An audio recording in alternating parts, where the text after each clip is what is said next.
Chapter 321. Did I succeed? When the Rasengan touched the suit on Mephisto's body, a trace of doubt flashed through Rog's heart. Although he had never fought with Mephisto before, he was 100% sure that Mephisto, who had the strength of a heavenly father, would never perform so poorly. Mephisto must still have a backup plan. Although the Rasengan was not a weapon like the flying Thor kunai or the northern Liang blade, if Mephisto wanted to stop it, he would definitely be able to. As he expected, when the spinning Rasengan touched the suit on Mephisto's body, an incomparably powerful energy burst out of Mephisto's body. This energy had no attributes, it was just pure energy to the extreme. Boom! In just an instant, the Rasengan in Rog's hand shattered, and the chakra, which had lost control, directly disintegrated and dissipated, leaving no trace behind. Not only that, but the terrifying power of the explosion also directly descended on Rog's body, making him unable to even use the flying thunder god and lightning body blink, and he was completely blown away.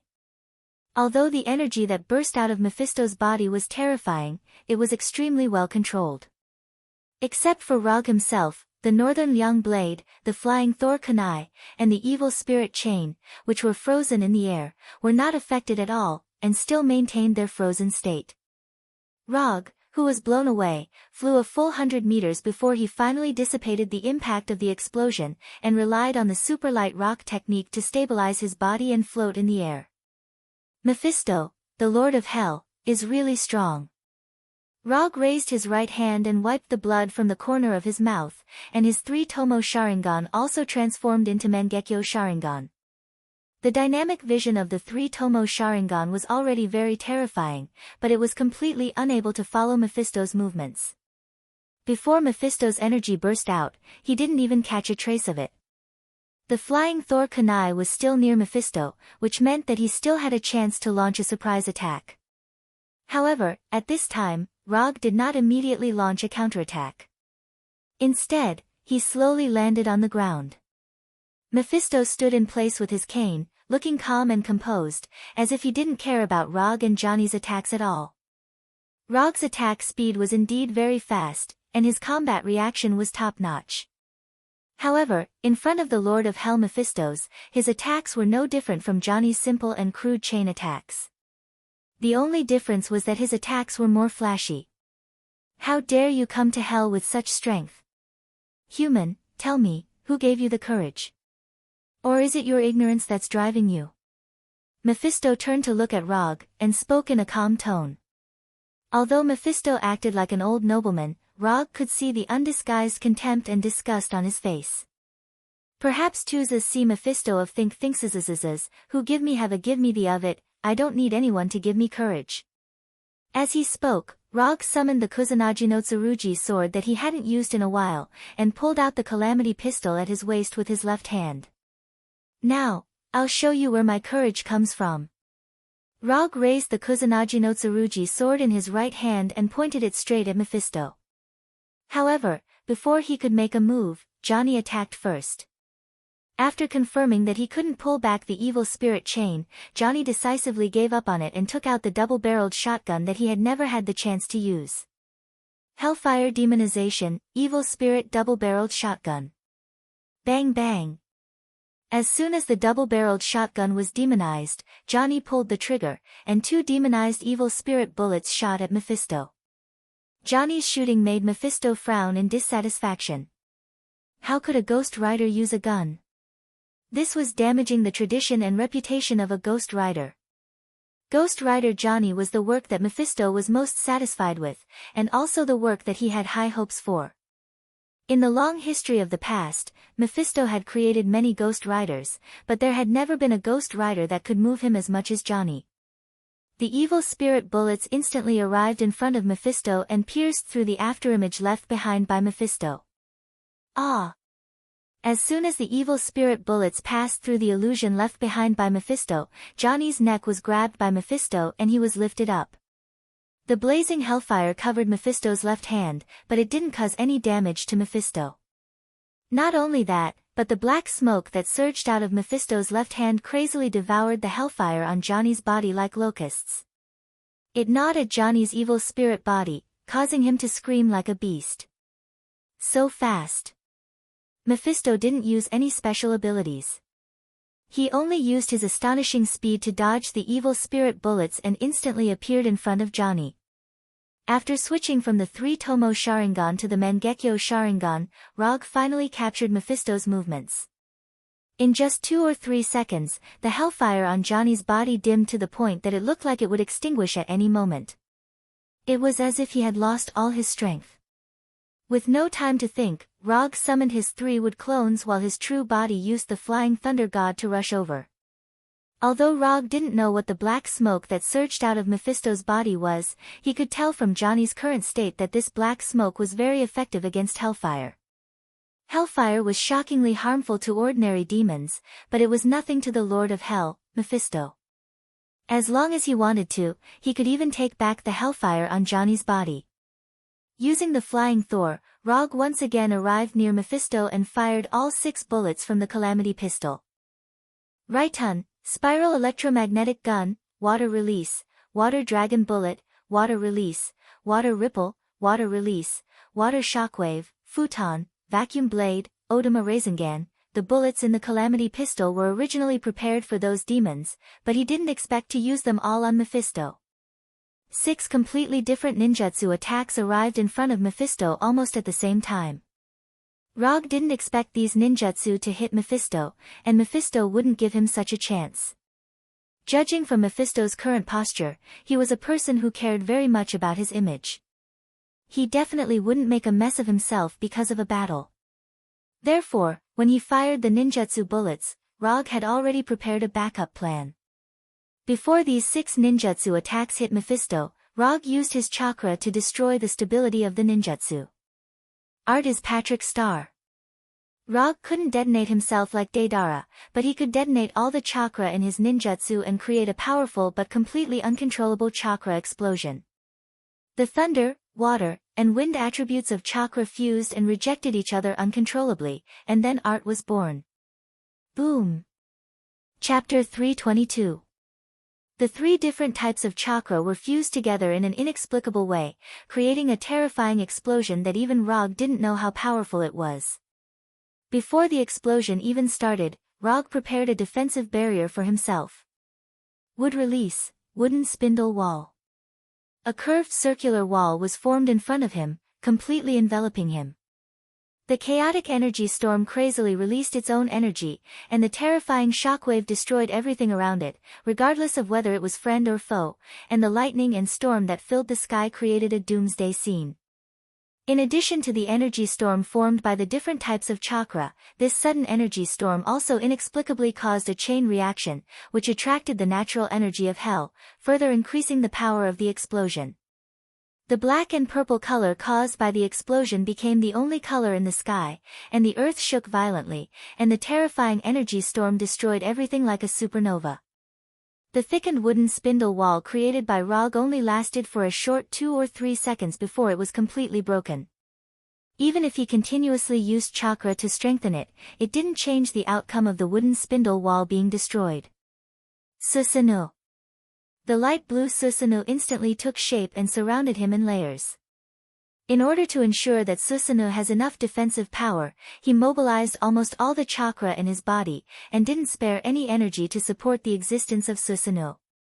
Although the energy storm in front of him was his plan, but as the planner, he didn't expect that the fusion of different types of chakra would produce such a terrifying power.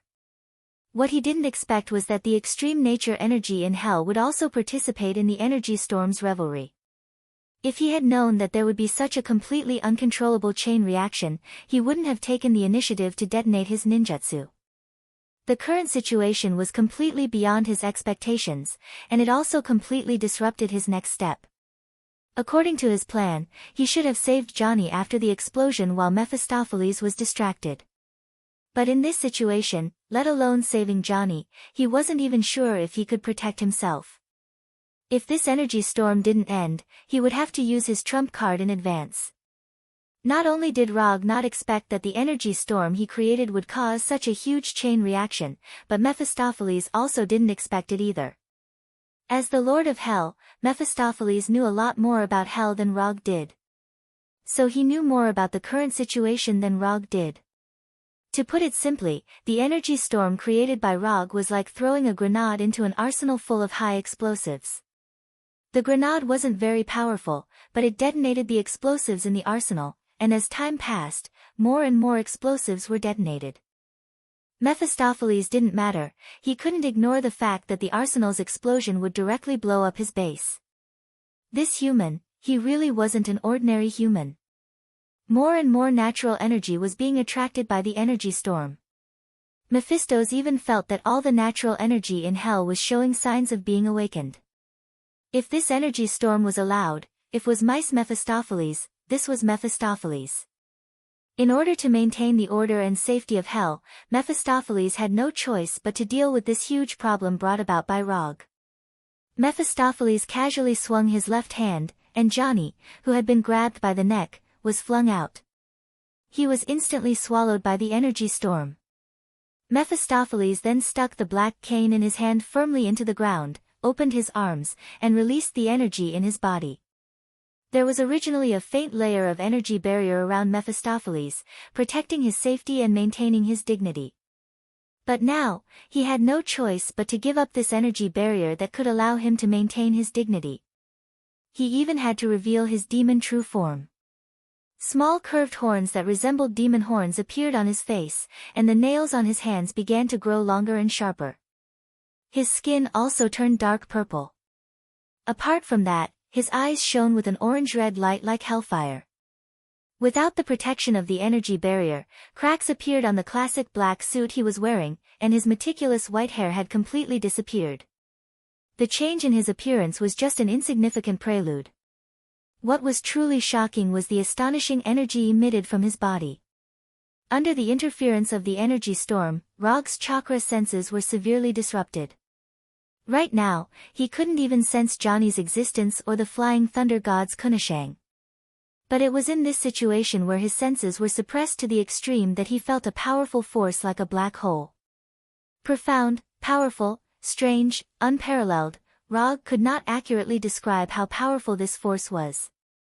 The only thing he could be sure of was that this force could easily destroy planets and destroy the heavens and earth.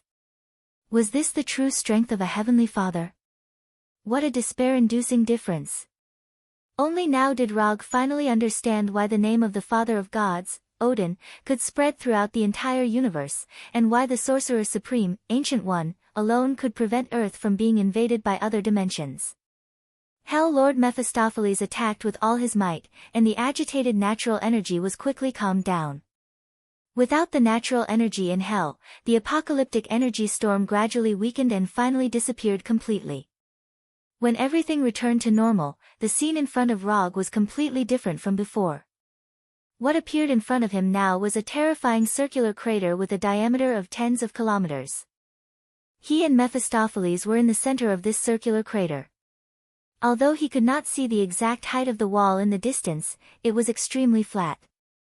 Apart from him and Mephistopheles who were still standing in place, everything else had flown off to who knows where, including Ghost Rider Johnny. Even the 3 wood clones that he had planned to leave behind as a backup had been completely destroyed by the energy storm. Mephistopheles did not give Rog a chance to see his demon true body.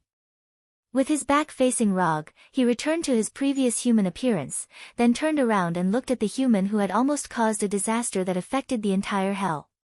"Human, what's your name?" At this moment, Mephistopheles no longer had the contempt and disgust on his face. Instead, it was solemn and serious. "My name is Rog, and I'm a ninja." In addition to his name, Rog also said his profession. "Ninja? Interesting." Mephistopheles nodded with a smile, then pulled out his cane from the ground and walked 5 or 6 meters in front of Rog. He said solemnly, "Become my ninja, and I'll make you the strongest ghost ninja in the entire universe."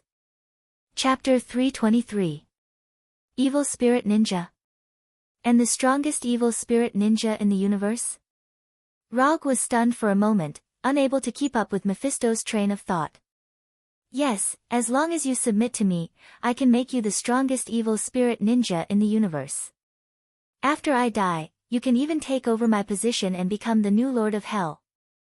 At this moment, Mephisto was acting like an amiable old man who had billions in assets but no suitable heir, openly tempting Rog. Sorry, I'm quite satisfied with my current appearance. I have no intention of changing into an evil spirit for the time being. Rog tactfully rejected Mephisto's suggestion.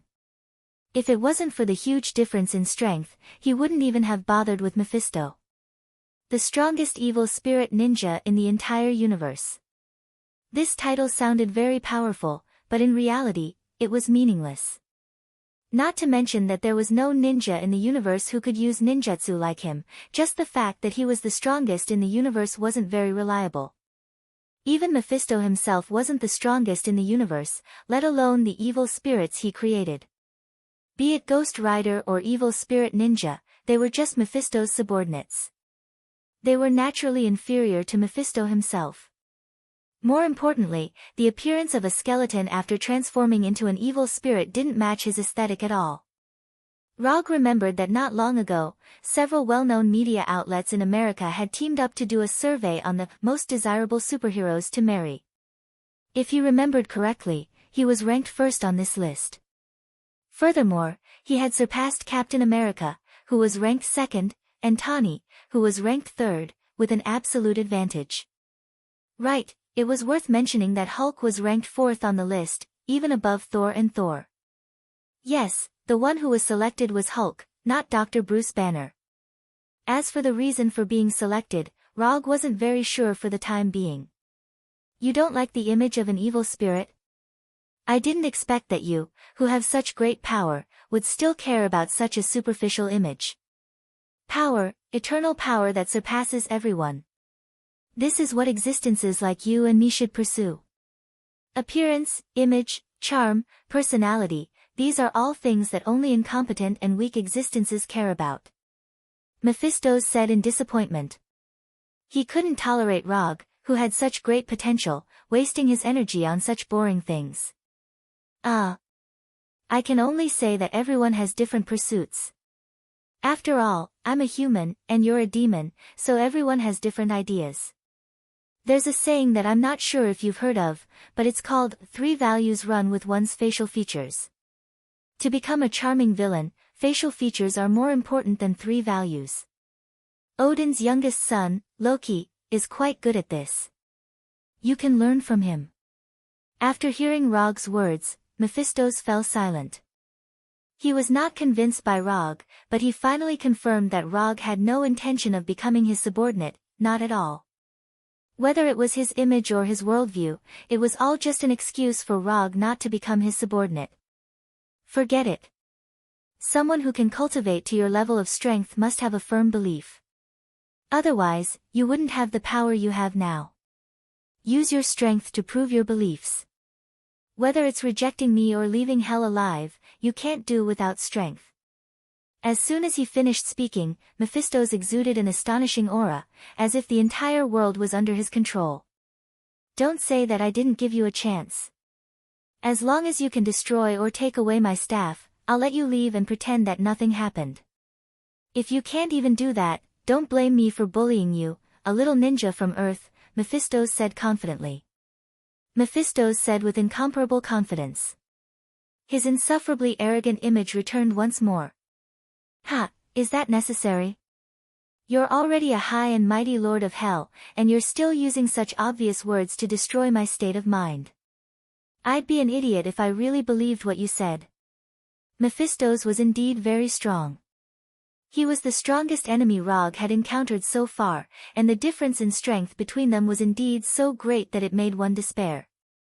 But even so, it didn't mean that he wouldn't be able to fight back when facing Mephisto's. If Mephisto's could really get rid of him easily, Mephisto's wouldn't have needed to say so much to him just now. You're indeed very strong, but if I want to leave, even if you're a lord of hell, you won't be able to stop me. I said it. As he spoke, Rog raised the Kusanagi no Tsurugi sword in his hand and pointed it at Mephisto's fearlessly. If he was afraid, he would lose for the rest of his life. Rog could admit that his skills were inferior, and he could also admit that he had failed, but he would never allow himself to lose for the rest of his life. If he agreed to Mephisto's conditions today, or placed his hopes of victory on destroying and taking away the staff, he would never be able to win against Mephisto's. Not only would he not win today, but he wouldn't win in the future either. I like you more and more. If you weren't a human but a demon born in hell, you would definitely become a great existence famous throughout the multiverse. But now, you don't have that chance. The more Mephistos looked at Rog, the more he liked him. At the same time, it also triggered a desire to conquer that he hadn't felt for many years. He wanted to conquer this man and make him his most loyal subordinate. What else could give him a greater sense of accomplishment than this? Unlike before, Mephistos didn't wait passively for Rog to attack this time. Instead, he chose to make the first move. Mephistos raised his left hand slightly, and 3 pure and powerful energy tornadoes flew towards Rog. It was a killing move right from the start. These 3 energy tornadoes were almost transparent, and ordinary senses couldn't detect their existence at all. Moreover, unlike natural tornadoes, these 3 energy tornadoes didn't cause any abnormalities while flying. They didn't even cause a slight breeze. Mephistos used facts to prove what a lord of hell should be capable of. It was an almost godly level of control over his body. Good timing. These 3 energy tornadoes that couldn't be detected by the naked eye attacked Rog from 3 different directions, completely sealing off all his escape routes. However, Rog didn't have any intention of dodging at this moment. He clasped his hands together and took a deep breath. Chakra in his body began to fuse with the natural energy of hell. Hell, Immortal Mode. Rog had already planned to use Immortal Mode when he summoned the wood clone earlier. Although the wood clone had been accidentally destroyed, it had given him enough feedback. Although the natural energy of hell was very extreme, it could still be used to fuse with chakra. Chapter 324. Only a madman could fight another madman. The natural energy in hell was very extreme. Even if it could be used to fuse with the immortal technique chakra, there was a risk of it going out of control. However, Rog didn't think too much about it at the moment. After absorbing enough natural energy from hell, he suddenly realized that he seemed to have fallen in love with this kind of torture that brought pain all over his body. Simple red eyeshadow appeared around the Manjikyu Sharingan. The red circle on his forehead like a bull's eye was entwined with flame-like patterns. The moment he entered Hell's immortal mode, Rog's physical fitness changed qualitatively, and the power of his ninjutsu, illusion, and taijutsu increased tremendously. What surprised Rog even more was that after entering Hell's immortal mode, Hell's rejection and suppression of him completely disappeared. Hell had acknowledged his existence.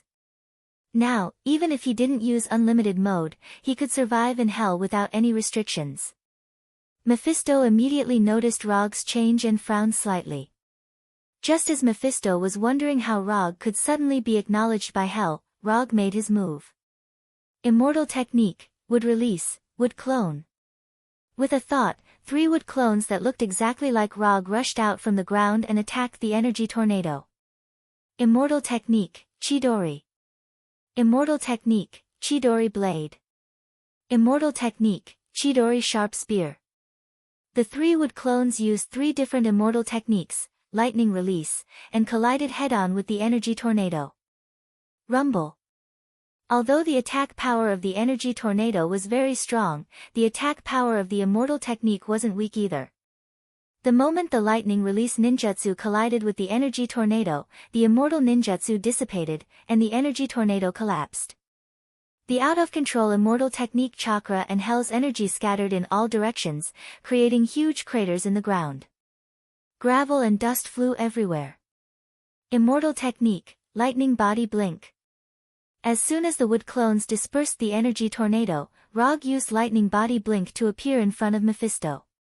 Immortal technique, Odama Rasengan. Under the enhancement of the immortal technique chakra, the diameter of the Odama Rasengan reached an astonishing 5 meters, making Mephisto's already thin body seem even smaller. Rog had already tried to use a blink attack before. Although the result of the previous attack wasn't very good, he still chose to use the blink attack that he was best at. Facing Rog's attack, Mephisto sneered disdainfully. Although the Odama Rasengan in Rog's hand was much larger than the previous Rasengan, it didn't mean anything to Mephisto. Whether it was an ordinary Rasengan or the Immortal Art Super Jade Rasengan, it was impossible for them to cause any harm to him. This was the confidence of an archdevil. Sure enough, when the Immortal Technique Odama Rasengan was about to touch Mephisto, an extremely powerful shockwave erupted from Mephisto's body. Boom!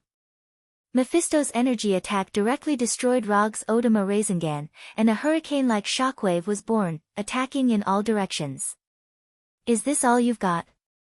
It had to be said that Mephisto was quite disappointed with Rog's attack this time. In a one-on-one battle, using the same tactic twice in a row wasn't a wise choice. And this also meant that the attacker had run out of tricks. Immortal Art, Flying Thor. As soon as Mephisto's energy attack destroyed the Immortal Technique Odama Rasengan, Rog left his original spot with the Flying Thunder God and instantly returned to the vicinity of one of the wood clones. Leaving the Flying Thor technique on the clones was already Rog's traditional skill. Whether it was the Shadow clone or the Wood clone, they were no exception. When Rog returned to the Wood clone's vicinity, Mephisto suddenly realized that there was something wrong with the number of Wood clones. One of them was missing. Rog used 3 Wood clones to neutralize the 3 energy tornadoes, and then his original body attacked Mephisto. From the beginning, Rog didn't expect his blink attack to be effective against Mephisto. Moreover, Mephisto had just experienced it once not long ago.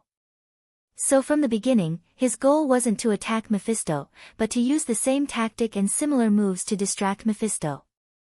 Don't underestimate ninjas from Earth. Mephisto didn't have time to sense the whereabouts of the other Wood clone before a Rasengan wrapped in silver-white lightning came to his back and hit him hard. Rumble. Immortal Art, Spiral Railgun. Terrifying silver-white lightning danced everywhere, and a light blue energy storm soared into the sky. The earth shook, and a blazing light occupied the entire sky. Who said that the original body couldn't feint attacks? Clones could also be the main force of the attack. Although the energy storm had blown away the Flying Thor kunai, it hadn't blown the Flying Thor kunai too far away. It was only a few dozen meters away from where Mephisto was now. Although the Flying Thor kunai was buried under the soil, the Flying Thor technique on it was still there. After confirming the location of the Flying Thor kunai, Rog formulated an attack strategy. In order to distract Mephisto, he could only feint attacks with the original body. The reason why he used the Odama Rasengan instead of the Rasengan wasn't because it was more powerful, but because the Odama Rasengan was bigger and easier to block vision. Moreover, the chakra turbulence after the Odama Rasengan was destroyed could further conceal the aura of the Wood clone's immortal art. After the Odama Rasengan was destroyed, the uncontrollable chakra spread around Mephisto, making it impossible for him to immediately detect the immortal art, spiral railgun behind him. As long as Mephisto didn't discover the whereabouts of the Wood clone before the Odama Rasengan was destroyed, Rog's attack this time was destined to not fail. The result was just as Rog expected. Although Mephisto noticed that the Wood clone was missing, it was too late by then. Although the immortal art, spiral railgun was very powerful, it was still unrealistic to want to kill the Lord of Hell Mephisto in one shot. Moreover, after the simple exchanges earlier, Rog could basically confirm that Mephisto was extremely adept at energy control. Mephisto, who could easily suppress a large-scale energy storm that had gone out of control, definitely wouldn't be seriously injured by the immortal art, spiral railgun. After the explosion of the immortal art, spiral railgun, dissipated, Mephisto's figure reappeared in Rog's line of sight. At this moment, the classical suit on Mephisto's upper body had completely disappeared. In its place was dark purple skin and extremely mysterious, strange patterns. Although Mephisto still maintained the appearance of a white-haired old man, his upper body had unknowingly revealed part of his demon true form. You're the first person who can make me look so pathetic in hell. I'll give you one last chance. Submit to me, or die here. As soon as he finished speaking, Mephisto's clothes returned to their original straight state, as if nothing had happened. Chapter 325. At this moment, Mephisto still looked calm and collected, just like when he first appeared. However, Rog knew that Mephistos was angry, and it was the kind that couldn't be appeased. However, this was normal.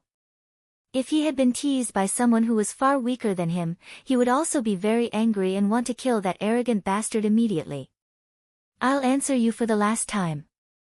Don't even think about it if you want me to submit to you. Although he was not as strong as Mephistos, Rog had no intention of kneeling down and admitting defeat. If he wanted to kneel down and admit defeat, he might as well kill him directly. At least this was simpler. After hearing Rog's answer, Mephistos' expression did not change at all, and the shocking aura he emitted disappeared. Before Mephistos could make a move, Rog attacked first. Compared to defending and counterattacking, he preferred to take the initiative in the battle. Moreover, the enemy he was facing now was stronger than him. Defending and counterattacking would only put him further at a disadvantage. Immortal Spell would release Descent of the Tree Realm. After entering Hell's immortal mode, Hell recognized his existence and no longer suppressed him all the time. However, Hell was Mephistos' territory after all. If he wanted to fight Mephistos in Hell, he had to create a home ground that was suitable for him to display his strength. A lush forest immediately appeared on the barren land, adding a touch of green to the somewhat monotonous land. The moment the dense forest appeared, the trees and vines in the forest came to life instantly, fighting to attack the motionless Mephistos. Although the forest formed by descent of the tree realm was not a natural forest, it was more useful than a natural forest. As long as Rog needed it, all the plants in the forest could be used by him. Whether it was controlling the plants to attack or defend, or using them to restrain the enemy, it was as easy as breathing. Of course, the premise of all this was that he had enough chakra. In the face of the overwhelming trees and vines, the Lord of Hell, Mephistos, was still unmoved, as if he did not notice anything. However, when these branches and vines came within 5 meters of him, these branches and vines driven by the immortal technique chakra disintegrated instantly. This wasn't some fancy technique to control energy, but pure energy decomposition. In just an instant, these branches and vines were broken down into their most primitive atomic form and completely dissipated into the air. With Mephisto as the origin, an absolute domain with a diameter of 5 meters appeared. It wasn't that Mephistos couldn't expand the range of his domain, but in his opinion, an absolute domain with a diameter of 5 meters was enough to deal with all of Rog's attacks. Although Rog's strength was a little stronger than he had imagined, it was only a little. As long as he was in Hell, no one would be his match. Mephisto's actions might seem arrogant, but as an archdevil, he had enough confidence to be arrogant. Although the wildly growing branches and vines couldn't break through Mephisto's absolute domain, Rog still didn't stop attacking Mephisto. Mephisto was an archdevil of Hell, and there was no doubt that he was powerful. However, there was one thing he couldn't change: the more powerful an ability was, the more energy it needed to consume. Energy couldn't be produced out of thin air. Even if Mephisto was a Heavenly Father-level archdevil of Hell, he had to abide by this law. Otherwise, he wouldn't just be a Heavenly Father-level existence. While controlling the branches and vines to attack Mephisto, Rog's wood clone didn't stay idle either. He dug out the Northern Cold Blade, Flying Thor Kunai, Ghost Motorcycle, and the rest that were buried underground. Of course, there was also Ghost Rider Johnny, who was buried underground and trying his best to recover his body. Rog had never thought of defeating Mephisto in Hell. Although this achievement was very tempting, it also depended on whether he had the strength to do so. Since he couldn't defeat Mephisto, he had to be prepared to leave Hell in advance. Mephisto sensed Rog's little movements, but he didn't stop Rog. Instead, he let Rog dig Johnny out. After digging Johnny out, Rog returned Johnny's ghost motorcycle to him and gave him some instructions. After listening to Rog's arrangements, Johnny was silent for a few seconds. Then, he got on his ghost motorcycle and drove off into the distance without looking back. Just as Rog said, with Johnny's current strength, he couldn't do anything even if he stayed. Instead of staying here and being helpless, he might as well become Rog's backup plan for leaving Hell. After Johnny drove the ghost motorcycle far away, Rog finally stopped controlling the branches and vines. There was no way to break through Mephisto's absolute domain with just these plants produced by the immortal spell chakra. Rog knew this very well, and so did Mephisto. However, this didn't mean that Rog would give up the idea of using wood release to attack. Rog clasped his hands together, and the immortal spell chakra in his body surged out wildly. A wooden arhat that looked like an ancient titan crawled out from the ground. Immortal spell, wood release, wood golem technique. In Warnerheim, Rog had also used the immortal spell wood golem technique once. But that time, his opponent was the god of storms Njord, whose strength hadn't reached the Heavenly Father level. At that time, because of the amount of chakra he used, the wooden arhat he created was only about 40 meters tall. This time, with his full strength, the wooden arhat's height exceeded 100 meters for the first time, reaching an astonishing 120 meters. Wearing a white haori, he stood on top of the wooden arhat's head and looked down at Mephisto in the forest. Compared to the wooden arhat's huge head, Rog seemed a little small. However, the aura he exuded was even more shocking than the 120-meter-tall wooden arhats. Is this your killing move? Interesting. In the forest, Mephisto looked up at Rog and revealed a mysterious smile. Mephisto could clearly sense the unbelievably majestic immortal spell chakra in the wooden arhat's body. He also knew very well that controlling such a tall creation required a huge amount of energy. Although the wooden golem Rog created was very shocking, if he guessed correctly, Rog wouldn't be able to maintain this state for long. After looking up at Rog for a few seconds, Mephisto raised his staff slightly, and the natural energy in hell surged towards him. Under Mephisto's control, the forest Rog created was quickly disintegrated, and in its place was a rising demon puppet that was 100 meters tall. With curved horns, bat-like wings, and a triangular tail, Mephisto created a demon puppet that looked exactly like the demons in the legends. Chapter 326. Immortal Spell Wood Golem vs. Demon Golem. Mephisto didn't make the demon golem too big. Instead, he kept it the same size as Wood Arhat. I'll use your attack style to defeat you head-on. Rog didn't know if Mephisto was thinking the same thing, but when he saw Mephisto standing on top of the demon golem's head, he took the initiative to attack. Wood Arhat, who looked like an ancient titan, swung his right fist and punched the demon golem's head directly. As soon as Wood Arhat swung his right fist, the demon golem also swung his right fist. Boom! Two incomparably huge fists fiercely collided together, forming an extremely strong shock wave. Although Mephisto wasn't good at close combat, his golem control skills weren't weak at all. Even though he punched later, he still accurately judged the trajectory of Wood Arhat's attack.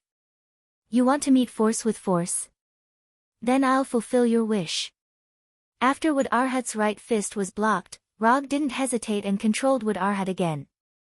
Rog had a wealth of experience controlling Wood Arhat to fight. He even summed up a set of fist techniques that belonged to Wood Arhat. Praise the Namo Gatling Bodhisattva Fist Technique. 3,600 revolutions in a breath.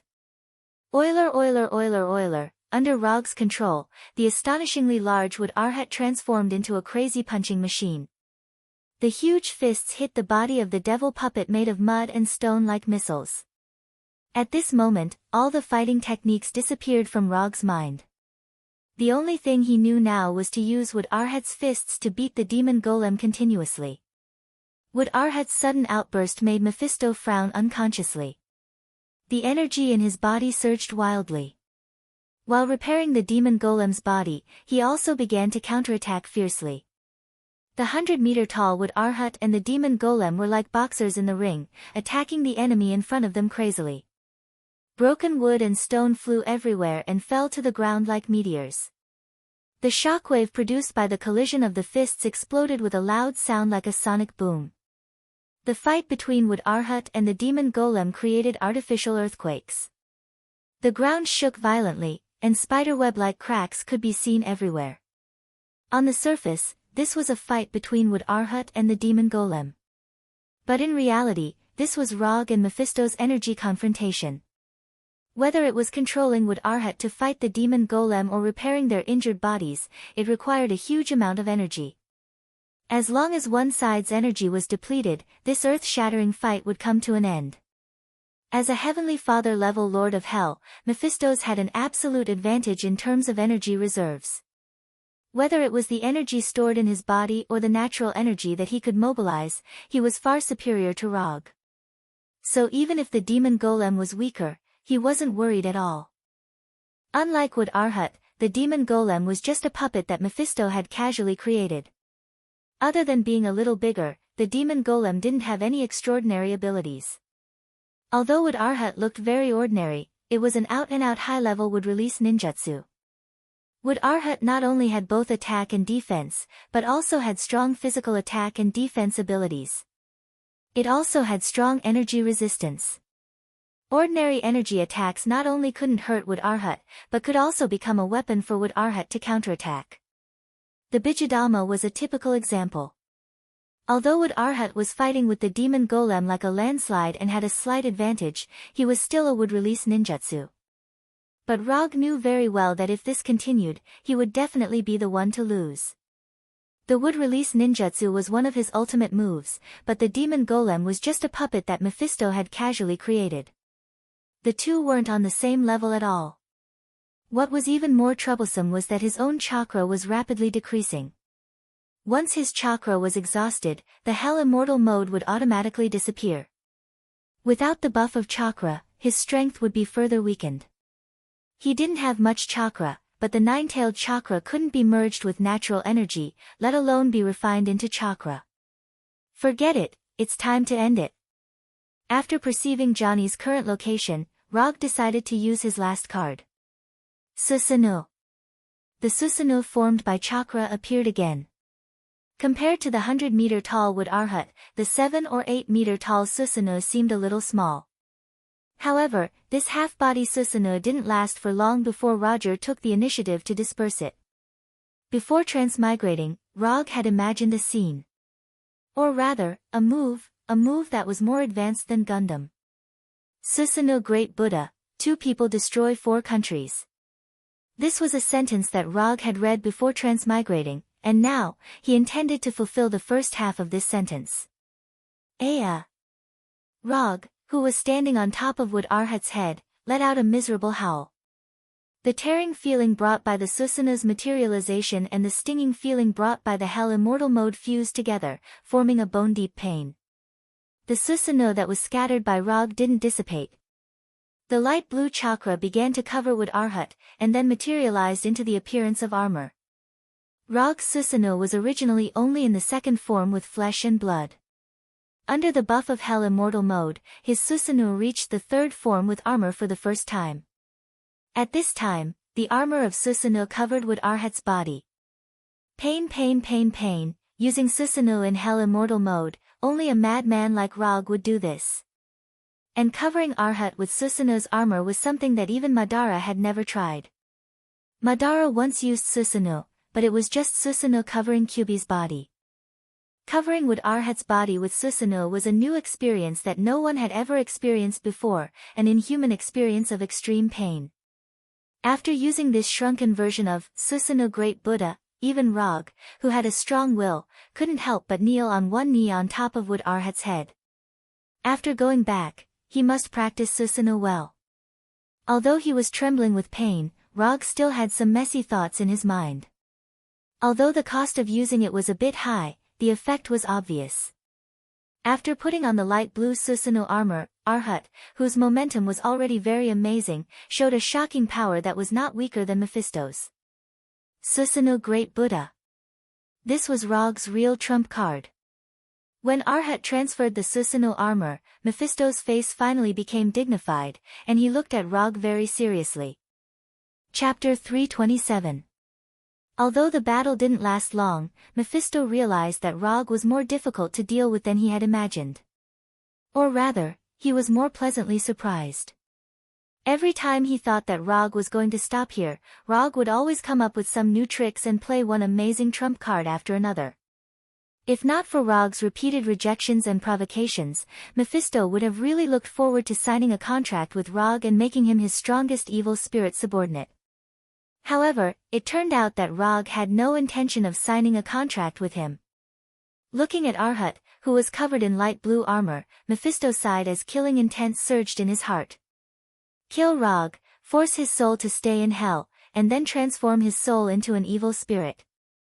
Since Rog was unwilling to accept his good intentions, Mephisto could only use some forceful means. Killing intent flashed across Mephisto's body, but Rog's sharp senses picked it up. He wasn't surprised by Mephisto's decision.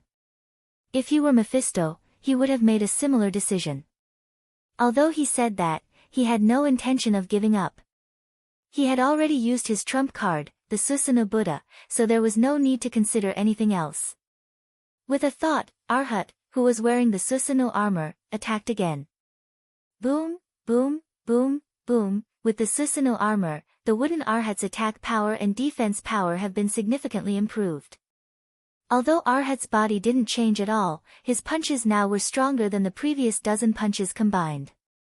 Left hook, right hook, straight punch, forward punch, 1-2 combo. At this time, the wooden Arhat was like an invincible boxing champion in a boxing ring. Punch after punch landed on the demonic puppet's body, forcing it to retreat step by step. Although Mephisto's controlled the demon puppet to counterattack, the Susanoo armor on Arhat's body was like an absolute defense, blocking all of the demon puppet's counterattacks. In just a few seconds, huge spiderweb cracks appeared on the demonic golem's body. Broken soil and stones splashed out like a meteor shower, fiercely hitting the ground and creating craters of various sizes. Under the powerful attack that Arhat was unable to resist, the demon golem couldn't even make a slightly effective counterattack, and could only stagger backwards. The speed at which Arhat was destroying the demon puppets far exceeded the speed at which Mephisto could repair them. The 100-meter-tall demon golem was like an incomparably huge sandbag, receiving Arhat's punches that were each heavier than the last. From the looks of it, Rog now had the upper hand. But he knew very well that this upper hand was only the result of Mephisto giving up. Mephisto's best energy attack hadn't been used at all. Rog didn't know what Mephisto was planning. Perhaps he was using the demon puppet to exhaust his chakra, or perhaps he wanted to see how far Arhat could go. In any case, Mephisto was still standing calmly on top of the demon puppet's head, without the slightest hint of panic. Although Rog really wanted to control Arhat to kill Mephisto with one punch, he knew that this could only be a fantasy. Instead of wasting precious time on Mephisto, he might as well seize the time to deal with the demon puppet. Break for me. Taking advantage of the demon puppet's retreat, Arhat grabbed the demon puppet's arms, and with a sudden force, tore off the upper arms of the demon puppet. The two arms, which were dozens of meters long, were casually thrown by Arhat, and hit the ground like meteorites, raising a huge cloud of dust. After tearing off the demon puppet's arms, Arhat didn't stop at all, and grabbed the pair of bat wings on the back of the demon puppet with both hands again. Until now, Rog still didn't know why Mephisto wanted to make bat wings for the demon puppet. A demon puppet made of mud and stone obviously couldn't fly, so this pair of huge bat wings didn't have any practical use other than making the demon puppet look more like a legendary demon. Given Mephisto's experience, he shouldn't have wasted his energy to make a pair of useless bat wings. Although he couldn't understand what Mephisto was thinking, Arhat still grabbed the demon puppet's bat wings with both hands, and tore off the wings that were more than 200 meters long. At this moment, Mephisto's demon puppet was only left with its main body and head. When Rog controlled Arhat to throw away the huge bat wings in his hands, he suddenly realized that Mephisto, who was standing on top of the demon puppet's head, had a meaningful smile on his face. Not good. Years of battle experience made Rog acutely sense that something was wrong, and he planned to control Arhat to retreat some distance. However, it was all too late. When the pair of demonic bat wings were thrown to the ground, an irregular pentagonal barrier suddenly formed. The demon puppet's arms, bat wings, and torso formed the 5 fulcrums of the pentagon, and crimson energy soared into the sky. Although this pentagonal barrier wasn't very neat, it still firmly surrounded Log and the wooden Arhat. Was this Mephisto's plan? Sizing up this crimson pentagon, Rog sighed helplessly. Those who could make a name for themselves in the multiverse were indeed not easy to deal with. Mephisto seemed to be helpless against Arhat, who was wearing the Susanoo armor, but in fact, everything was going according to his plan. After trapping Rog with the pentagon, Mephisto didn't say anything, and only silently raised his right hand. The next second, the sky changed color, and the entire world turned from day to night. At the same time, the natural energy in the air boiled like boiling water, and the aura of destruction and death enveloped the entire world. At this moment, Rog, who was standing on top of Arhat's head, suddenly felt like he was against the entire world. The will of hell, which had acknowledged his existence, instantly disappeared without a trace. It was as if it had never existed in the first place. The sudden phenomenon of heaven and earth also attracted the attention of the demons in every corner of hell. Johnny, who was driving the ghost motorcycle at a crazy speed, also couldn't help but stop at this moment, and turn back to look at the battlefield where Rog and Mephisto were. Could he really make it here in time? Looking at this phenomenon that almost covered the entire hell, Johnny couldn't help but worry for Rog. Don't worry, he's Rog. You just have to carry out his plan properly. Blackie's voice sounded beside Johnny. When Johnny left, Rog handed Blackie, who couldn't be put into the medium scroll, to Johnny, and let him leave with Blackie. I hope so. As soon as he said that, Johnny started the ghost motorcycle again, and sped off into the distance like a flaming meteor. Chapter 328. Rog tried to use the Susanoo Buddha to quickly end the battle, and Mephisto happened to have the same idea. However, unlike Rog, Mephisto's preparations were more covert. First, he trapped Rog with a pentagonal barrier, and then used an energy storm to directly destroy Rog's existence. As long as Rog died, Mephisto would be able to control his soul at will. When the time came, not to mention transforming Rog into an evil spirit, it wouldn't be a problem to completely turn Rog into a demon. Apart from Johnny, it had been a long time since Mephisto had seen a soul like Rog's that could move him. No, this was an existence even more precious than Johnny's soul. Johnny the Ghost Rider was just one of his test subjects. He couldn't compare to Rog at all. A strong desire erupted in Mephisto's eyes, which made Rog, who was standing on Arhat's head, involuntarily feel a chill. It wasn't a good experience to be sized up by a male creature like this. The natural energy in the air was still boiling wildly. Before long, this natural energy would transform into a terrifying energy storm that would completely destroy Rog and Arhat. Although he had fallen into Mephisto's meticulously prepared trap, Rog still had no intention of giving up. It wasn't the first time he had been trapped by a barrier. Although he didn't know magic, he had his own way of cracking barriers. No matter what the principle of a barrier was, or how effective it was, at the end of the day, a barrier was just a barrier. And barriers could be broken with brute force. When Mephisto prepared the energy storm to kill Rog in one fell swoop, Rog took a deep breath and unleashed all the chakra in his body. At this point, there was no need to continue maintaining chakra. And even if he used up all his chakra, he still had the nine-tailed chakra.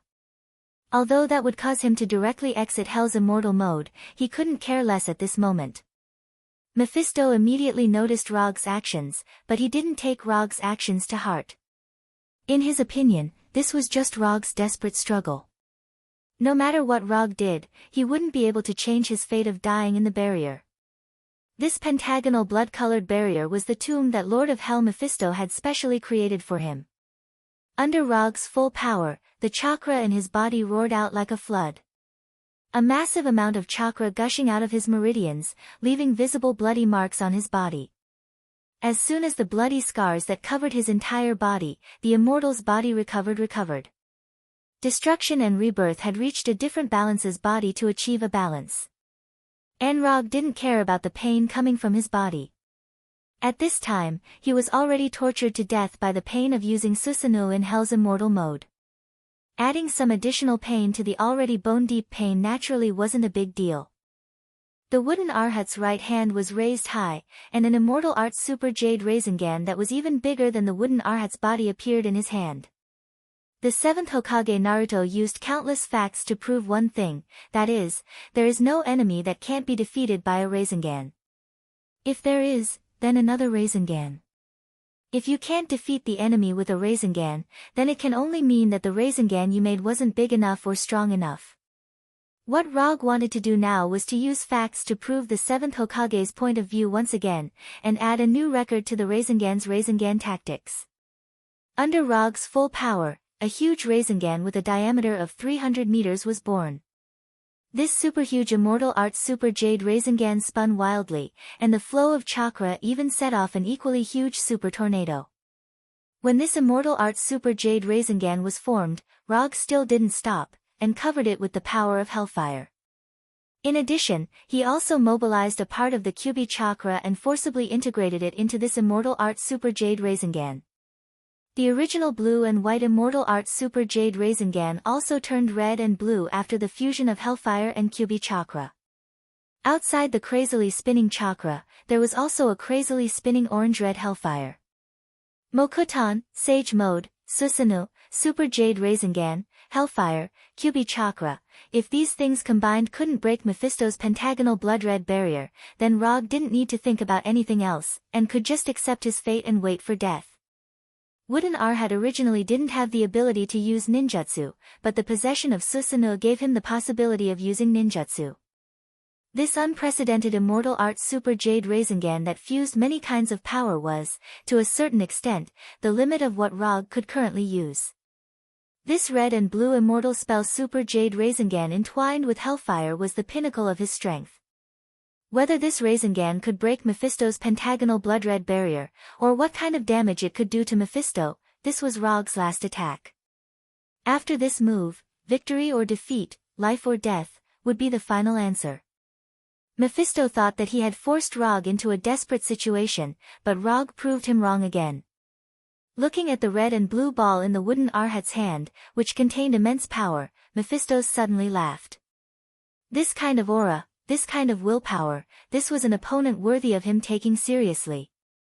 Only this kind of existence can become the sharpest weapon in my hands, and bring the glory of hell to the multiverse.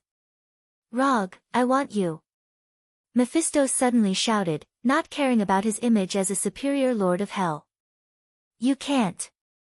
After hearing Mephisto's shout, Rogue replied calmly. Then, the 100-meter-tall wooden Arhat suddenly exerted strength in his legs, and his entire body leaped high into the air, directly pouncing on Mephisto. The pentagonal blood-red barrier had 5 fulcrums, and these 5 fulcrums were the key to the barrier. Rogue wouldn't choose any of the other fulcrums to break the barrier. He would only attack the fulcrum where Mephisto was.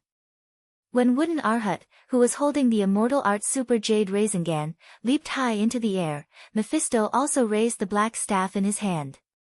The silver-white skull staff pointed directly at Rogue, who was above Wooden Arhat's head.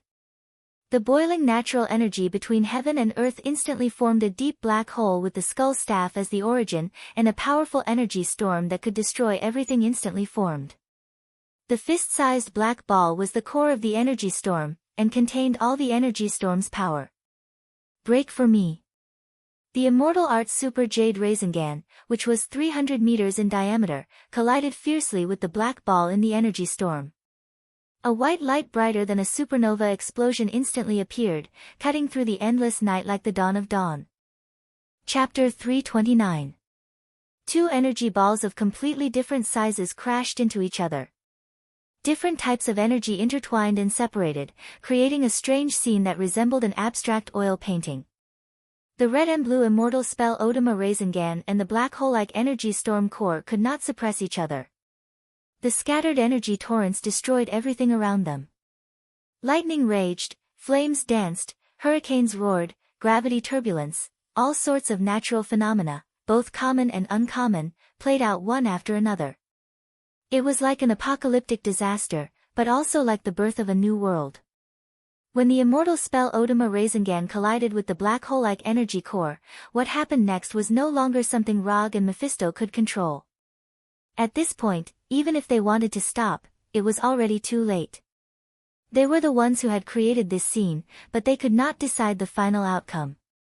Unless one side ran out of energy, or the balance between the two was broken, this phenomenon could only come to an end. Time flew by, but now it felt like an eternity. The short span of 2 to 3 seconds felt like a century or two to him. Under Rog and Mephisto's anticipation, the balance between the immortal spell Odama Rasengan and the energy storm core was finally broken. An indescribably terrifying explosion erupted. Unlike normal energy explosions, this one was strangely quiet, as if someone had pressed the mute button. It was so quiet that it made one not know what to do. On this devastated land, a ball of light that resembled the sun slowly rose. The blazing white light became the only color in the entire world. Boom! When this orange-red ball of light spread to the horizon like the sun, the long-awaited explosion sounded. It was as if a crack had been torn in the sky. The vast land welcomed an unprecedented earthquake, and the natural energy in the air was swept away. The moment the immortal spell Odama Rasengan and the energy storm core exploded, Rog connected to the flying Thor on the ghost motorcycle. He broke through the restrictions of space and appeared behind Johnny in an instant. Run, full speed ahead. Although Rog didn't suffer any serious injuries, the exhaustion from the depletion of chakra made him look as weak as a seriously ill patient. If it wasn't for the nine-tailed chakra maintaining his consciousness, he might have already fainted. After hearing Rog's words, Johnny didn't dare hesitate at all and immediately accelerated the ghost motorcycle to its maximum speed. In order to leave Hell and return to the human world, Johnny had to drive the ghost motorcycle. Therefore, after digging Johnny out of the ground, Rog had already arranged a retreat plan. Johnny drove the ghost motorcycle away first, widening the distance between them and Mephisto as much as possible. After the outcome between him and Mephistopheles was decided, he would immediately appear behind Johnny in the Flying Thunder God and return to Earth on Johnny's ghost motorcycle. Rog's attempt to leave Hell on the ghost motorcycle couldn't be hidden from Mephisto, but he didn't plan on hiding it from Mephisto. What he needed was just a little bit of time. Mephisto, who was at the center of the explosion, sensed Rog's departure, but unlike what Rog had guessed, he didn't chase after them but let them leave Hell. "We'll meet again, we definitely will." Mephisto looked in the direction Rog and Johnny left with an inexplicable smile on his face. When Johnny drove the ghost motorcycle through the portal made of hellfire, Rog finally breathed a sigh of relief. This trip to Hell had finally come to an end without any mishap. Time passed in a flash. It was already the 7th day since Rog returned to the human world, which was the main universe's Earth. At this time, he was wearing a dark red classical mage robe and lying on the roof of a building, basking in the sun. He wasn't at Konoha's headquarters in Washington, nor was he in his secret nest in New York. Instead, he was in Kathmandu, Nepal. To be precise, he was in Kathmandu, Nepal at Kamartaj. As for why he was here and wearing Kamartaj's mage robe, it was a bit strange, but it was quite reasonable. When he and Johnny returned to Earth through the Hellfire portal and returned to US Route 69 where they had left before, Sorcerer Supreme Ancient One walked out of a glittering portal and then carried out a detailed examination of the two of them that they couldn't understand.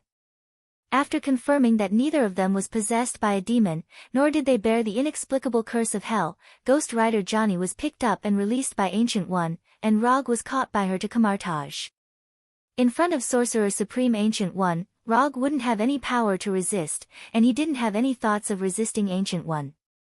After fighting with the Heavenly Father-level Lord of Hell Mephisto, he knew very well how big the gap in strength was between him and the Heavenly Father level. So instead of asking for trouble, it was better to obediently listen to Ancient One's arrangements. And Ancient One didn't do anything strange to him, he just took him to Kamartaj and then gave him the identity of a student. After that, he stayed in Kamartaj until today. Except for 3 days ago, Sorcerer Supreme Ancient One let him experience the existence of the multiverse. Ancient One disappeared again. As for where Ancient One went, he didn't know, and neither did the people of Kamartaj. "Rog, Teacher Ancient One is back, she wants you to go over now." Just as Rog was about to fall asleep under the warm sun, Sorcerer Modu's voice came over, interrupting his unstarted nap. Sorcerer Modu, one of the disciples of Sorcerer Supreme Ancient One. In fact, every sorcerer in Kamartaj can be regarded as a student of Ancient One, but there are only a few who can be personally taught by Ancient One. Sorcerer Modu is one of the few people who were personally taught by Ancient One. Okay, I'll go over now. Because it was in Kamartaj, Rog did not use the usual quantum transmission, but walked over step by step.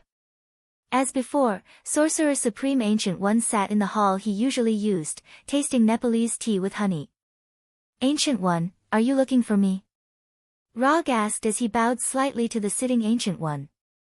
Have a seat, it's time to talk to you today. Ancient One, wearing a bright yellow robe, pointed to the chair opposite him with the folding fan in his hand and said in a kind tone. Thank you. After taking the teacup handed over by Ancient One, Rog thanked him. After waving everyone else in the hall to leave, Ancient One spoke again. You have also lived in Kamartaj for a while. Can we talk about your past now, Rog from another world? Chapter 330. Ancient One opened his mouth and told Rog's biggest secret. If the person sitting in front of Rog now was not Ancient One, but someone else, Rog would definitely reply, I'm not, I didn't, you're talking nonsense. But since the person who said this sentence is Ancient One, there is no need for him to continue to hide it. You've already confirmed it, so I don't need to say it again, right? Like Ancient One, Rog at this time also has a calm look on his face, quite like a dead pig that is not afraid of boiling water. As the main pillar that guards the main universe Earth from the invasion of other multiverse creatures, Ancient One's attitude towards foreign creatures has always been quite tough. Despite Ancient One's amiable appearance, when dealing with visitors from another world, her approach is comparable to Hulk in an angry state. In the past few days, I did use the time stone to confirm your origin, and at the same time, I also checked your future. Speaking of this, Ancient One took a sip of the honey tea in his hand, and then continued, even the time stone can only be traced back to the day you appeared in New York. As for your previous experience, it is an eternal nothingness. Compared with your empty past, your future is much more exciting. Hearing this, Rog also raised a strong curiosity, curious about what kind of future Ancient One saw. Can I ask about the future you saw? I don't mind if you spoil my future in advance. Although the future is not static, and every decision made now may affect the future outcome, Rog still wants to know what kind of future Ancient One saw. Of course, although your future has tens of millions of endings, in the final analysis, it can basically be summed up into two categories. If it was any other time, Ancient One would never talk about the topic of the future with people, let alone tell them what he had seen.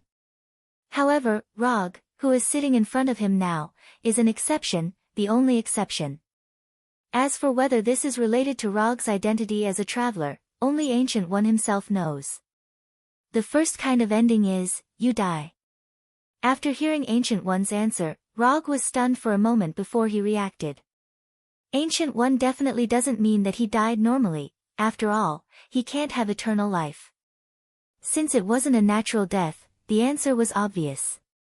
With his personality and the suicidal thoughts he had from time to time, he must have died in some battle, at the hands of some person or existence. May I ask who killed me the most? Slayer Lord. Ancient One gave an answer that he had expected. However, he was curious about one thing. If he remembered correctly, Thanos who didn't collect all the Infinity Stones would only have the strength of Yation's father level. If Rog's judgment was correct, his current strength should also be at the level of an inferior Heavenly Father. He was slightly stronger than the Earth's God level, but weaker than the Heavenly Father level, so it was not an exaggeration to say that he was a lesser Heavenly Father level.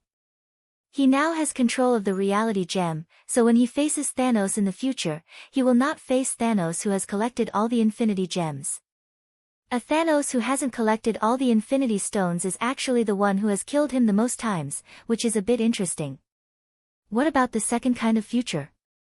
Rog didn't ask how he died in the hands of Thanos, because it didn't make any sense. A misjudgment in the battle may lead to his own death, and there will be a lot of future extensions, so there is no need to ask. You should have an answer to the second kind of future long ago, after all, this is your goal all along. You have become a god, you have become the god of ninjas who is famous in the multiverse. Starting from human beings, you have ascended the throne and become a true god. I don't know why, ascending the throne, which sounds very awesome, when said by Ancient One, is like congratulating you on your graduation. It seems so ordinary. I understand, my future is either to become the god of ninjas, or to die on the way to becoming a god. Anyway, there won't be any ordinary ending. It's pretty good, at least the whole life looks quite wonderful. Sorcerer Supreme Ancient One didn't tell Rog's future in advance, it was better to let him understand the real choice in his heart. Your future, I spoiled it to you in advance, so shouldn't you introduce your past? Equivalent exchange. Although Ancient One is not an alchemist, there are some principles that are common to both mages and alchemists. I am indeed not from this world. The reason why I came here is actually an accident.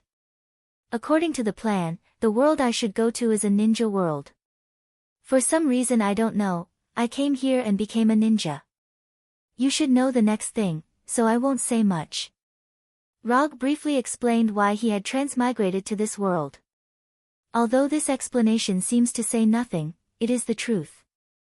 Thank you for your honesty, although I don't know what kind of world the ninja world you are going to is, but since you are here, this may be the real arrangement of fate for you. It's rare for you to come to Kamartaj, so learn a few spells by the way and go back. After all, you are still my student. Rog almost didn't keep up with Ancient One's thoughts. He thought that Ancient One would let him go after confirming his origin and his harmlessness. Then it would be impolite for me to refuse. Although he didn't know what Ancient One was thinking, since Ancient One didn't mind, he certainly wouldn't mind.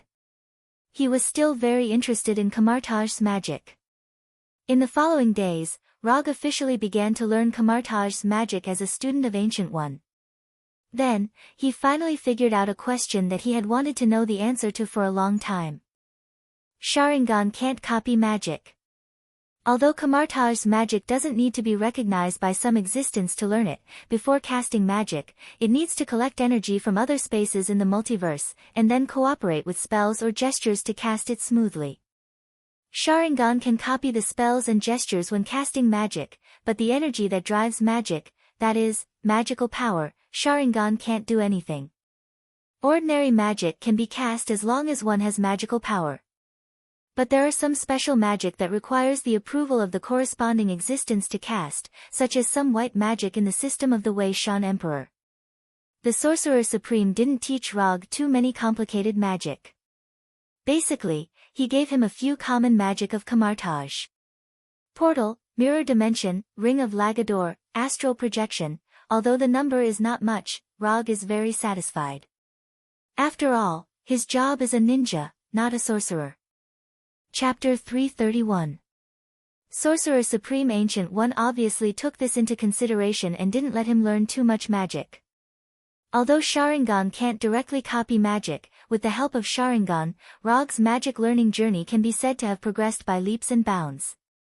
In less than a week, Rog skillfully mastered the 4 magic spells taught by Ancient One and received his first magic tool, the Hanging Ring. The Hanging Ring is a necessary prop to cast the portal magic. Even Sorcerer Supreme Ancient One needs the Hanging Ring when casting the portal magic. Since the Hanging Ring is so important, the cautious Rog certainly won't only receive one. Under the puzzled gaze of Modu, Rog directly applied for 5 hanging rings and added the Flying Thor technique to each hanging ring. Only a cautious ninja can become the god of ninja. Ancient One originally arranged other magic tools for him, but he didn't know if it was because he wasn't a pure sorcerer, but he didn't get any of the magic tools. Especially the floating magic cloak that he was very interested in, he rejected it without even thinking about it. Well, it seems that this cloak with the ability to fly and self-consciousness is destined to belong to Dr. Strange. After living and studying in Kamartaj for a month, focusing on some knowledge about magic and the multiverse, Rog left Kamartaj and used the portal magic to return to Konoha's headquarters in Washington. Before leaving Kamartaj, he thought about it seriously, and finally told Ancient One about the possibility that Cassius might fall into the arms of Dormammu. Everyone has their own destiny, just like you came to this world. For Cassius' future, Ancient One only replied to him with an ambiguous sentence.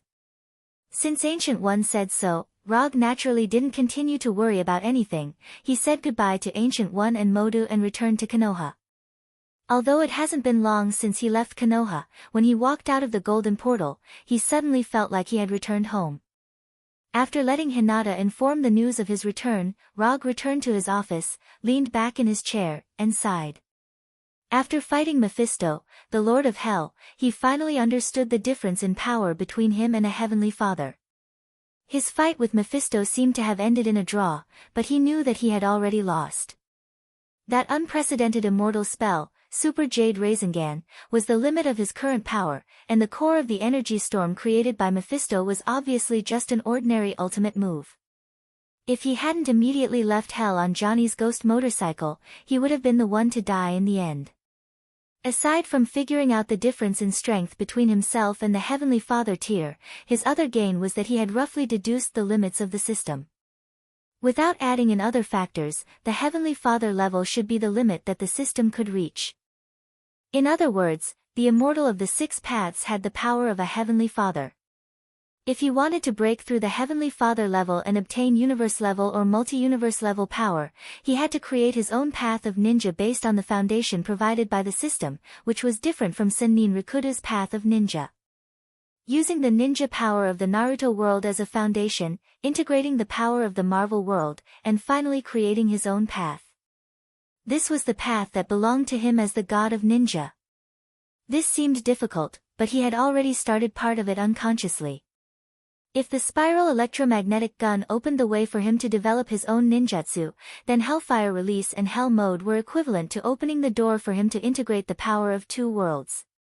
As for what was behind the door, and what kind of scenery there would be, he didn't know yet.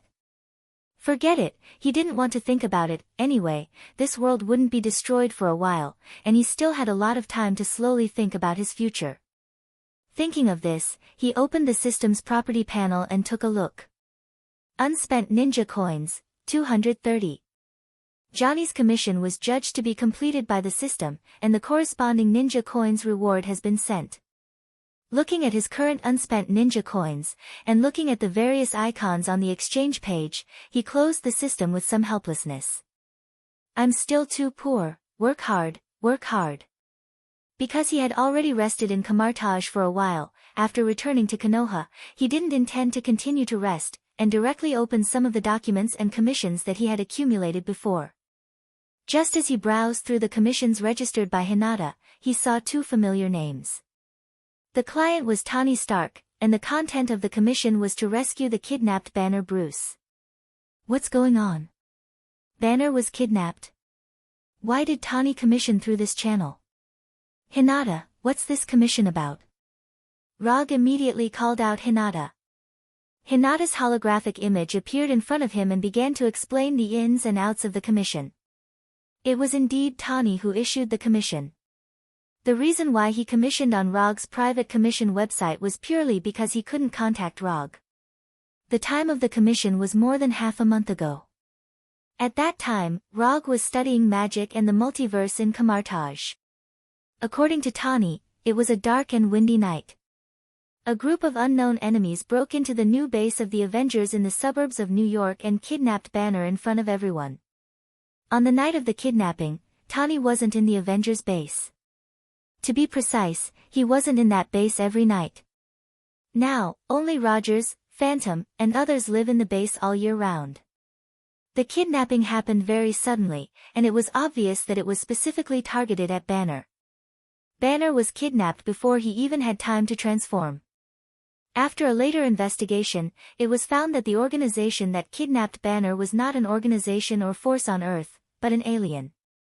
Among all the people Tani knows, only Rog and Thor have experience in this kind of alien travel, so he went to Rog. As for why he didn't go to Thor, the reason is simple. No one knows how to contact Thor in Asgard. After listening to Hinata's report, Rog had to admit that the timeline he knew was getting more and more unreliable. Even Banner was kidnapped, how could this world be any better? Although he thought so in his heart, he still has to do what needs to be done. Even if it's not for Tani and Banner, he still needs to help Hulk. Hulk is his friend. Contact Tani and tell him that I've accepted the commission. I'll go to their new base tomorrow. A group of aliens came to Earth to kidnap Banner. For some reason, Rog always felt that these aliens didn't want to kidnap Banner, but Hulk in Banner's body. Chapter 332. Although Banner is a genius scientist with 7 doctorates, Rog doesn't think that an alien organization will come to Earth to kidnap him.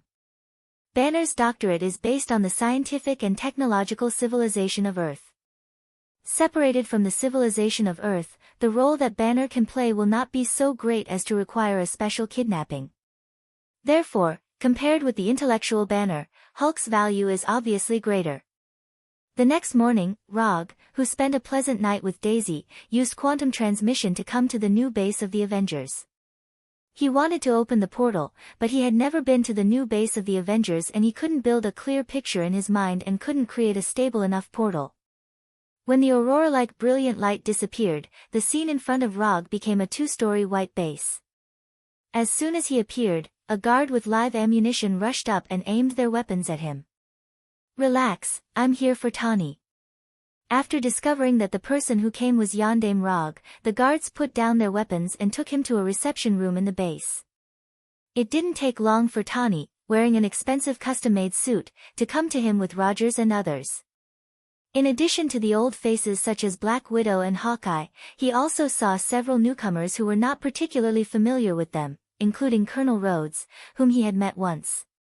Colonel Rhodes, the War Machine, Sam the Falcon, and Scott the Ant-Man, who didn't look very smart but actually had a master's degree in electrical engineering.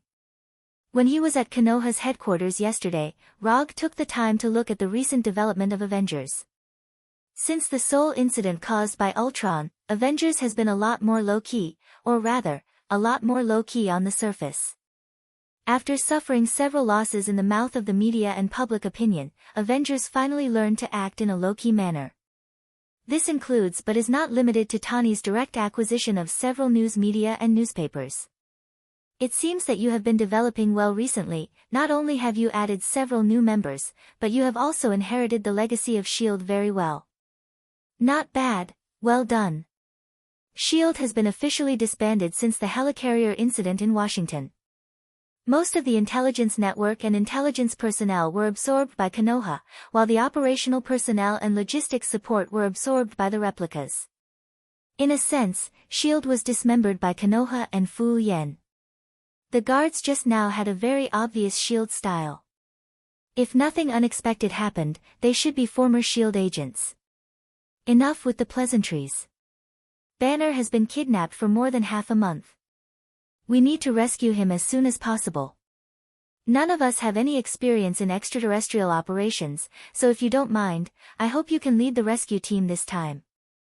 Tawny sat on the sofa opposite Rog and said with a serious face. Obviously, before Rog arrived, the Avengers had already communicated in advance. Just by looking at their current attire, one could tell that they were ready to set off at any time. Except for Tawny and Colonel Rhodes, who did not wear Iron Man armors, everyone else was basically dressed for action. Of course, Illusions were an exception. The clothes on Illusions were all changed by him, so things like operational attire have no meaning to him. Well, I'll interrupt you for a moment. You may be underestimating the danger of extraterrestrial operations. To put it bluntly, all of you here, except for Illusions, don't have the ability to act on extraterrestrial planets. Rog was not deliberately attacking the members of the Avengers, he was just telling the truth. Let's not talk about whether you have a spaceship or not, just the strange natural environment on an extraterrestrial planet may kill you. Although not every planet is unsuitable for human survival, but to be honest, the human body is really fragile. On the Earth, this may not be obvious, but once you leave the Earth and face an extraterrestrial race, this will be particularly obvious. So my suggestion is that I will go alone to rescue Banner. As soon as Rog finished speaking, there were several objections on the opposite side. Among them, the most intense objection was not from Tawny, nor from Captain America, but from Black Widow Natasha.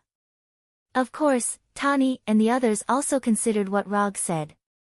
For this reason, Tawny also specially designed equipment to fight in an extraterrestrial environment.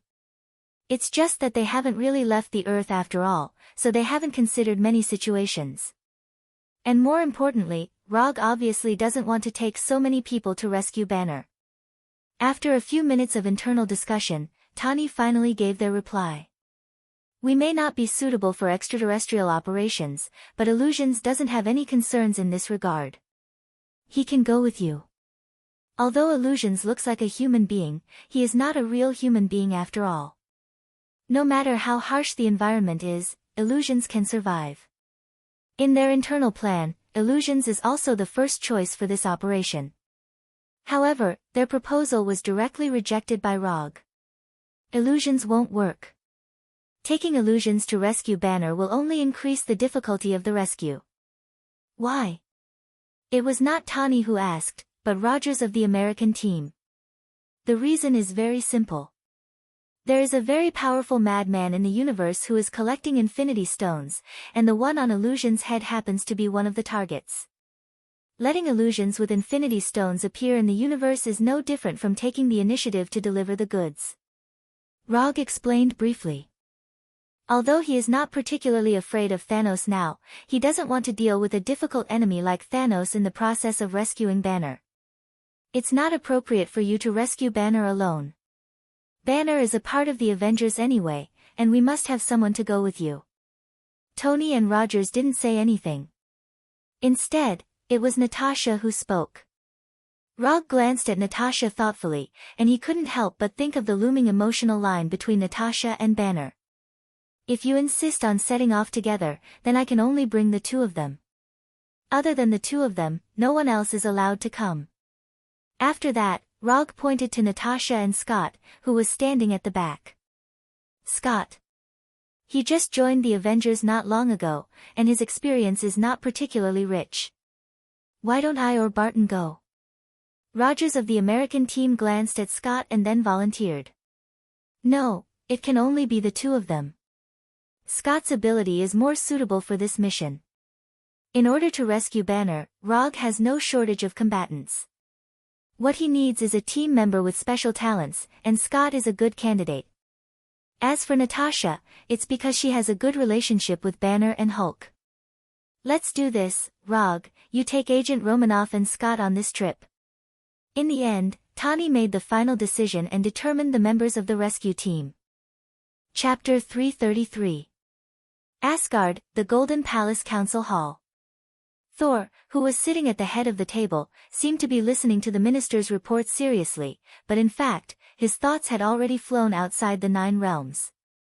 Since Thor's mother, Odin's queen, Frigga, passed away, Odin was no longer in charge of Asgard and the specific affairs of the 9 realms. All the government affairs were handed over to Thor. Although Thor hadn't officially inherited the throne of Asgard, what he did was no different from the king of Asgard. Asgard was as calm as ever, and the contents of the minister's reports were mostly related to civil affairs. Except for some sporadic war reports from Warnerheim, the entire 9 realms could be said to be peaceful. After listening to the minister's reports for several hours, Thor passed some of the policies proposed by the ministers, and also shelved some new policies that he didn't think were necessary for the time being. When he was the only one left in the magnificent council hall, Thor leaned back on the golden chair and sighed tiredly. After really taking over the government affairs, he found that it wasn't easy to become a qualified and respected king. For him, it was dozens of times more difficult than fighting the flame giant Surtur alone in Muspelheim. If it weren't for Loki's paranoid personality, he would have thought of giving the throne to Loki. But this thought only lingered in his mind for a few minutes before it was completely thrown to the back of his mind. Thor, who was leaning back on the chair, closed his eyes and enjoyed this rare time of relaxation. He summoned Thor's hammer, Mjolnir, that he hadn't waved for a long time, and waved it casually in his hand.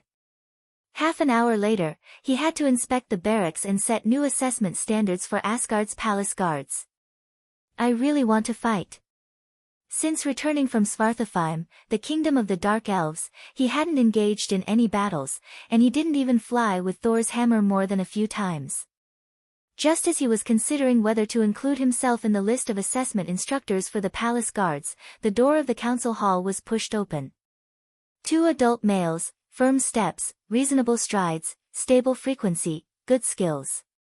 Through the sound of footsteps, Thor quickly judged the strength of the 2 visitors. Because he didn't have any chance to fight personally, he could only use these little tricks to satisfy his inner desire for battle. Thor, long time no see. Before Thor opened his eyes, a familiar voice sounded. This is Rog's voice. After hearing Roger's words, Saul suddenly opened his eyes.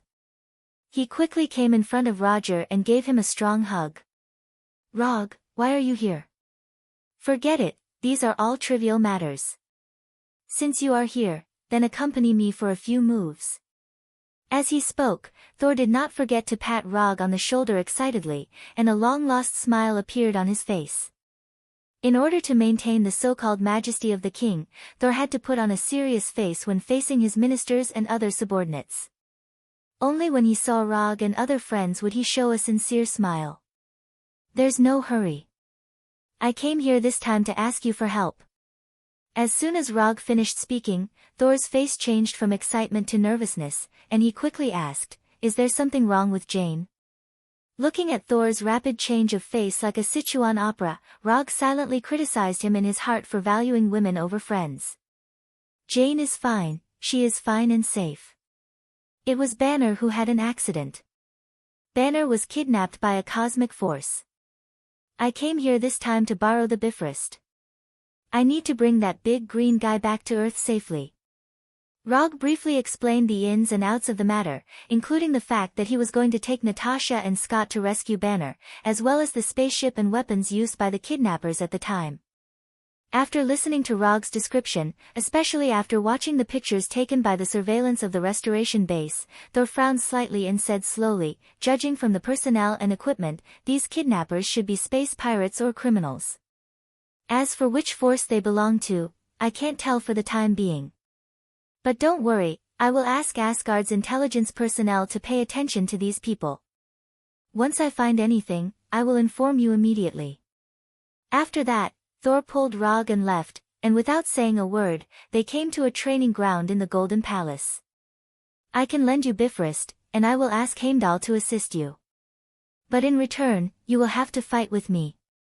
As soon as his voice fell, Thor's hammer Mjolnir flew into Thor's hand. After a fierce silver-white lightning, Thor, wearing armor and a red cloak, returned. Without any hesitation, Thor raised the Thor's hammer in his hand and directly attacked Rog.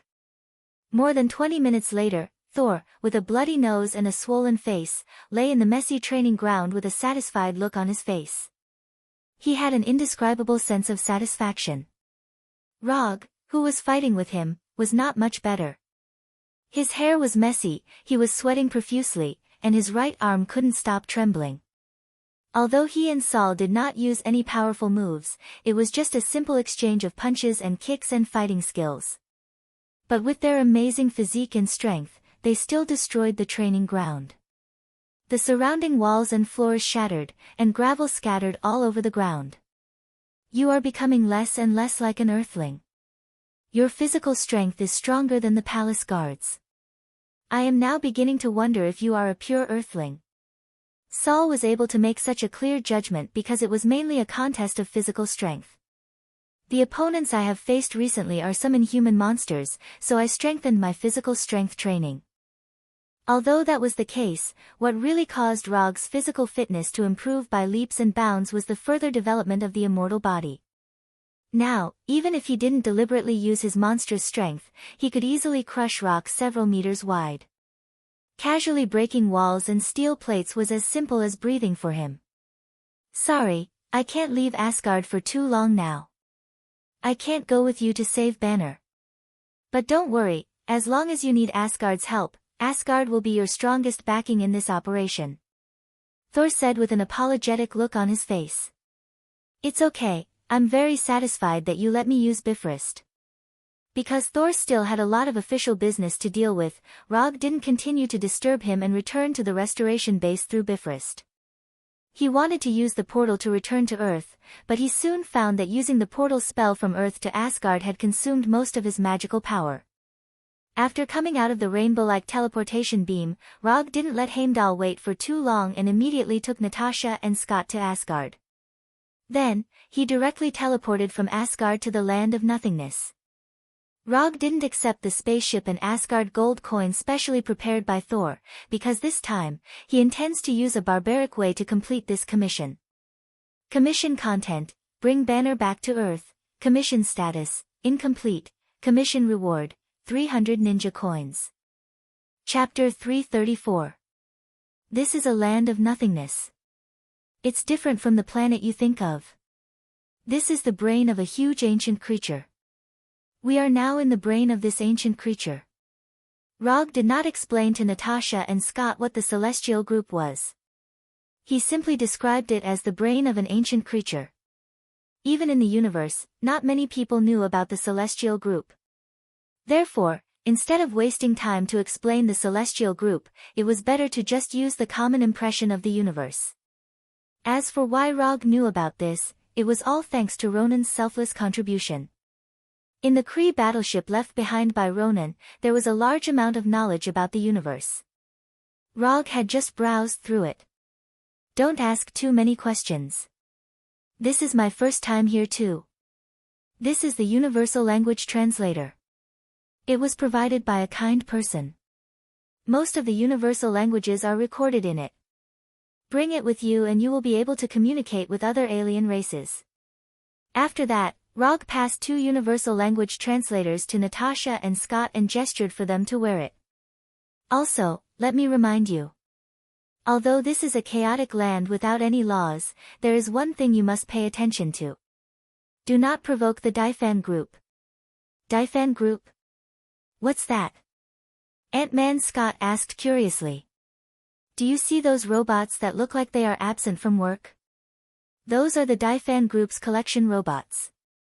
A few hundred years ago, the Daifan group sent people to mine the organic substances in the skulls. The collected bones, brain tissue, spinal fluid, etc. are all rare resources. They are very valuable in the black market. Rog pointed at the collection robots that were working hard like worker bees and said calmly. He had obtained the above information from the Kree battleship. The Daifan group was established by the collector Talia Daifan. The collector was one of Rog's targets. Oh right, let me remind you. There are many intelligent races in the universe. Some of them are exactly the same as the humans on Earth. However, they are not from Earth. After hearing Rog's reminder, Natasha and Scott nodded silently. Then, they continued to observe this magical place that was like a sci-fi city. It was their first time leaving Earth and coming to such a magical place. This was an unprecedented experience for Natasha and Scott. However, while they were sizing up the land of nothingness, many intelligent humanoid creatures were sizing them up as well. There was nothing wrong with Asgard's Bifrost. It was reliable for both civilian and military use. If there was a flaw in the Bifrost Bridge, it would be that the teleportation of the Bifrost Bridge was a little too gorgeous, so gorgeous that it was eye-catching. Why are they looking at us like that? Are they here to cause us trouble? Although they all had humanoid bodies, Scott couldn't help but gulp when he saw these aliens. He quietly walked up to Rog and asked in a low voice, "What are you doing?" Our entrance was too ostentatious. As for whether they are here to cause trouble for us, I'm not sure yet. Unlike Scott, who was extremely nervous, Rog had a calm look on his face. It was as if the people gathered in front of them were not aliens, but a group of pet dogs. What should we do now? Attack them, or just leave? Scott was indeed inexperienced. Not to mention Rog, even Natasha, who was also experiencing an alien trip for the first time, was much calmer than him. Either is fine. If your hands are itchy, you can go up and play with them. As soon as Rog finished speaking, Scott shook his head vigorously and retreated behind Rog. Not only was this guy inexperienced, but he was also not brave enough. He didn't have the demeanor of a superhero at all. Newcomers, which planet are you from? Do you know that you have to pay a toll to come to the land of nothingness? You can only move freely in the land of nothingness after you pay the toll. Do you understand? It seemed that he could tell that this was the first time Rog and the other two had come to the land of nothingness. A burly man with a height of more than 2 meters, dark red skin, and sharp teeth walked out of the crowd and said arrogantly. Before Rog could say anything, the burly man of unknown race spoke again. Look at you guys. I don't think you've prepared a toll. But you're in luck. I'm in a good mood today, so I won't argue with you about the toll. Hand that chick to me, and you don't have to pay the toll. If you run into any trouble here, you can mention my name. I'll protect you. How about it? It's a good deal, isn't it? Send that chick over, quick. The burly man held a gun thicker than Rog's thigh in his hand, as if he was certain that they would be defeated.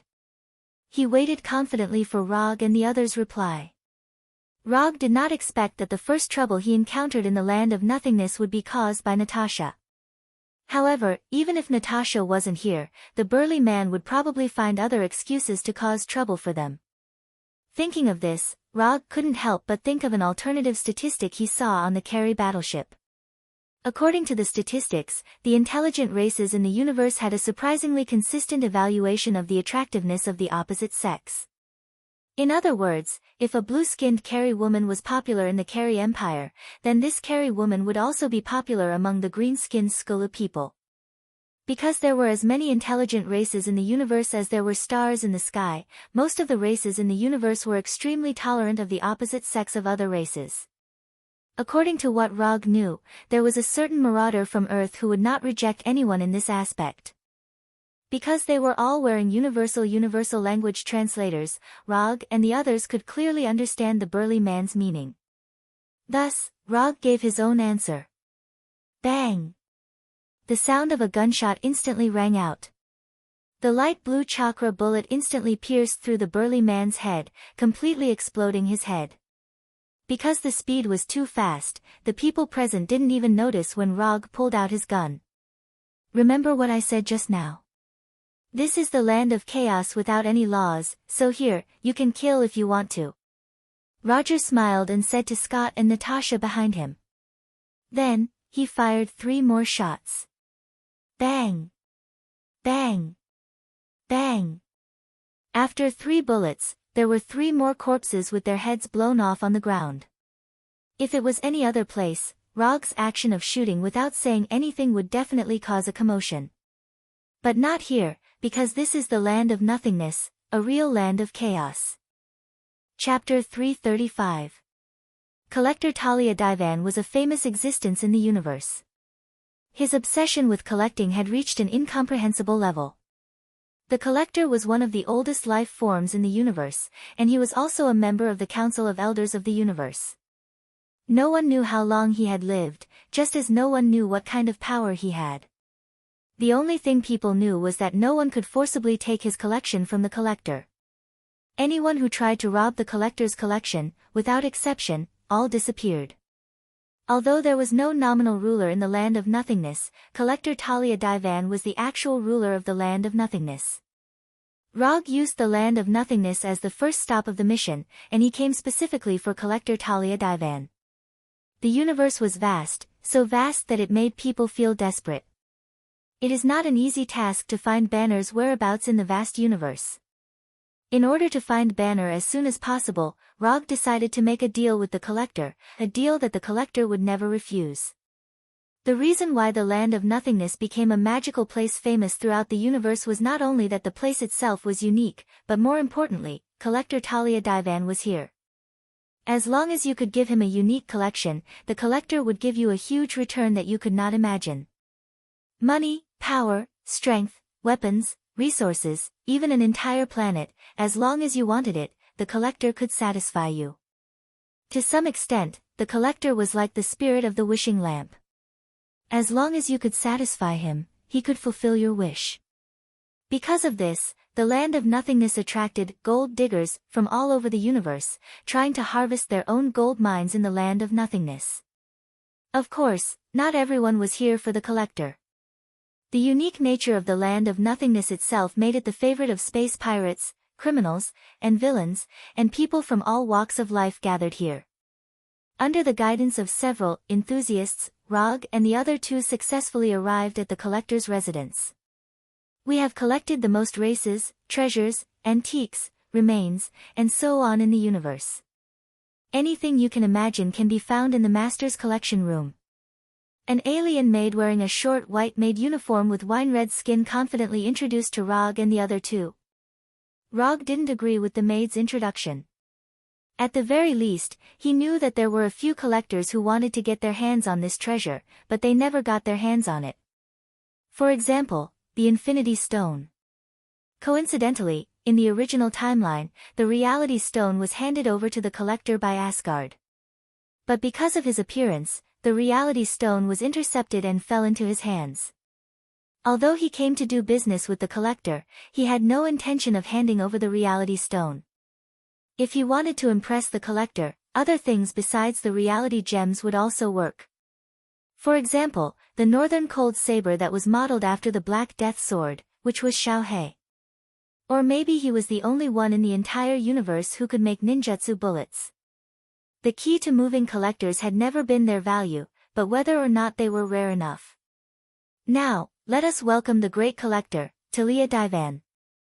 The maid who led the way used exaggerated movements and tone to introduce the collector to Rog and the other two. Following the maid's voice, a middle-aged man with a head full of white hair and strange clothes slowly turned around and walked in front of Rog and the other two. TSK, let me see, 3 rare earthlings. The collector Talia Divan glanced at Rog and the other two. He then took off his strange glasses and focused his gaze on Rog.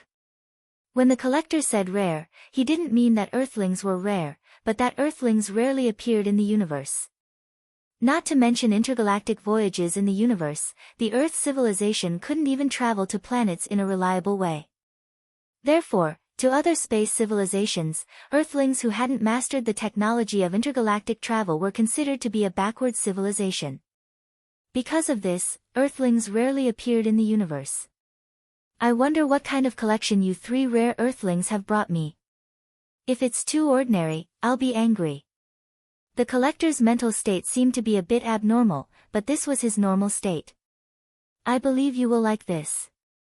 As soon as the voice fell, Rog took out a rectangular box from the summon scroll. Whether it was Blackie or ninjutsu bullets, Rog didn't plan to trade them. Although Blackie is unique, he doesn't have the habit of trading his partners. And ninjutsu bullets may not be enough to tempt the collector. After all, ninjutsu bullets can be mass-produced. In order to impress the collector and successfully obtain information about Banner, he deliberately spent 20 ninja coins and exchanged a branch of the god tree from the system.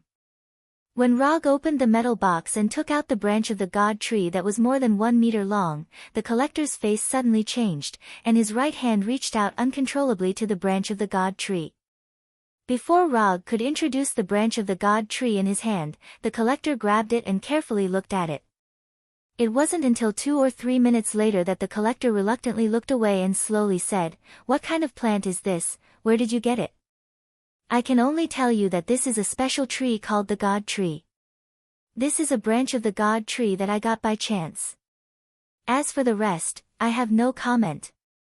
Although facing the collector, who is famous in the universe, Rog still has no intention of revealing his secrets. He came here to make a deal, not to make a confidant. "Tell me, what do you want to exchange this branch of the God Tree for, wealth or power?" The collector looked at Rog with a serious expression and said, "That's right." Since Rog doesn't want to say it, he won't force anything.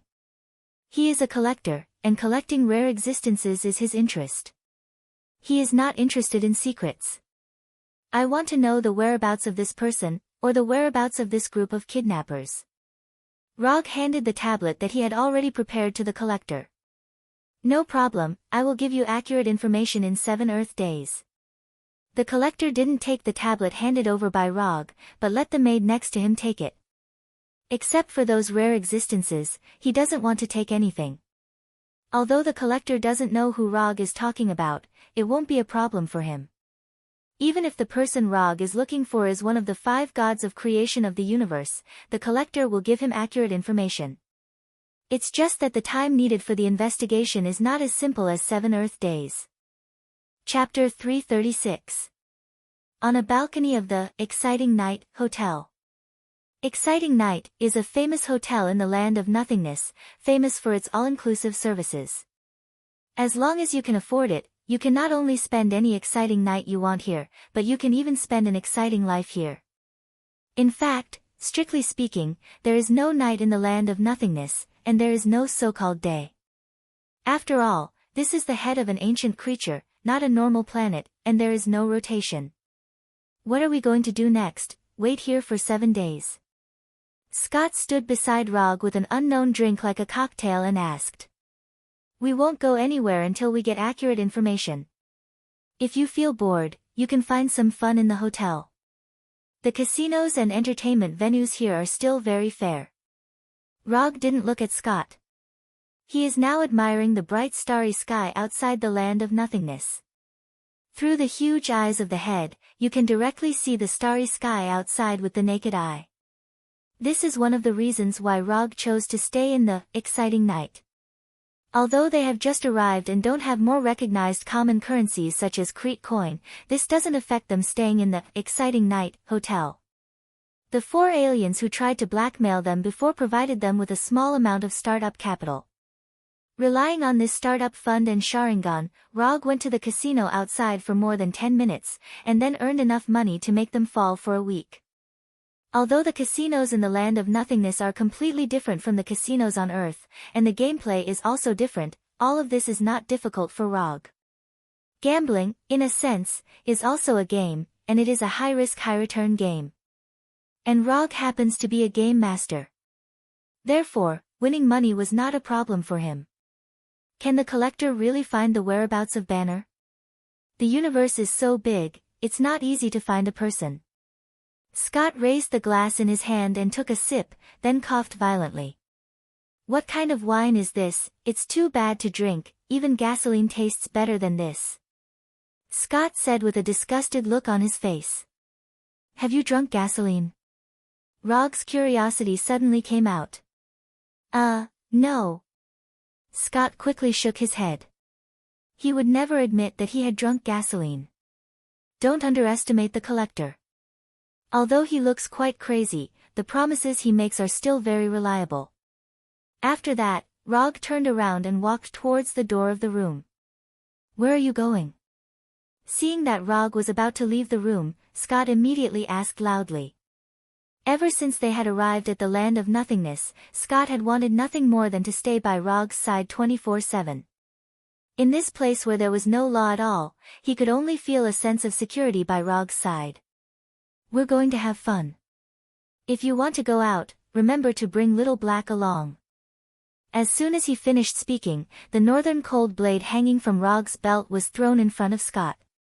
Before Scott could reach out his hand, the pitch-black northern cold blade disappeared. Instead, it was Xiao He, who was nearly 3 meters tall, had a mouth full of sharp teeth, and a pair of huge white eyes. Hello, I am Xiao He. After changing from the northern cold blade form to a humanoid form, Xiao He greeted Scott in a friendly tone that he understood. Aw. But obviously, Scott couldn't accept Xiao He's friendliness. Rog ignored Scott's screams and left the room straight, then knocked on the door of the next room. Not long after, the door of the room was opened. The person who opened the door was none other than Black Widow Natasha, who was wearing a special black combat uniform that vividly displayed the curves of her body. What happened to Scott? I seem to have heard his screams just now. It's okay, he met a new friend and was just a little excited. The people of the Avengers didn't know about Xiao He, and Rog didn't intend to explain it to them. So until now, Natasha thought that only the 3 of them participated in the rescue operation of Banner. After entering Natasha's room, Rog directly took out a bottle of unknown drink that was slightly more pleasing to the eye from the wine cabinet and poured a glass for himself and Natasha. When did you get together with Banner? After handing one of the glasses to Natasha, Rog asked casually. Together? I wasn't with Banner, I just wanted to save my companions. Natasha froze for a moment. She thought that Rog wanted to tell her about the next arrangement, but she didn't expect Rog to ask such a question. Really? You didn't look like you just wanted to rescue your companions at the Avengers base. Natasha is a very smart woman, otherwise, she wouldn't have become a top spy, so she instantly understood why Rog said that. Banner is indeed a very talented man, but he's not my type, and he hasn't recovered from Dr. Ross's breakup yet. Natasha picked up the glass and took a sip, and a blush quickly appeared on her delicate face. Not only do you have such a misunderstanding, but others also have similar ideas. Rogers even took the initiative to set me up with Banner. At this point, Natasha smiled bitterly. Wait, the person you like is not Banner, then it can't be Hulk, right? Do you like Hulk? Rog knows that there is some kind of emotional thread between Natasha and Banner. After all, this is the case in the timeline he knows. But now it is clear that the development of things is completely different from what he remembers. Natasha doesn't like Banner, but she likes Hulk. This development trajectory is a bit out of the ordinary. However, after thinking about it carefully, this wasn't something impossible. Although Hulk is very different from normal people, in a sense, Hulk is also a good man. No, I don't like Hulk either. Also, put away those dirty thoughts in your mind. Natasha is worthy of being an experienced top spy. Although Rog hasn't said anything yet, Natasha can see what he is thinking at a glance. Ahem, I'm a gentleman. I won't have any inappropriate thoughts. No, you don't like Banner, and you don't like Hulk, then why are you so nervous? This is not the mental state a qualified spy should have. Rog soon found the blind spot. Are there only these animal instinctive thoughts left in your men's minds? I have carried out several missions with Hulk. In the process of carrying out the mission, I found that Hulk is not as barbaric and violent as people think. He doesn't like to use violence, and he doesn't want people to be afraid of him, but no one has ever cared about what he thinks. Everyone thought of Hulk as a powerful barbarian warrior, but they never thought about what Hulk wanted. Hulk is lonely, he also wants friends, he also wants someone to really care about him, not treat him as a weapon, a tool.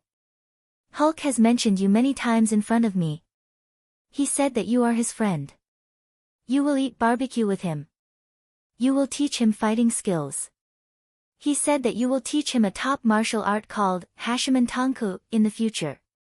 He doesn't know why, but after listening to Natasha's words, two thoughts suddenly emerged in Rog's mind. The first is that Natasha seems to have an inexplicable motherly love for Hulk. The second was that Hulk, this little guy, actually really remembered what he had said before. After the commission is completed, he will try to teach Hulk the Hashiman Tanku. Since Hulk regards him as a real friend, Rog will naturally live up to Hulk's expectations. And he also wants to see if Hulk, who has practiced the Hashiman Tanku, can kick out the legendary ending. Chapter 337. Time passed in a flash. Unknowingly, Rog and the other two had already spent 5 Earth days in the land of nothingness. At this time, there were only 2 days left before the time promised by the collector. Although the collector hadn't contacted them in the past few days, Rog wasn't worried that the collector would violate the promise. As long as the collector still wanted the Tree of God's branch, the collector would definitely find out the accurate information within the agreed time. While waiting for the collector's reply, Rog didn't stay idle. He prepared all the equipment needed for interstellar travel.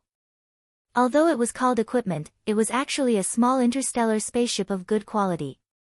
Log originally planned to win a spaceship in the casino fair and square, but ever since his reputation spread out in the land of nothingness, no one was willing to compete with him at the gambling table.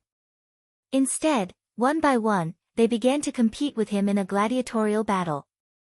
Remember Ronan, the accuser who was defeated by him? After knowing the death of Captain Marvel Carroll, the accuser Ronan brought a carry fleet to Earth in an attempt to fish in troubled waters. In the end, he was defeated by Rog and left with his tail between his legs. At that time, Rog didn't kill the accuser Ronan. Instead, he intentionally let him go. The 4th Hokage of Earth, Rog, defeated the accuser Ronan of the Carry Empire. Of course, it was impossible for the Carry Empire and Ronan to deliberately announce a lost battle, but the people in the universe still learned about this matter through some secret channels. Thus, the reputation of the 4th Hokage of Rog began to spread in small to medium-sized areas of the universe. On the 3rd day after Rog and the other two came to the land of nothingness, someone recognized him, and then the entire land of nothingness knew about it. It was also from that day onwards that people were no longer willing to compete with Rog on the gambling table. Instead, they changed the venue of the duel from the casino to the arena. Some people wanted to gain more reputation by defeating him, some people simply wanted to compete with him. Of course, there were also some gamblers who wanted to win more wealth through the duel. Rog didn't refuse these gladiator invitations, but he had his own requirements. The challengers had to put up a sufficient bet before he would accept the challenge. The small interstellar spaceship he had now was one of the spoils he had won from the arena. As for loot of similar value, he still had 8 more. There would only be 3 matches a day, and the highest bidder would win. This was the second rule of Rog's gladiator fights. In these 3 days, he fought a total of 9 battles and won all 9 battles. None of the 9 matches lasted more than a minute. The one with the best result lasted until 52 seconds. By now, not many people were willing to fight with him. After all, no one liked a gladiator battle that was guaranteed to fail. Are you still going to the arena today? After witnessing Rog's heroic fighting style, Scott fell into a state of blind worship for Rog. Now, he even began to consider whether he should leave the Alliance and join Konoha after returning to Earth. I don't think so. So far, I haven't received any gladiator invitations. Rog lay on the sofa on the balcony and answered casually, his eyes still looking at the bright starry sky outside. Can I ask you something? Scott got rid of Xiao Hei, who was frantically ravaging his hair, and asked Rog with difficulty. What do you want to know? Have you been sleeping in the room next door for the past few days? I heard that Agent Romanoff and Dr. Banner are a couple. Isn't it a bit inappropriate for you to do this? Looking at Scott's hesitant look, Rog shook his head helplessly. They are not a couple. You all think too much, and I don't like to put a hat on people. If it was someone else, Rog wouldn't bother to explain. But since Scott had such a question, he didn't mind explaining it for the sake of his current teammate, lest Scott have any bad associations. Really, then there's no problem. But speaking of which, Agent Romanoff's figure is really...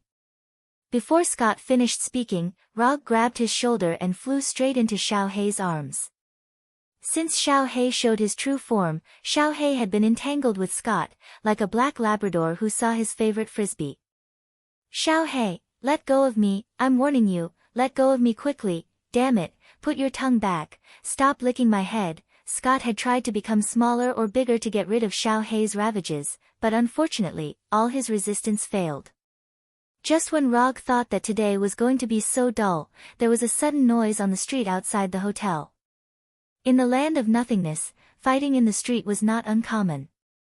Especially near casinos, bars, and other entertainment venues, this kind of thing was even more common. But this time, Rog's eyes were on one side of the battle. There was a raccoon holding an energy gun and screaming crazily, and a tray ant that was several meters tall. It can't be such a coincidence, right?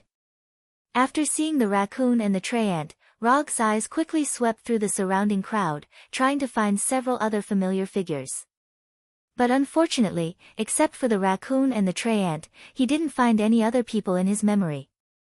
The genetically modified raccoon, Rocket, and the tray ant of the giant flower god clan, Groot. Xiao Hei, look after Scott and Natasha, I'm going out. As soon as his voice fell, Rog used the body flicker technique to leave the balcony of the room, and his whole person disappeared completely.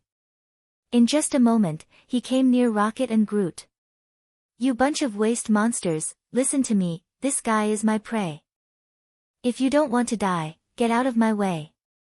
Rocket pointed his gun at a person in front of him and said in a fierce tone. I'm Groot. Groot, who was standing on top of Rocket, also made a boxing pose and echoed in a low voice.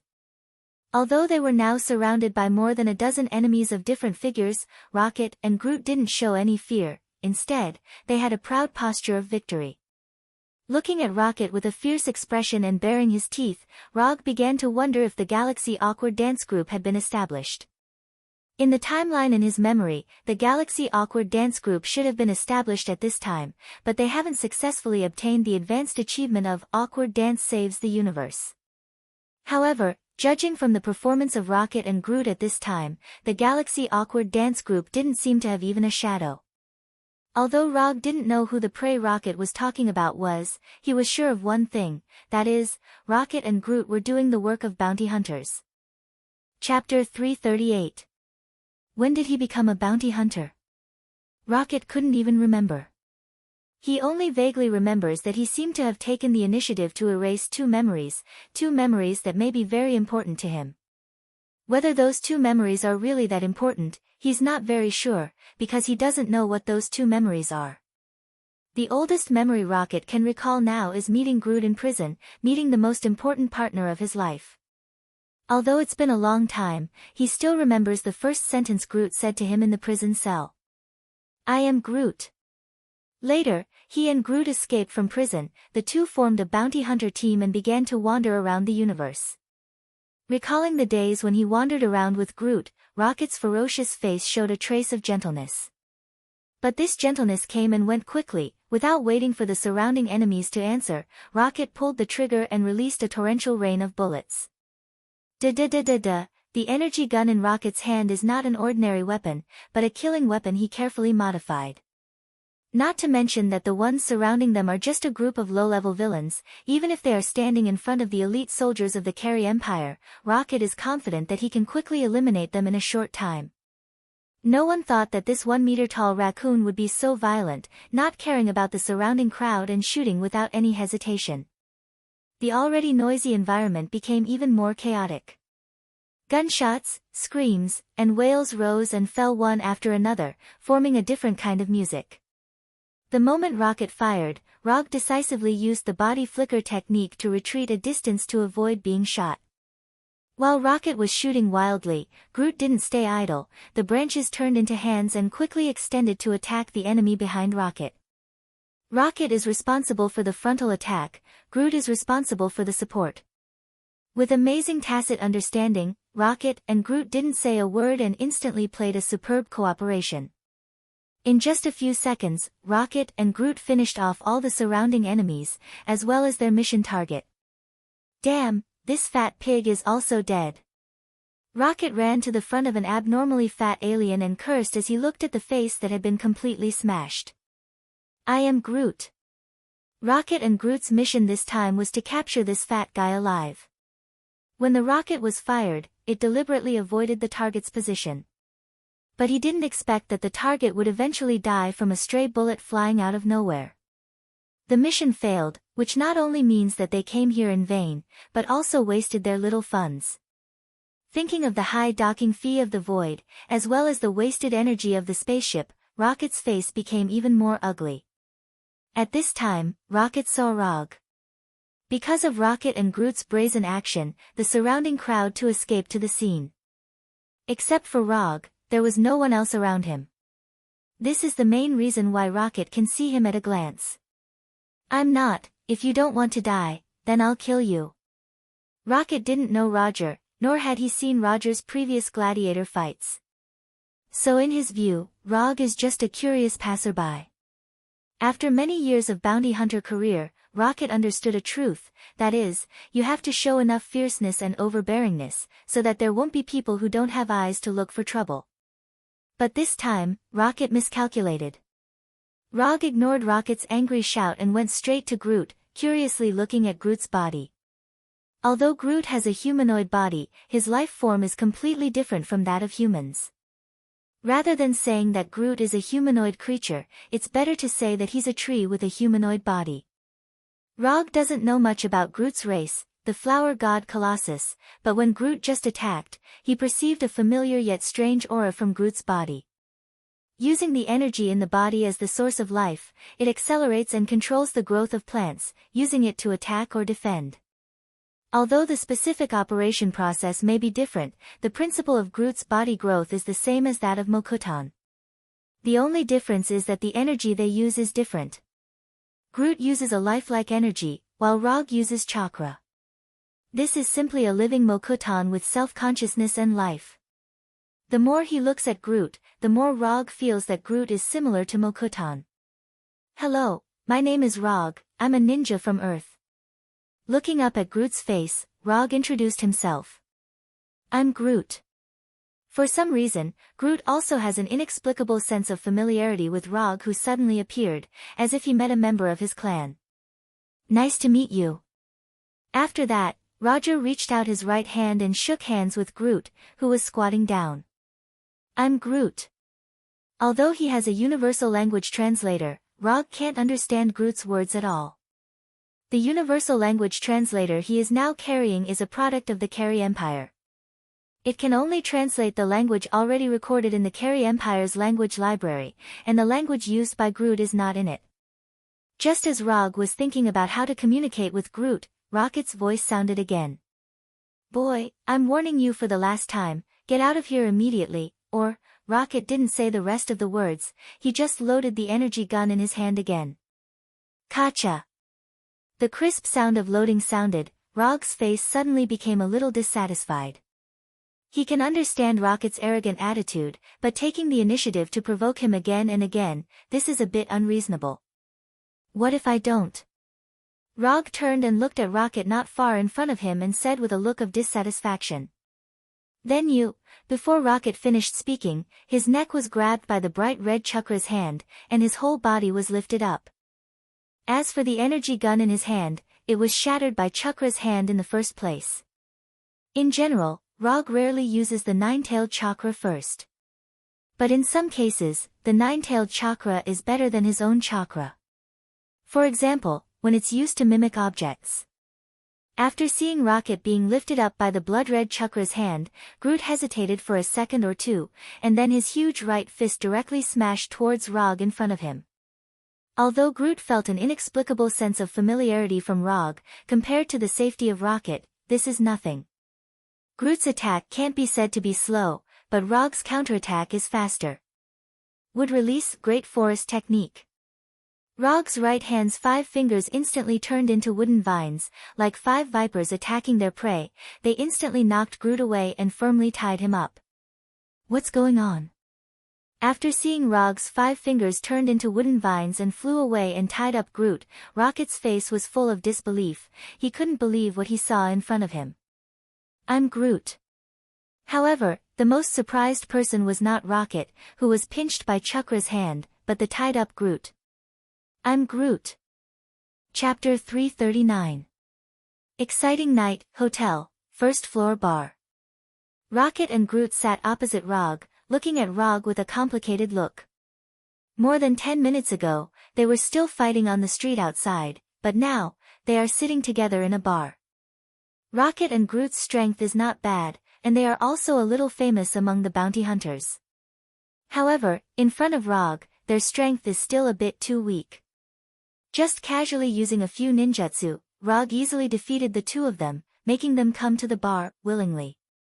Who are you? What do you want to do? Rocket asked Rog with a vigilant look.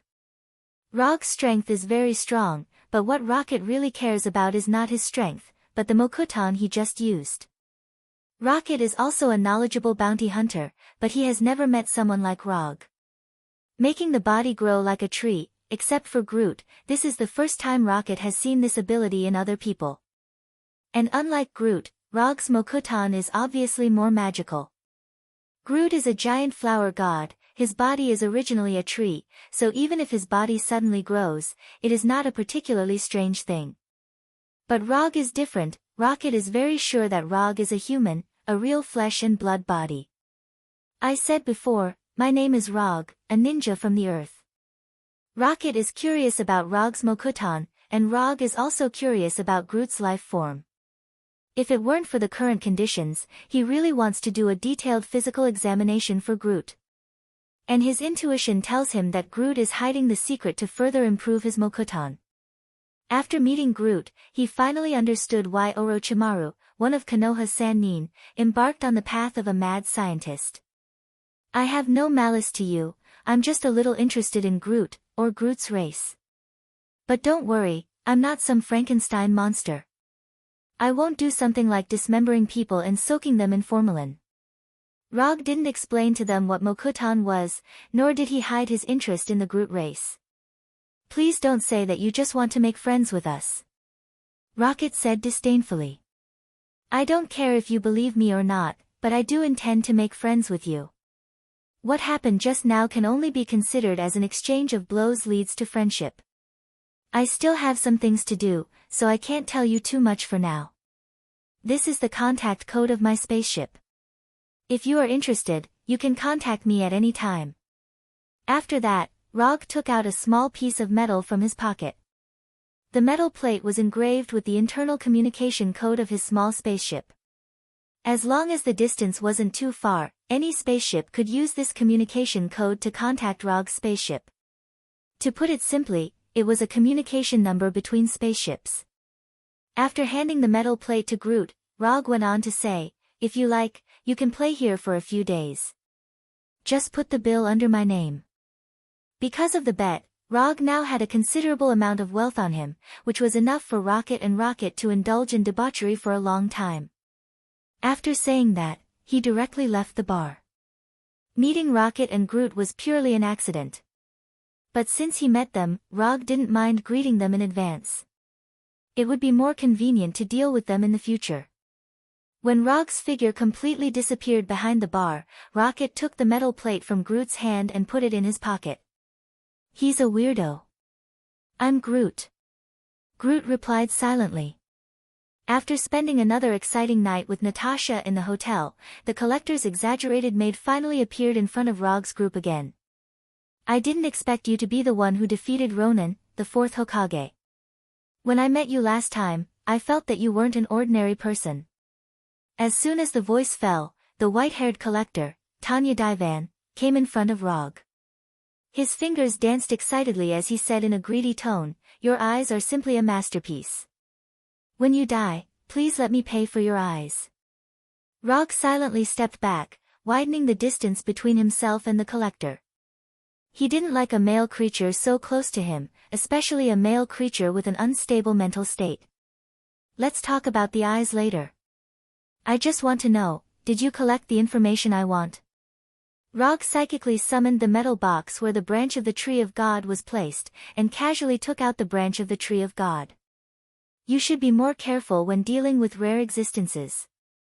The collector took the branch of the Tree of God from Rog's hand and signaled the maid next to him to return Rog's tablet to him. The ones who captured Bruce Banner were a group of slavers called rope catchers. They don't belong to any faction. They capture all kinds of powerful creatures in the universe, and then sell these creatures to customers who need them. As far as I know, my brother Ansaka bought a lot of interesting creatures from the rope catchers.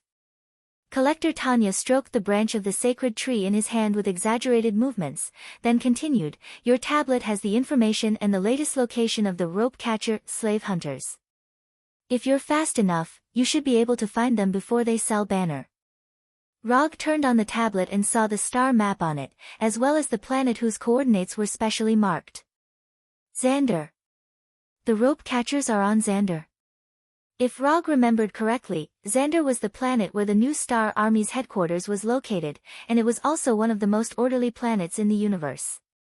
The rope catchers were a slaver group, and if they took the initiative to go to Xander, it was no different from a fugitive going to the police station. Xander was a place where a street brawl could land one in jail for serious crimes. Isn't this information a little wrong? Xander will not allow the existence of slavers. The brighter a place is, the easier it is for darkness to breed. The collector replied with a smile, then signaled the Burgundy maid to see him out. At first, Rog thought that Banner would be captured to Sokka, which was ruled by Lord Gao. After all, Lord Gao was the one who liked to organize gladiator fights. He did not expect Banner to be sent to Xander, which was famous for its civilized order. At the same time, he also had a question. How did Banner, who had never left Earth, get targeted by the slavers? Chapter 340. More than 3 hours later, Rog and the others arrived at Xander from Nothingness. Originally, it only took more than an hour to travel from Nothingness to Xander, and there were enough space jump points between the two places. The problem was with the pilots. Neither Natasha nor Scott had any experience in flying small spaceships. Although Rog had experience flying a small dark elf fighter, a fighter was not the same as an interstellar spaceship, and the manufacturers of the two were completely different. So before they set off, they had to take a temporary spaceship driving course. Fortunately, Rog was an experienced pilot.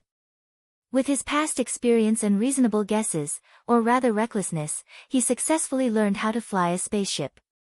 Although it was not perfect, he still managed to drive the spaceship to Xander and land it at the docking port. Halden City, according to Xander's evaluation standards, was a first-class city only one level lower than the capital. According to the information provided by the collector, the rope hunters who kidnapped Banner had just arrived in Halden City a day ago. Although Rog and the others did not have any legal identification documents, they did not have any wanted or bad records, so under the charm of money, they successfully obtained 4 temporary identification documents. That's right, 4. Even Blackie needed to get an identification document. Blackie in the form of the Northern Frost Blade could fool ordinary people, but he could not fool the port's immigration scanners. Therefore, on the immigration records, Blackie was a creature that must be identified, not an item. Where are we going next? Scott was still wearing his classic Ant-Man uniform, and he did not even take off his helmet. According to him, he was worried that the air here would contain substances harmful to humans. However, in Rog's view, Scott was not worried about the air being harmful, but he did not want Blackie to continue ravaging his hair. Let's find a place to check in first, and then exchange these things for new star coins. Except for the small spaceship, Rog's other winnings could not be directly exchanged for new star coins, the common currency of Xander. Therefore, whether it was to find Banner or for their own journey, they needed to exchange the things in their hands for new star coins. Rog originally intended to give these things to the collector directly, but unfortunately, the collector had no interest in them. Because of the new star army, Xander was more orderly than most planets in the universe, and the civilization level of the inhabitants was also higher. If the civilization of the inhabitants of the Land of Nothingness was equivalent to the Middle Ages on Earth, then the civilization of the inhabitants of Xander was equivalent to the 21st century on Earth. And to a certain extent, Xander was a bit like Earth after the rapid advancement of technology. However, as the collector said, the brighter the place, the easier it was for darkness to breed. Even Xander, with its perfect laws and strict order, had an inescapable dark side. Rog, on the other hand, was very good at dealing with these dark forces hidden in the shadows. In a certain black market that was not welcomed by the officials, Rog successfully exchanged the spoils in his hand for Nova coins and exchanged them for a number that satisfied him. 132, 68 million new star coins. Rog had just inquired that the most expensive suite in the most luxurious hotel in Halton City was only 100,000 new star coins per night. So, he was not dissatisfied with this number. In addition to solving the financial problem in the black market, Rog and the others also successfully inquired about the rope hunters. To be precise, it was Natasha who inquired about it. People who could not control their rationality in the face of beauty were not only on Earth, but also on Xander. The rope hunters just arrived yesterday. I heard that they sold a few good prey. In tonight's Bloody Gladiator, one of the rope hunters' prey will be fighting. I got 4 tickets, Natasha said calmly. At the same time, she took out 4 black tickets with only a red skull and a string of numbers printed on them. Then let's go take a look tonight. If everything goes well, we might be able to return to Earth tomorrow. Although that was what he said, Rog did not think that they would be so lucky. The fact that the rope hunters could make a name for themselves in this industry was enough to prove that they were not rookies. Rog had read the information provided by the collector. Although the rope catchers were just a group of slave hunters, their strength was not inferior to a regular army. In fact, they were even a bit stronger. If not, they would have been wiped out by the armies of other planets long ago. Xander's environment was very similar to Earth. Not only did the rotation time was similar, even the gravity and air were similar. What surprised Rog even more was that Xander, which was a technological civilization, had a high concentration of natural energy. Although the concentration of natural energy was not as high as Asgard or Warnerheim, it was still not bad. It was at least a few times higher than Earth's. When night fell, Rog and the other 3 arrived at the venue of the Bloody Gladiator. The Bloody Gladiator in Halton City was quite famous in the underworld of Xander. The organizers behind it were said to be the upper echelons of Halton City. As for whether the organizers were the upper echelons of Halton City, there was no definite conclusion. The only thing that could be confirmed was that the Bloody Gladiator in Halton City had never been stopped by the New Star Army. Excitement and safety were the main reasons why the Bloody Gladiator in Halton City was famous in the underworld. After handing the tickets to the guard, Rog and the other three successfully entered the venue of the Bloody Gladiator. It was an underground bar in the city. Before entering the bar, Rog and the other three received 4 identical white masks. The masks were very ordinary. There was nothing special about them. It was just an ordinary white mask. Every audience member would receive a mask like this when they entered the venue. According to the organizers, wearing the masks was to protect the privacy of the audience. After all, no one would want to be recognized in the Bloody Gladiator, especially on a planet that pursued civilization like Xander. The underground bar was larger than Rog imagined. It was almost the size of a basketball court. The dance floor in the middle of the bar was modified into a special ring. There were metal pillars as thick as an arm around the ring. They looked like fences for the ring. All the audience members wore white masks. They were either sitting at the table or standing by the ring. Some were whispering, some were silent. Welcome to the Bloody Gladiator. Tonight, you will enjoy a fight for survival where fists meet flesh and blood splatter everywhere. Tonight, you will see the light of life bursting forth from living creatures under the threat of death. Tonight, you will hear painful howls that will cause you to be unable to sleep for the entire night. Now, let us welcome the 2 protagonists of tonight. They are the undisputed superstars of tonight. The host in an unknown corner was frantically stirring up the audience's emotions. At the same time, he did not forget to remind the audience not to miss the final betting time. Rog also received a betting slip from a waitress who was wearing an alluring outfit but a red mask that covered half of her face. Although he did not understand Xander's language, it was not a problem on the technologically advanced Xander. A real-time translation system could solve all the problems. After putting on the real-time translation glasses he bought and adjusting his language to Earth's English, which was rare but still included in the dictionary, Rog casually browsed through the contents of the betting slip. Although there was only one gladiator battle, the contents of the betting slip were extremely rich. In addition to the simple victory and defeat, there were also bets on how many minutes the battle would end, whether the defeated party would live or die, whether they would be crippled or seriously injured, and even how many fingers would be lost in total. Depending on the content of the bet, the odds were completely different. Even for the simplest bet, the odds were not 1-to-1.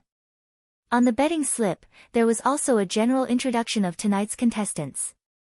One was a 4-armed ape of an unknown race, and the other was a human. Of course, the human here was not an earthling, but an Asari. Chapter 341. Rog was no stranger to the Asari.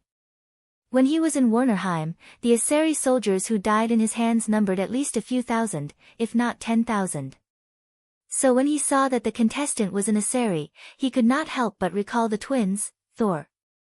10 million on this Asari to win. Rog handed an anonymous new star card to the scantily clad waitress and completed his bet. On the anonymous new star card, there was a deposit of 10 million new star coins. As long as one had this card, anyone could withdraw money from any bank without needing a password.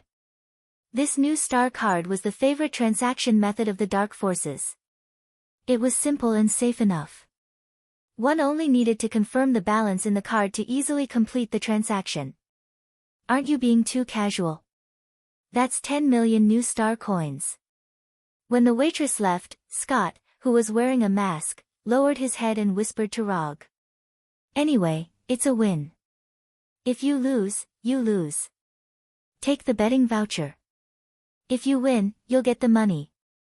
After that, Rog handed the betting voucher to Scott. It'll be strange if he wins. The odds are 1-3. 5. Anyone can see that this Asari is bound to lose. Scott said with some disdain, but he still silently kept the betting voucher handed by Rog. It was better to be safe than sorry. If he wins, this voucher would be worth 35 million new star coins. A few minutes later, the lights in the entire bar dimmed, and the spotlights focused on a side door of the bar. The first to appear was the Aseri. With just a simple glance, Rog deduced the identity of this Aseri. This was a Chiliarch of the Sword and Shield Brigade. He had a sword in his right hand and a shield in his left hand. The armor on his body was also the standard armor of a Chiliarch in the Aseri army. Although a Chiliarch was not a general, he was only one step away from being a general. Even such an existence had become a gladiator. This bloody gladiator was not simple. Amidst the cheers of the audience, the captain of the Sword and Shield Chiliarch of the Aso Divine Army walked up to the arena unhurriedly. His face was as resolute as ever, as if he was not in the arena of a gladiator, but on a glorious battlefield. After the host casually introduced the Chiliarch's battle record, the crowd erupted into thunderous cheers. Amidst the roars of the audience, the four-armed berserk ape that was locked in the cage was pushed out. When the metal column on the stage emitted a light blue electric radiance, the four-armed wild ape in the cage was pushed to the entrance of the stage. Without needing any instructions, the moment the cage door was opened, the four-armed berserk ape rushed out like a mad bull. The metal pillar of the arena rose completely, and a high-temperature lightning cage was completely formed. In the next second, the 3-meter-tall, four-armed giant ape clashed with the Aseri Chiliarch of Sword and Shield. Whether it was in terms of size, strength, speed, or endurance, the four-armed berserk ape had an absolute advantage. The only thing the Chiliarch of Sword and Shield could count on was his battle experience and superb combat skills. The odds of the four-armed berserk ape were only 1/5. From the setting of the odds, it was easy to see the difference in strength between the two. As expected, within a few minutes, the Aseri Chiliarch of Sword and Shield was at a disadvantage. Wounds began to appear on his body, and he was gasping for air. Rog had fought with Aseri warriors before, so he knew the approximate strength of a Chiliarch. If his judgment was correct, the Chiliarch of Sword and Shield would be completely dismembered by the four-armed berserk ape in 2 minutes at most. Seeing the Chiliarch of Sword and Shield doing his best to block the four-armed berserk ape's attacks and seize every opportunity to counterattack, Rog's memories of Warnerheim appeared again. To save or not to save? Not long after entering the bar, he secretly used chakra to check the situation in the bar. Although there were many life signals in the bar, none of them could be considered an expert. If he wanted to save the Chiliarch of Sword and Shield in the ring, it would not be as easy as eating, but it would not be too difficult either. After thinking seriously for a few seconds, he finally made a decision. Take half a step back, raise your shield, and slash. Turn left, half squat, and slash. Stab, shield bash, jump, heavy slash. The Chiliarch of Sword and Shield heard the voice.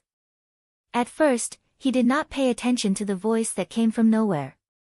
However, he soon realized that the voice's guidance was indeed the best choice under the circumstances. After trying a few times, the Chiliarch of Sword and Shield decisively gave up his plan and began to fight according to the voice's instructions. Other than the Chiliarch of Sword and Shield, no one else noticed the voice's existence. Even Natasha, who was sitting next to Rog, did not notice it. Using chakra, Rog accurately transmitted his voice to the Chiliarch of Sword and Shield, guiding him on how to fight. In terms of raw strength, the Chiliarch of Sword and Shield was far inferior to the four-armed berserk ape. This was also the main reason why his odds were as high as 3/5. However, the four-armed berserk ape was still a beast without intelligence. As long as the Chiliarch of Sword and Shield could withstand the first few rounds of attacks from the four-armed berserk ape, he could use human intelligence to slowly kill the four-armed berserk ape. However, in order to do this, not only did he have to have rich combat experience, but he also had to have sharp combat instincts and essential combat skills. When experience, intuition, and skills were combined, he could change the outcome of the battle and gain the right to live. On the surface, the one fighting in the ring now was the Aseri Chiliarch of Sword and Shield. However, in reality, the one fighting the four-armed berserk ape was a different kind of Rog. Not long after, the audience below the ring realized that the four-armed berserk ape, who had the upper hand, was gradually falling into a disadvantageous position. The four-armed berserk ape's attacks began to miss and become ineffective, while the chilly arch of sword and shield kept leaving wounds on the four-armed berserk ape's body. Light green blood began to spread in the ring, and the four-armed berserk ape's movements began to slow down. Reverse shield, right knee, triple slash, back of the neck, stab. The chilly arch of sword and shield took advantage of the four-armed berserk ape's unstable body and quickly went behind the four-armed berserk ape, stabbing the four-armed berserk ape's neck with the sword in his right hand. When the Aseri chilly arch pulled out the sword from the back of the four-armed berserk ape's neck, light green blood spurted out from the wound and dyed the chilly arch green. He won. He really won. Scott stared at the arena in disbelief, and he almost lost control of his emotions and shouted out loud. While Scott was waving his arms excitedly, Natasha turned her head and looked at Rog, who had been silent all this while. Natasha didn't know why, but she felt that she had seen the chilly arch of sword and shield's fighting style somewhere before. That style of fighting style that was at his fingertips and treated close combat like a game was very similar to that of someone she knew. No, it wasn't just similar, it was exactly the same. The fighting style that the chilly arch of sword and shield used was Rog's fighting style. Chapter 342. Did you help the chilly arch? Natasha asked in a low voice. Before speaking, she wisely turned off the universal language translator in her ear. In a gladiator fight, helping one side is obviously cheating. Once discovered, the consequences are very serious. Although Natasha is cautious enough, she is not Rog after all. When she thinks about problems, she instinctively uses herself as the standard. For Natasha, doing something that will anger others in their territory is not a very wise decision. Her strength does not allow her to do so. But she ignored one point, that is, for Rog, he has enough strength to crush everyone present. The level of strength determines the difference in thinking and behavior. I stayed in Warnerheim for a while, and I have a good impression of the Aseri race.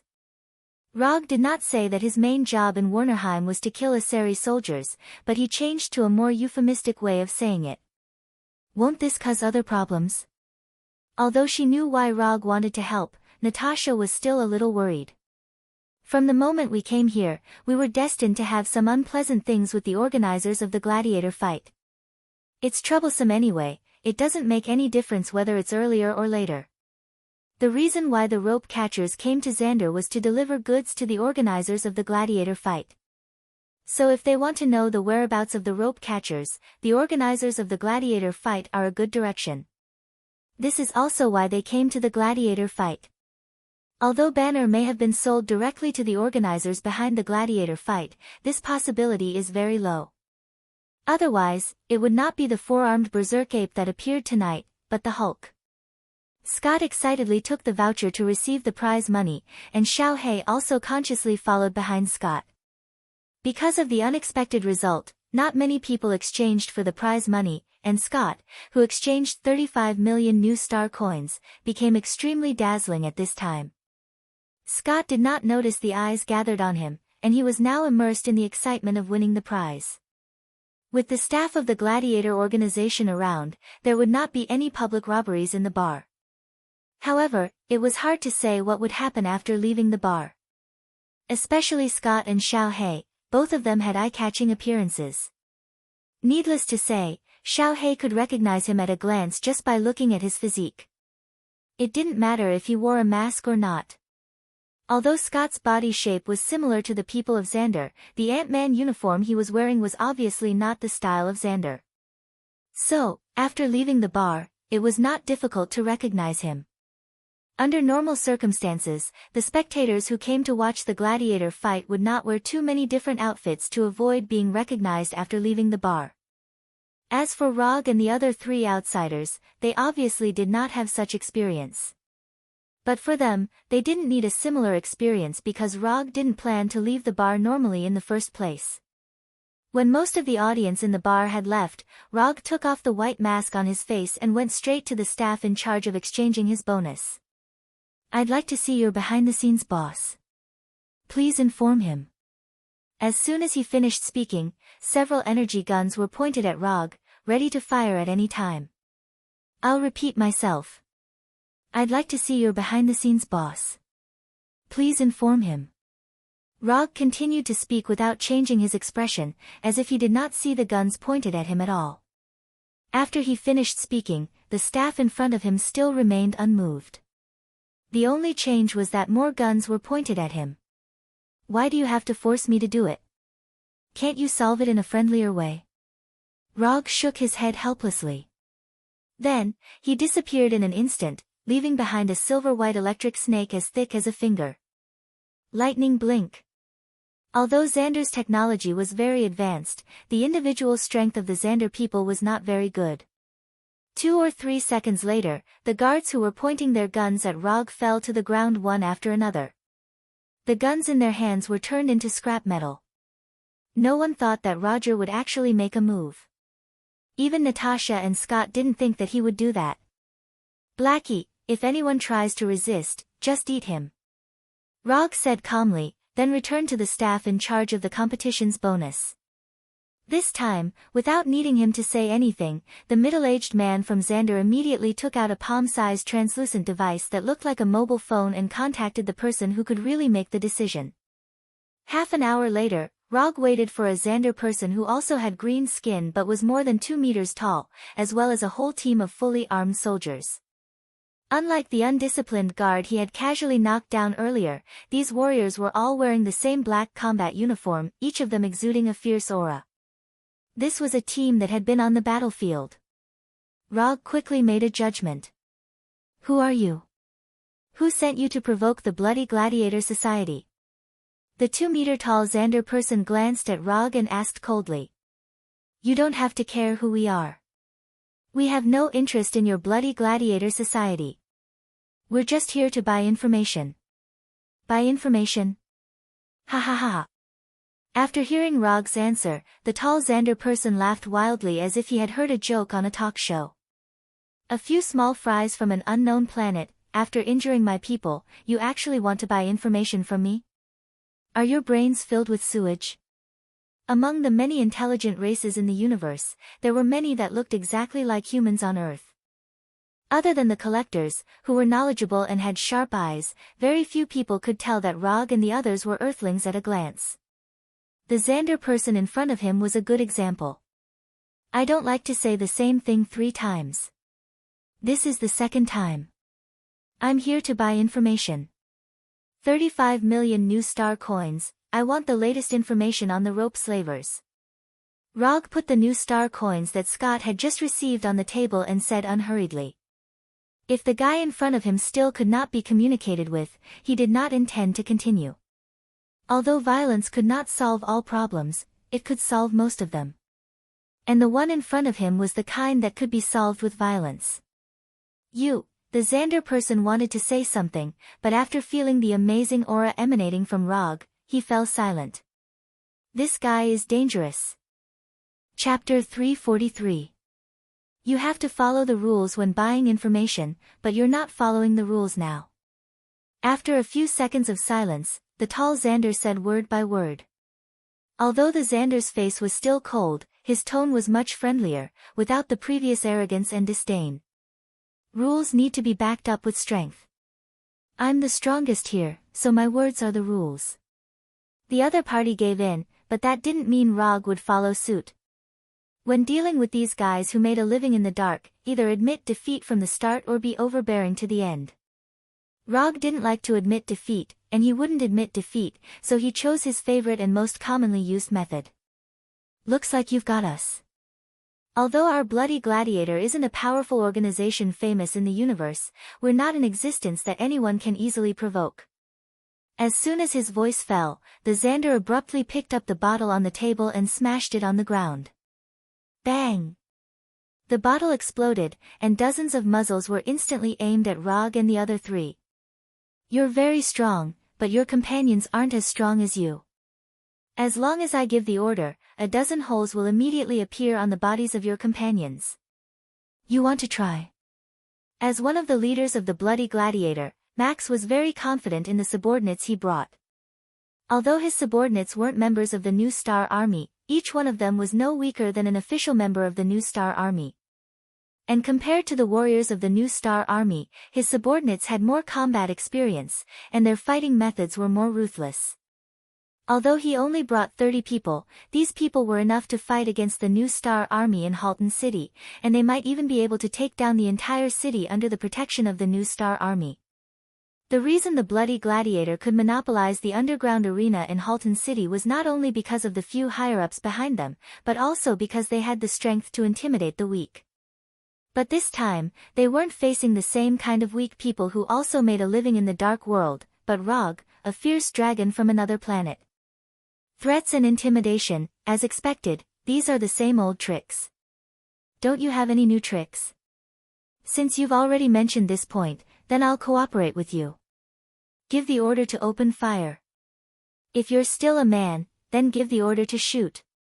Not only did Rog not take Max's threat to heart, but he also provoked Max further. Threatening the safety of his companions might be useful against other superheroes, but it would not mean anything to Rog. He had never taken this kind of threat to heart.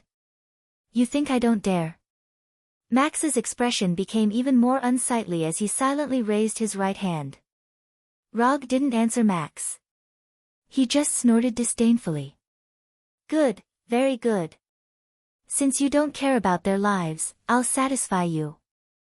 As soon as he finished speaking, Max swung his right hand down forcefully. Then, nothing happened. What was going on? Didn't they see my gesture? The expected gunshot didn't sound, and Max's face turned even uglier. This team was personally led by him. He knew his subordinates very well, so he was very sure that his orders would be carried out immediately.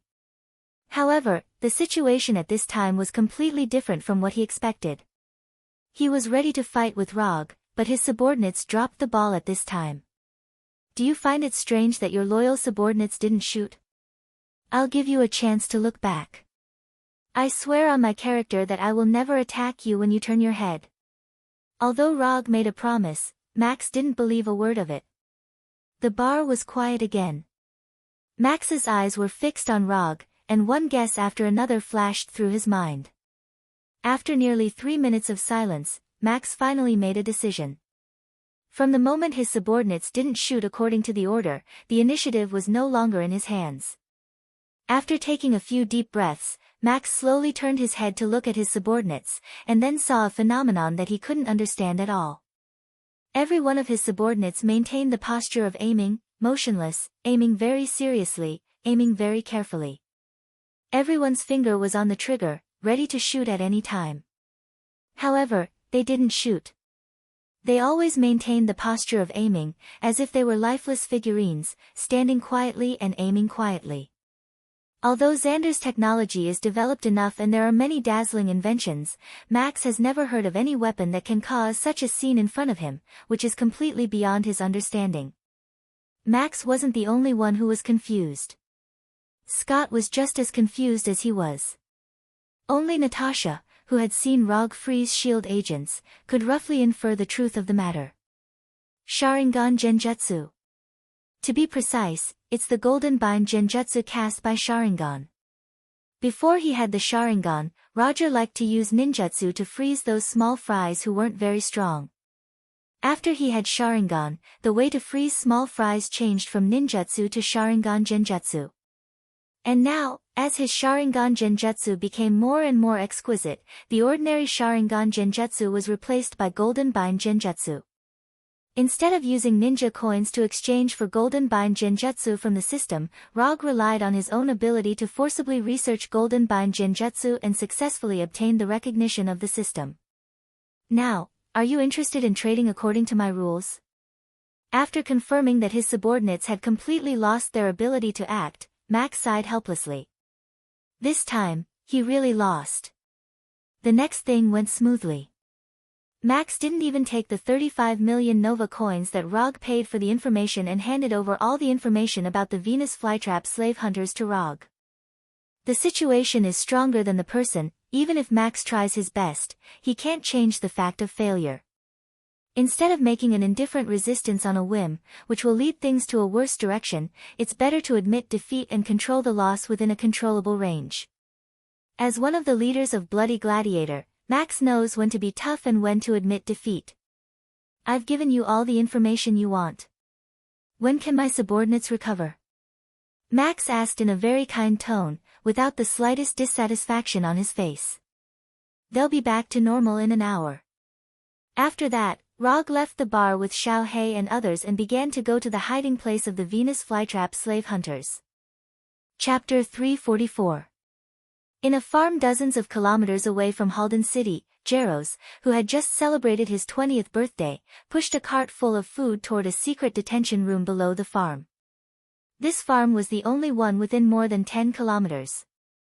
It mainly grew a herb called blue potato. Blue potato was easy to grow, had a considerable yield, and had good nutritional value. Thousands of years ago, blue potato had become one of the main foods of Xander. On the surface, this was an ordinary farm that grew blue potato. But in fact, this was one of the secret bases of the Venus flytrap slave hunters on Xander. Unlike the other members of the slave hunters, although Jaros was also a member of the slave hunters, he had never left Xander, let alone participated in specific slave hunting activities. Even his identity as a member of the slave hunters was inherited from his deceased father. Normally, Jaros's main job was to plant blue potatoes and be a responsible grower. When the Venus flytrap slave hunters came to Xander, he was responsible for delivering food to the prey and providing other reasonable services to the other members of the slave hunters. This included, but was not limited to, cooking, cleaning, serving tea, and so on. I don't know when I can become a real slave catcher. Deputy Commander Noah has already promised me that as long as I take good care of Special Prey number 41, I will be qualified to be a trainee slave catcher and follow the team to catch prey in the universe. Thinking of this, the tired look on Jaros's face was suddenly replaced by excitement. No one wanted to be a nobody for the rest of their life, and Jaros was no exception. Now, Special Prey number 41 gave him the opportunity to change his life. There was a 3-story base under the farm. The first floor underground was the living area of the slave hunters, the second floor underground was the detention area for ordinary prey, and the third floor underground was the special detention area. Under normal circumstances, the detention room on the third floor underground was rarely used. In Jaros's memory, the last time a prey was locked up in the third floor underground was 3 years ago. Pushing the cart to the third floor underground, Jaros could not help but gulp. Then, he mustered up his courage and walked toward the detention room of Special Prey number 41. Jaros did not know much about Special Prey number 41. He only knew that this was a special prey captured from a planet called Earth. Compared to normal prey, there were not many creatures that the rope slavers could note as special prey. These special prey were either extremely rare or extremely powerful. Every special prey could bring a huge amount of profit to the slave hunters. However, the risks were equal to the benefits. These special preys could indeed bring unimaginable benefits, but the danger was also unimaginably high. Jaros remembered that his father had once told him that dozens of years ago, the slave hunters were almost wiped out because of a special prey. If it wasn't for the leader of the slavers using himself as bait to lure away the terrifying prey, the rope grass slavers would have long disappeared from history. Jaros had never seen a special prey before, and today was the first time he delivered food to Special Prey number 41.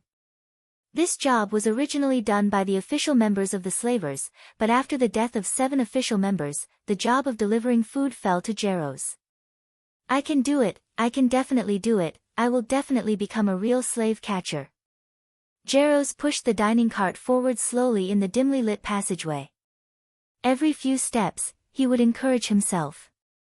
Although this meal delivery mission was very dangerous, Jaros believed that Deputy Head Noah would not deceive him. I have reached an agreement with Special Prey number 41. He will not continue to hurt the person who delivers the food. You can go there without worry. Although it was the first time Jaros had met Deputy Commander Noah, he didn't doubt Deputy Commander Noah's words. Deputy Head Noah was a powerful existence who had won 3 consecutive victories in the Sokka planet arena. Such a powerful existence had no need to deceive a small character like him. While Jaros was pushing the dining cart to the detention room, Hulk, who was noted as special prey number 41 by the slave hunters, was in his room, working hard on his fighting practice.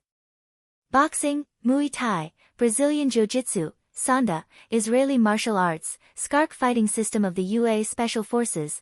What Hulk was practicing now was the fighting technique that Rog left in his memory with illusion false memory.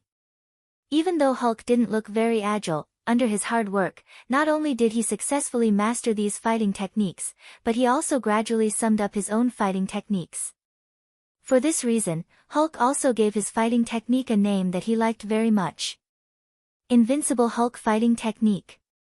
Although this name didn't look like much, its power was not ordinary. Especially when combined with Hulk's astonishing strength, this fighting technique really had an invincible aura. While Hulk was working hard on his fighting technique, the thick metal door of the detention room was opened, and Jaros walked in with the dining cart. "Hello, I am today's meal delivery man, my name is Jaros."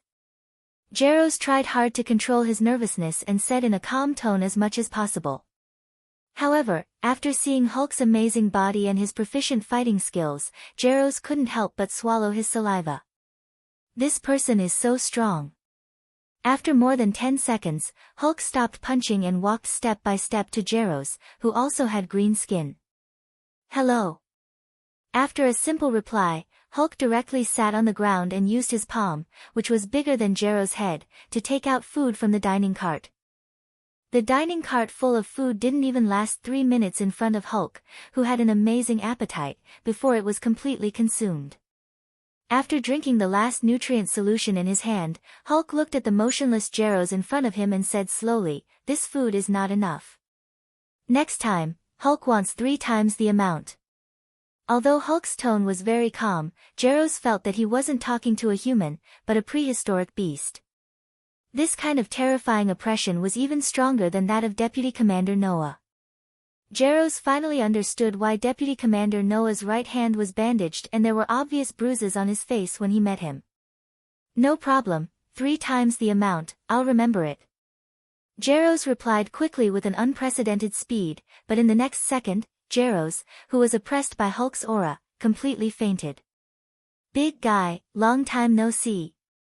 When Jaros' body fell forward uncontrollably, Rog's voice sounded. Chapter 345. "Rog, why are you here, and Natasha?"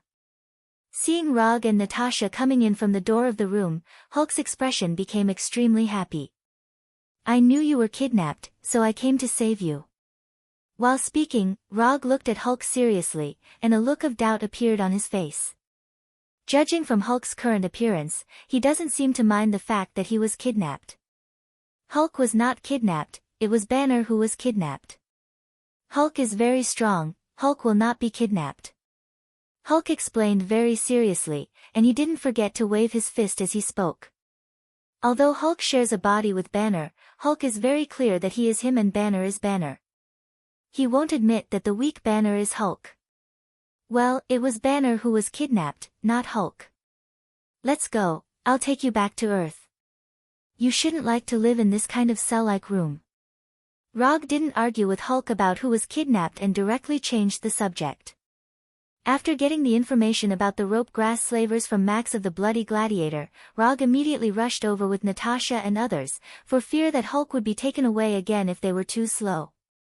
However, after secretly sneaking into the underground base of the slave hunters, Rog found that things were a little different from what he had imagined. He originally thought that the rope grass slavers would try their best to avoid the appearance of Hulk and reduce the possible risks as much as possible. But after coming here, he found that the slave hunters didn't care much about this. Even this room specially used to detain Hulk seems a bit casual.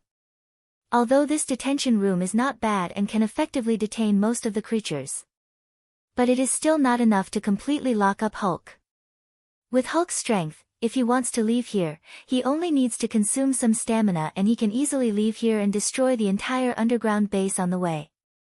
Go back to Earth? Hulk, don't go back to Earth.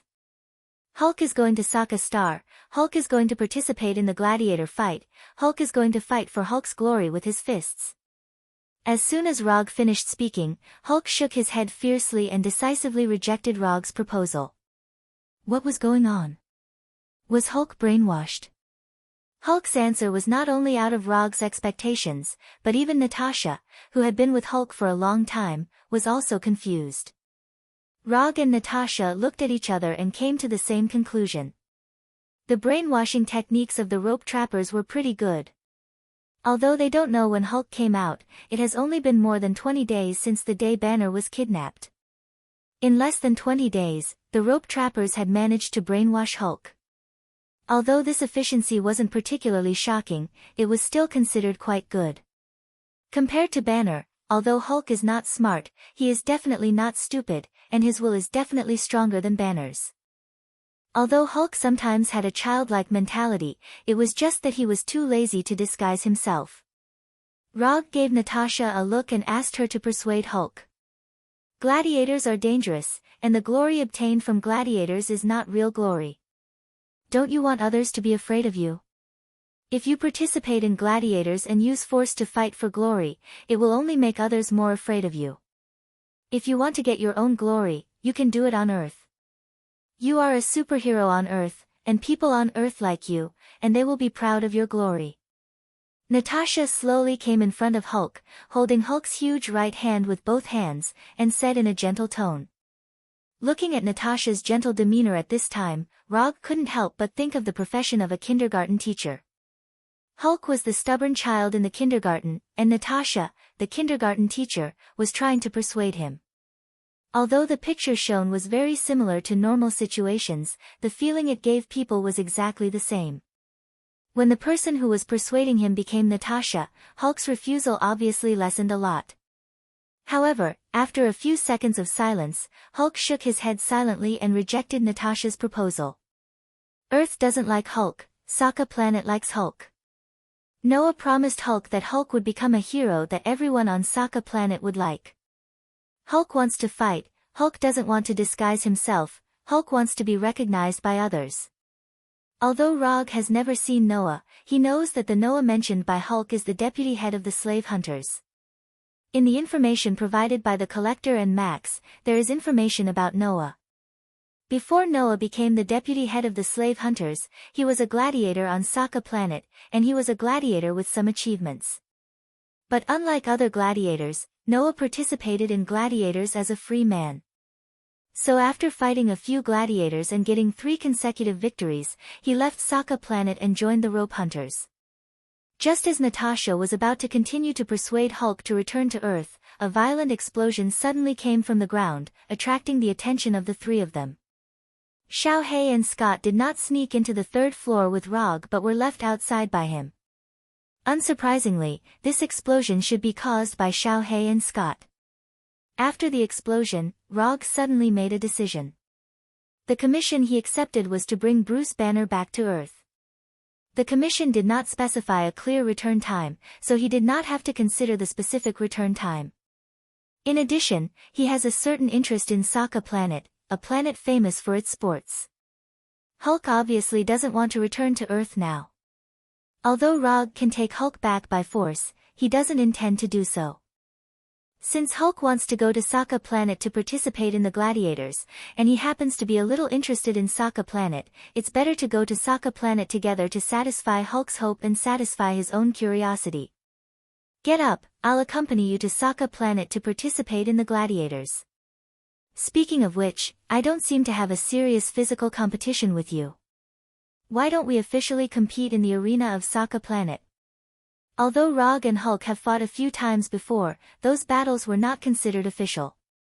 At that time, Hulk was either fighting Wood Dragon and Wood Arhat, or getting hit by his Tsukuyomi. Hulk has never officially competed with him in physical skills. Really? Do you really want to go to Sokka Planet with me? After hearing Rog's words, Hulk instantly became excited. He suddenly stood up, grabbed Rog's shoulders with his huge hands, and shook Rog's body excitedly. Chapter 346. No, I don't agree with this plan. Before Rog could answer Hulk, Natasha quickly stopped him. Although Natasha didn't know what kind of planet Sokka was, she was very sure that once Rog and Hulk arrived at Sokka, they would definitely make a big move that would surprise everyone. Whether it was Rog or Hulk, neither of them were law-abiding people. The two of them were equivalent to two human-shaped self-propelled nuclear bombs with the safety off, and they were the kind with a large yield. Hulk wants to go to Sokka. Hulk agrees with the plan. Without waiting for Rog to answer, Hulk said to Natasha with a firm face. Although Natasha was the only friend Hulk recognized in the Avengers, Hulk couldn't make concessions at this time. Since Hulk has agreed, then let's go to Sokka planet. Just treat it as an extra activity before returning to Earth. Hulk had no dissatisfaction with Rog's statement. As long as he can go to Sokka to participate in the gladiator fight, returning to Earth or something is not unacceptable. At this time, Hulk was no different from a real child. If you want to persuade Hulk, you have to follow Hulk's train of thought. This is like coaxing a child, you have to use the child's way of thinking. Looking at Rog and Hulk who quickly reached an agreement, Natasha sighed helplessly. She is not Rog. She doesn't have the strength to forcibly take Hulk away, so once Rog and Hulk reach an agreement, all she can do is to cooperate silently. When they left the detention room, Hulk turned around and glanced at the unconscious Jaros. After thinking for a few seconds, he grabbed Jaros and brought him out of the detention room. Rog and Natasha didn't say anything about Hulk's move. He's just a small character, there's nothing to worry about. Since Hulk likes him, then let him take him. Anyway, there can't be any accidents. The battle in the farm continued. Although Xiao He and Scott were at an absolute disadvantage in terms of numbers, the combat power they showed was not worse than the slave hunters. This was especially true for Xiao He, who had fused with 20 Lord-ranked symbiotic demons. Xiao He's strength was simply overwhelming. Although Little Black wasn't a symbiotic entity under the normal concept, Little Black could do anything that a symbiotic entity could do, and it could do it better. According to the symbiotic demon's levels, Xiao He could be considered half a monarch rank. Ordinary slave catchers couldn't even withstand one strike from Blackie. Only those elite slave catchers could block Blackie for a few seconds. Fortunately, the vice leader of the slave hunters, Noah, was also in the farm. Otherwise, Blackie alone could quickly kill all the slave hunters in the farm.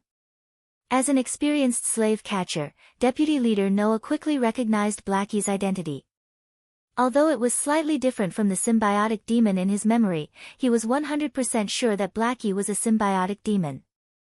Perhaps it was because its master was Rog, but Little Black also had the thought of obtaining pleasure from the battle. Under Little Black's intentional indulgence, Noah, who was holding a two-handed greatsword, had a rare chance to catch his breath. In the beginning, Noah and the other slave catchers used firearms. However, under Little Black's unstoppable attacks, they helplessly realized that using firearms would only make them die faster in front of Little Black. Thus, each of them took out their cold weapons and began to fight with Little Black in close combat. Of course, other than cold weapons like swords and knives, they also used some special capturing weapons. For example, sonic weapons and flame weapons that targeted certain special creatures. However, Little Black wasn't one of those common symbiotic demons. Sonic weapons and flames couldn't cause fatal damage to him. When Little Black quickly killed more than half of the slave catchers and directed the battle to close combat that he was interested in, Scott completely withdrew from the battle. It wasn't that Scott didn't want to participate in the battle, nor was it that he was lazy on purpose. It was just that Little Black stopped him from participating. Therefore, while Little Black was enjoying the thrill of the battle, Scott, who had shrunk to the size of an ant, could only sit on the leaves of some kind of plant and silently observe Little Black's battle. Although he had been with Little Black for some time and was often played by Little Black like a pet. However, after witnessing Little Black's battle posture, Scott finally understood how gentle Little Black usually was to him. Little Black's pair of seemingly ordinary claws were like divine weapons, easily tearing the enemy in front of him apart. Whether these people were wearing armor or not, in front of Little Black's claws, they would only end up being completely torn apart. Recalling the scene where Little Black often used his hands to ravage his hair, Scott couldn't help but swallow his saliva. Fortunately, we're on the same team. Fortunately. Little Black's happy battle didn't last long. It wasn't because all the slave catchers were dead, but because Rog and the others came near the battlefield. Because of Little Black, most of the combat personnel in the underground base were attracted to come out. Rog only dealt with a few logistics personnel who didn't have much combat power and left the underground base easily. When Little Black stopped, the slave catchers, including the deputy leader Noah, finally breathed a sigh of relief. In just a few minutes, they lost more than half of their members. If this continued, it wouldn't be long before all of them died here. Although Little Black stopped attacking, the deputy leader Noah didn't dare to put down the two-handed greatsword in his hand.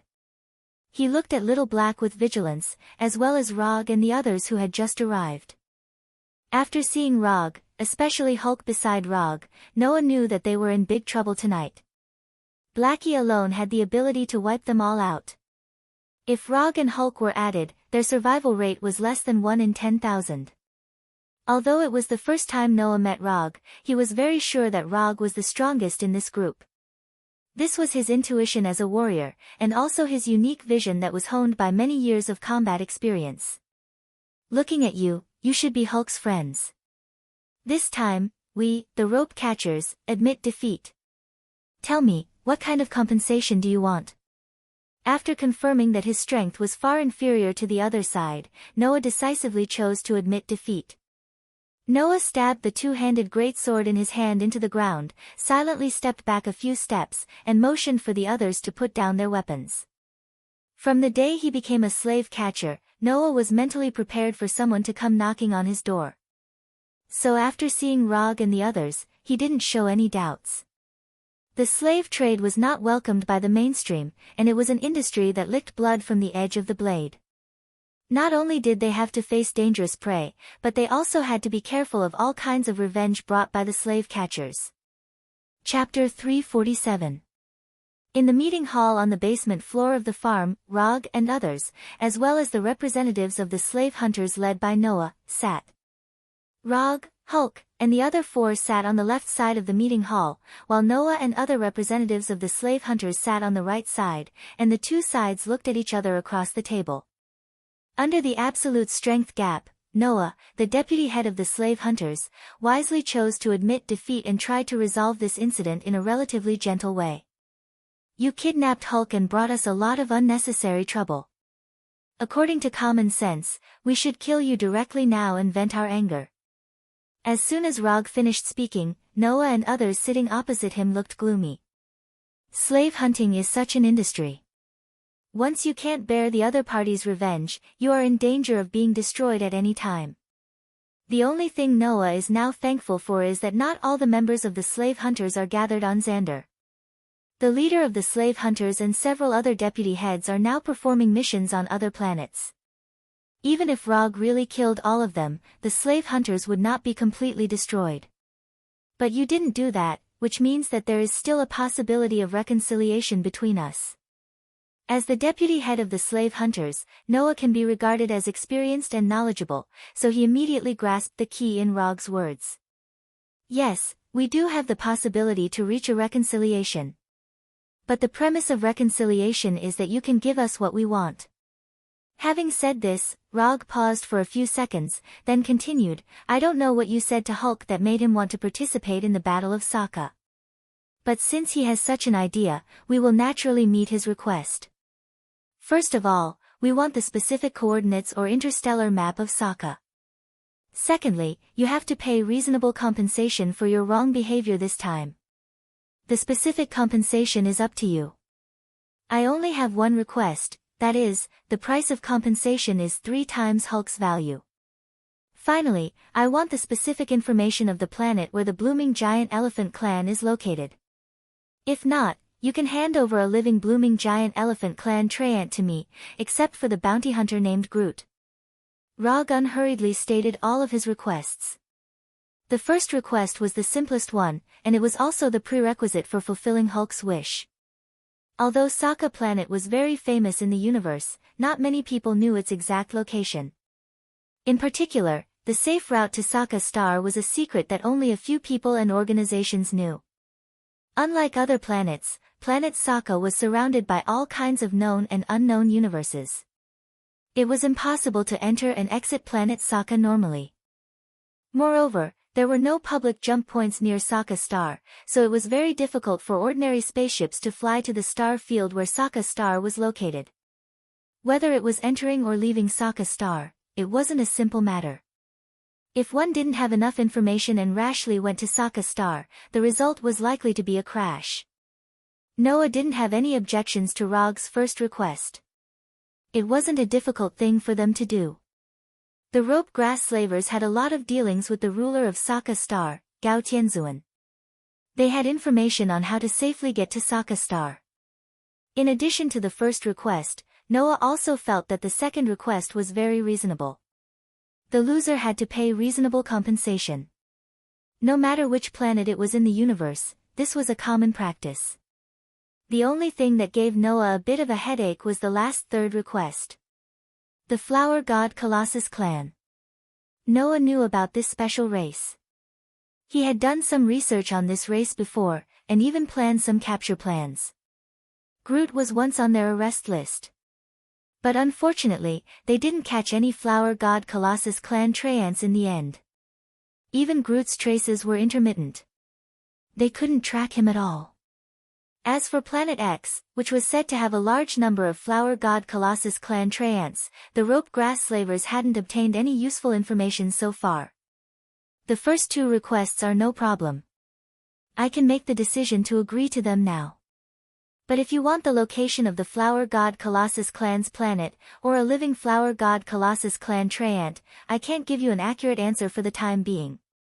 Some customers have made similar requests before, but until now, we haven't caught any Flower God Colossus clan treants, let alone the location of their planet.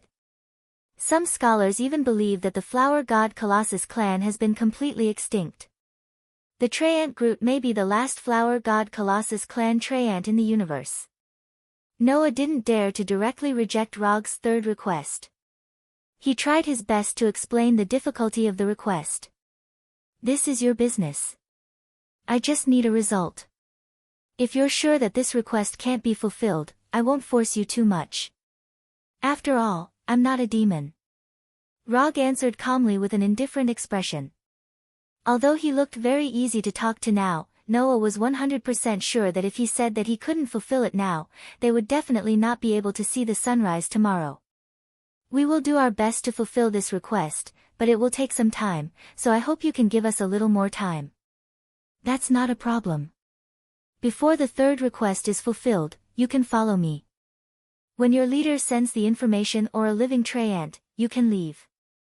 After hearing Rog's answer, Noah froze for a moment, then showed a wry smile.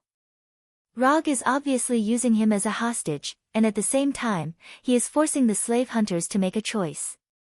If the slave hunters feel that their deputy leader is not as valuable as a Flower God Colossus clan treant, then of course, they will not pay attention to Rog's request. At that time, Noah, who has been abandoned by the slave hunters, will continue to keep the secret for the slave hunters. This is also a problem. Noah is loyal to the slave hunters, otherwise, he wouldn't have become the deputy leader of the slave hunters. But no matter how loyal a person is, after being ruthlessly abandoned, there will be some dissatisfaction. This has nothing to do with loyalty, it's just simple human nature. Okay, I agree. Although he knows that this is a trap, Noah can only bite the bullet and jump down. The next thing is very simple. Under Noah's arrangement, the members of the slave hunters began to prepare for the compensation. The relevant information of Sokka was also handed over to Rog for the first time.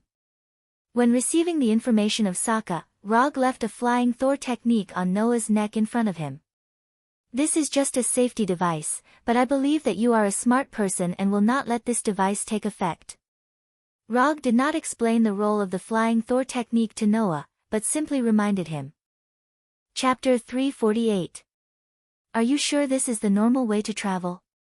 I feel like the spaceship is about to disintegrate.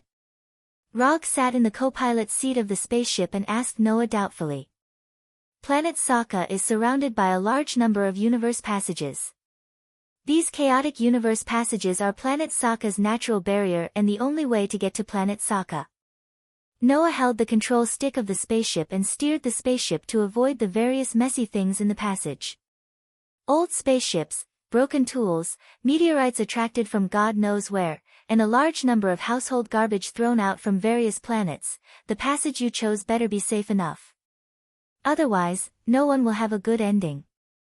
Although Rog also knew how to pilot a spaceship, he decisively transferred the piloting authority to Noah when passing through this universe passage that was like a collapsed neutron star. The gravitational force of the singularity coordinates is about to break through the spaceship's tolerance limit. The main computer system is offline and has switched to an offline power system. Sitting in the co-pilot's seat, Rog was not in charge of the actual flight. Instead, he acted as Noah's assistant and handled the various control commands of the spaceship. Natasha and Scott sat at the back of the spaceship with serious expressions, while Blackie and Hulk were full of excitement. The crazily shaking spaceship did not make Blackie and Hulk feel any fear. Instead, it made them feel an inexplicable excitement. Unlike ordinary space jump points, piloting a spaceship through a universe passage was not something that could be done in the blink of an eye. In this universe passage that was filled with all kinds of garbage and gorgeous light, Rog and the other's spaceship was like a fallen leaf in a turbulent river, being tossed up and down by the constantly tumbling water. Damn it! The auxiliary engine of the spaceship was hit and the power dropped. I'll start the backup engine now. The originally bad situation became even worse. Roger synchronized the latest situation to Noah, who was in the driver's seat. Don't worry, we'll be out soon. At this time, Noah had put all his attention on the control of the spaceship, making the spaceship move at top speed and avoid obstacle after obstacle. Just as the spaceship's outer shell was about to reach a critical point and was about to be completely torn apart by the omnipresent gravitational force, the spaceship that had been flying for a long time finally rushed out of the universe passage. The moment they rushed out of the universe passage, the various chaotic force fields surrounding the spaceship disappeared, and the spaceship stabilized again. However, before they could breathe a sigh of relief, the damaged main engine suddenly stopped working.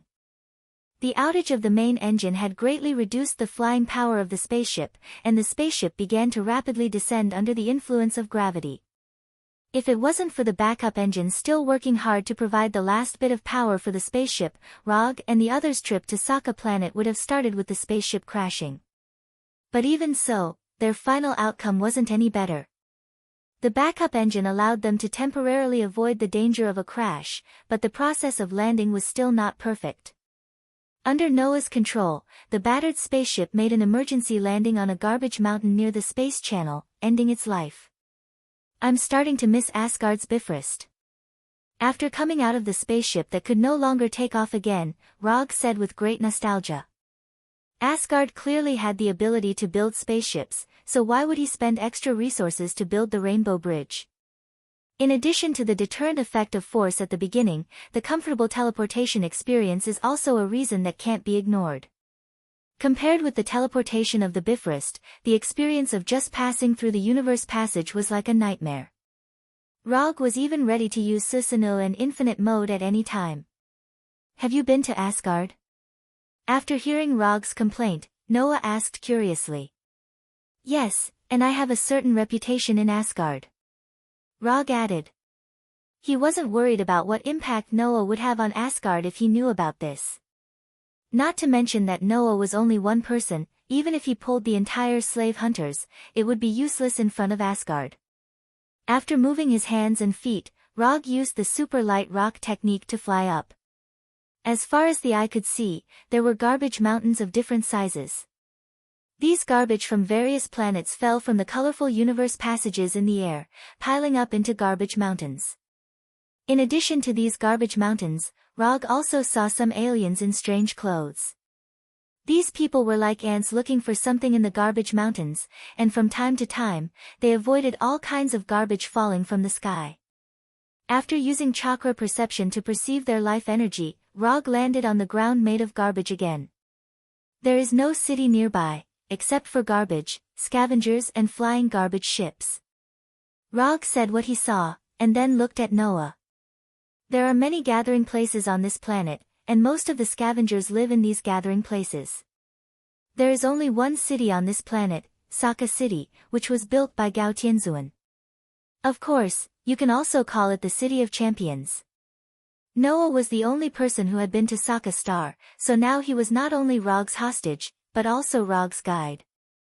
Before departure, Noah fulfilled Rog's second request and compensated Rog 900 million new star coins. The slave hunters originally planned to sell Hulk for 300 million new star coins, but they did not find a suitable buyer on Xander, so Noah later had the plan to sell Hulk to Gao Tianzuan. Not long after Noah finished his explanation, a group of scavengers armed with all kinds of weapons arrived in front of them menacingly. These scavengers witnessed the scene of the spaceship crash landing, so they rushed over like hyenas on the prairie. It seems that we have a new spaceship.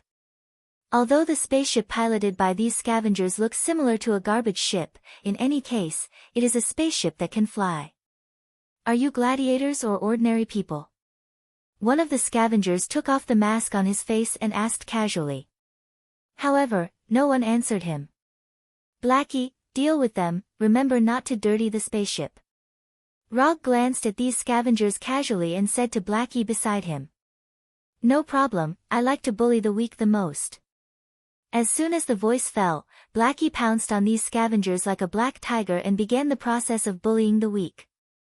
It didn't take long for these scavengers to become fragmented corpses. Chapter 349. Sokka City, Central City, Arena Theme Hotel.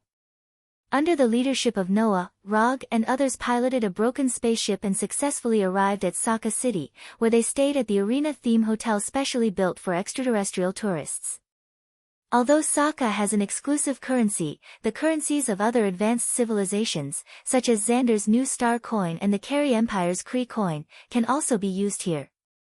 However, in order to facilitate the transaction, Rog still took out 500 million new star coins from the 900 million new star coins and exchanged it for Sokka Planet's legal currency, champion coins. As for the remaining 400 million new star coins and the more than 100 million new star coins he originally had, Rog has no plans to exchange them for the time being. Xander's new star coins can be used on many planets, while Sokka Planet's champion coins are only valuable on Sokka Planet. Leaving some new star coins will also facilitate their activities on other planets in the future. Although for now, they don't have such plans for the time being. But it's always good to be prepared. The 50 million champion coins exchanged for 500 million new star coins were equally distributed by Rog to Natasha, Scott, and others. Even Xiao Hei and Hulk received 10 million champion coins that belonged to them. As for Noah, a hostage is not eligible to get a share of the money. After dividing the money, Xiao Hei took the lead and left with Scott, eager to have some fun. Hulk didn't plan to wander around, so Rog arranged the task of guarding Noah for Hulk. As for him and Natasha, of course, they will rest in the hotel for a while. When night fell, Xiao Hei returned to the hotel with the exhausted Scott and reunited with Rog and others.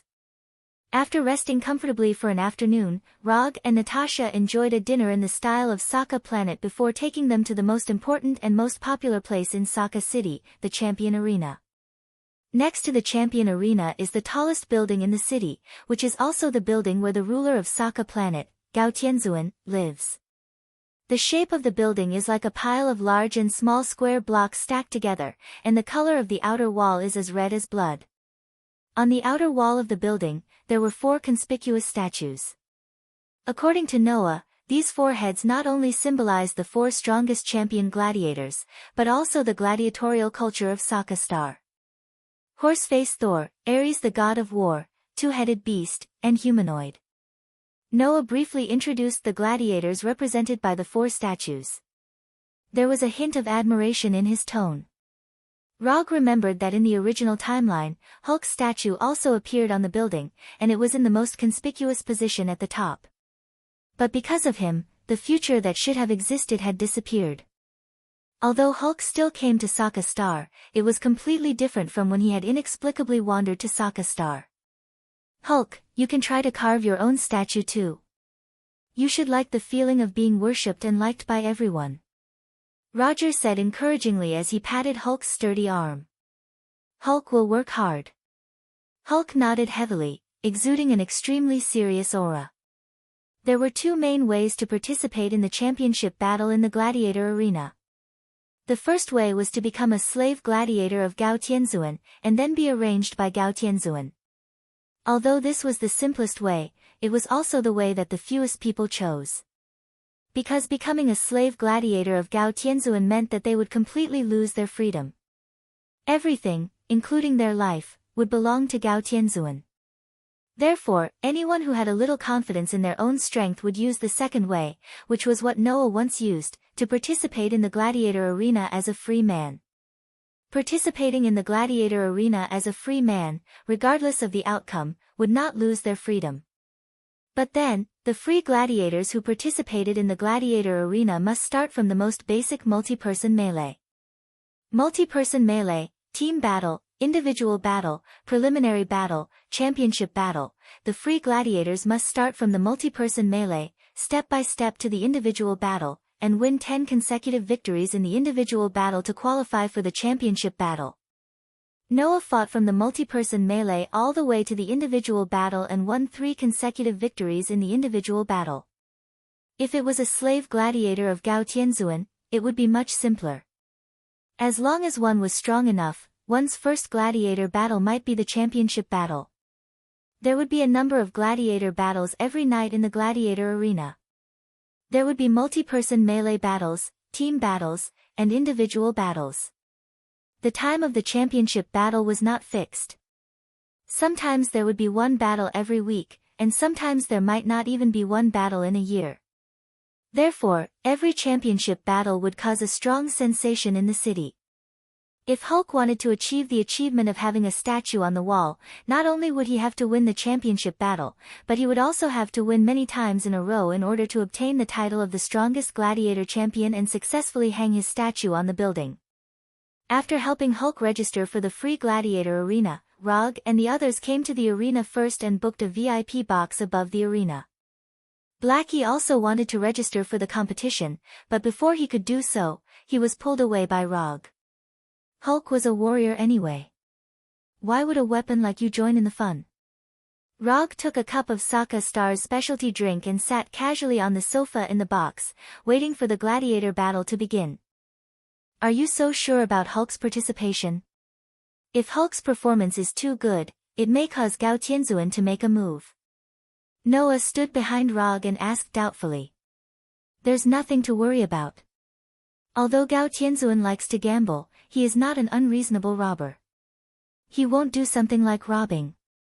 Even if he really wants to rob Hulk, he has to be able to do it. Rog was not sure what kind of strength Gao Tianzuan had, but he was sure that if he wanted to take Hulk and the others away from Sokka Star, Gao Tianzuan would not be able to stop him. It didn't take long for the list of the first multi-person melee battle to be projected over the arena. In addition to a simple portrait and name, there was also the odds for each gladiator. Rog glanced at it. Hulk's odds were not high, only 1 to 2. Not only was Hulk's odds not high, but the odds for the other gladiators were also about 1 to 2. Only Cronin's odds were 1 to 1. 8. Go and bet on Hulk's victory. As soon as his voice fell, Rog threw his championship card to Noah. It contained the 10 million championship coins he had just exchanged today. Although Hulk's odds were not high, there was no reason to let go of such a sure-win bet. When Rog took out his championship card, Natasha and the others also took out their championship cards and let Noah place his bet. Chapter 350. Unlike other gladiators, the number of gladiators in a multi-person melee was not fixed. It could range from 5 or 6 gladiators to 20 or 30 gladiators. The number of gladiators that Hulk participated in this multi-person melee was relatively large. There were more than 20 gladiators. When these gladiators from different planets, with different purposes, and with different weapons poured out of the various passages of the arena, the atmosphere in the arena suddenly became fanatical. The cheers of the audience came one after another, and the host quickly introduced the gladiators in the arena with very provocative words. Hulk, who had green skin and a tall stature, was as conspicuous as he could be on Earth. In this arena where a large number of alien races gathered, the big Hulk was not particularly eye-catching. Instead, he looked a little ordinary.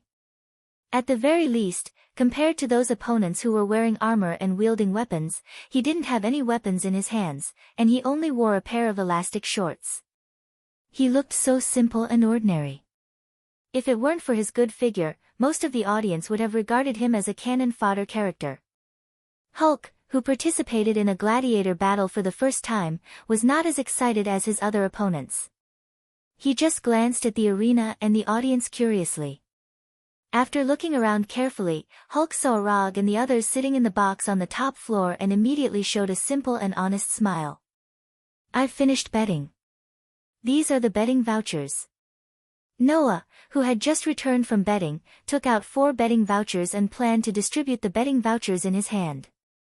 "Just take it. Anyway, you'll have to get your bonus later." Rog did not take the betting vouchers in Noah's hand and answered casually. At the same time, he waved his hand at Hulk in the arena. When those gladiators just appeared on the arena, he used chakra perception to sense the strength of life energy in their bodies and then came to a conclusion that he already knew the answer. There were more than 20 gladiators in the arena. Except for Hulk, all of them were small fries. Even if Hulk fought all of them alone, the battle would be over in 3 minutes. In addition to sensing the strength of the gladiators' life energy, he also deliberately sensed the audience in the arena. More than 100,000 spectators had gathered in this circular arena that was comparable to 2 football fields. Most of the audience were ordinary people with nothing special about them.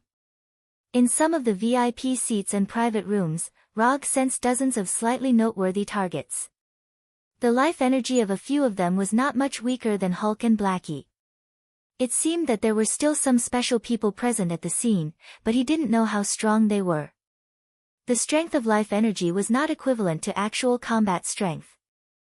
Some special races were born with astonishing life energy, but their combat strength could not be more ordinary. After the host introduced the gladiators in the arena one by one, a red smoke bomb was launched into the sky above the arena, signifying the start of the battle. The moment the smoke bomb exploded, the atmosphere at the scene reached its peak. Without any hesitation, the gladiators in the field attacked the enemies in front of them one after another. The battle royale of more than 20 gladiators officially began. The Cronan warrior with a stone body was the first to go berserk. He hammered the first enemy to death in a few hits, then strode towards the second enemy. Unlike the gladiators who were completely excited, Hulk at this time felt like he had not fully entered the state. He looked blankly at the gladiators who were constantly killing each other. Although Hulk did not take the initiative to attack, he quickly attracted the attention of the other gladiators because he was unarmed. 3 gladiators with different skin colors and races attacked him at the same time. When the weapons in the hands of the 3 gladiators were about to hit Hulk, who had been in a state of disorientation, finally entered the state of combat. Hulk roared and suddenly exerted force in his legs.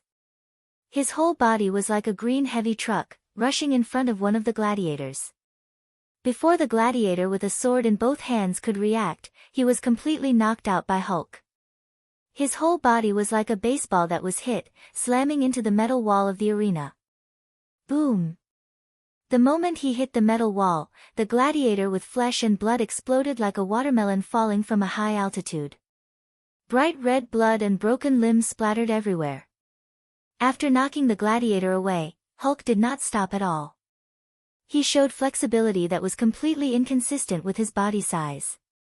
He quickly came in front of another gladiator, and his huge right fist hit the gladiator's chest like a cannonball. Boom! Unlike the explosion just now, the gladiator who was hit by Hulk's right fist made a low muffled sound. His chest was completely caved in, and he had completely lost his life before he fell to the ground. After killing the 2 gladiators in a flash, Hulk jumped and fell from the sky like a meteor. His thick right leg directly stepped on the gladiator's head, completely crushing his head. He made 3 moves and killed 3 gladiators. Hulk did not make a move, but once he made a move, it was amazing. He quickly attracted the attention of most of the audience. Although the strength of these audience members was not very good, and their vision was not very sharp, they had seen too many gladiators after all. So, they could easily distinguish which gladiator's strength was outstanding. The attack was simple and violent, and the scene was bloody and violent. Hulk's fighting style perfectly met the requirements of these audience members. Soon, cheers for Hulk sounded in the arena. Hulk! Hulk! Hulk! Hulk! Listening to the cheers that were getting more and more orderly and intense, Hulk smiled. He smiled happily. This was the first time he heard others cheering for him. This was the first time he saw people like his battle. This was the first time he was liked because of his battle. Hulk wants to fight. Hulk wants to fight. Hulk wants to fight. Hulk roared excitedly, venting the depression and unhappiness that had accumulated in his heart for many years. On this day, Hulk found the meaning of fighting and the glory that he had longed for a long time. When Hulk was completely excited, the chaotic battle in the arena quickly came to an end. Except for the stone-bodied Cronan warrior, no other gladiator could withstand Hulk's punch. Whether they were wearing armor or not, whether they were strong or not, their ending was to be killed by Hulk's punch. Simple, violent, and without any suspense, he killed them with one punch. When Hulk was the only one left in the arena, the cheers of the audience were like a volcanic eruption that resounded throughout the entire arena.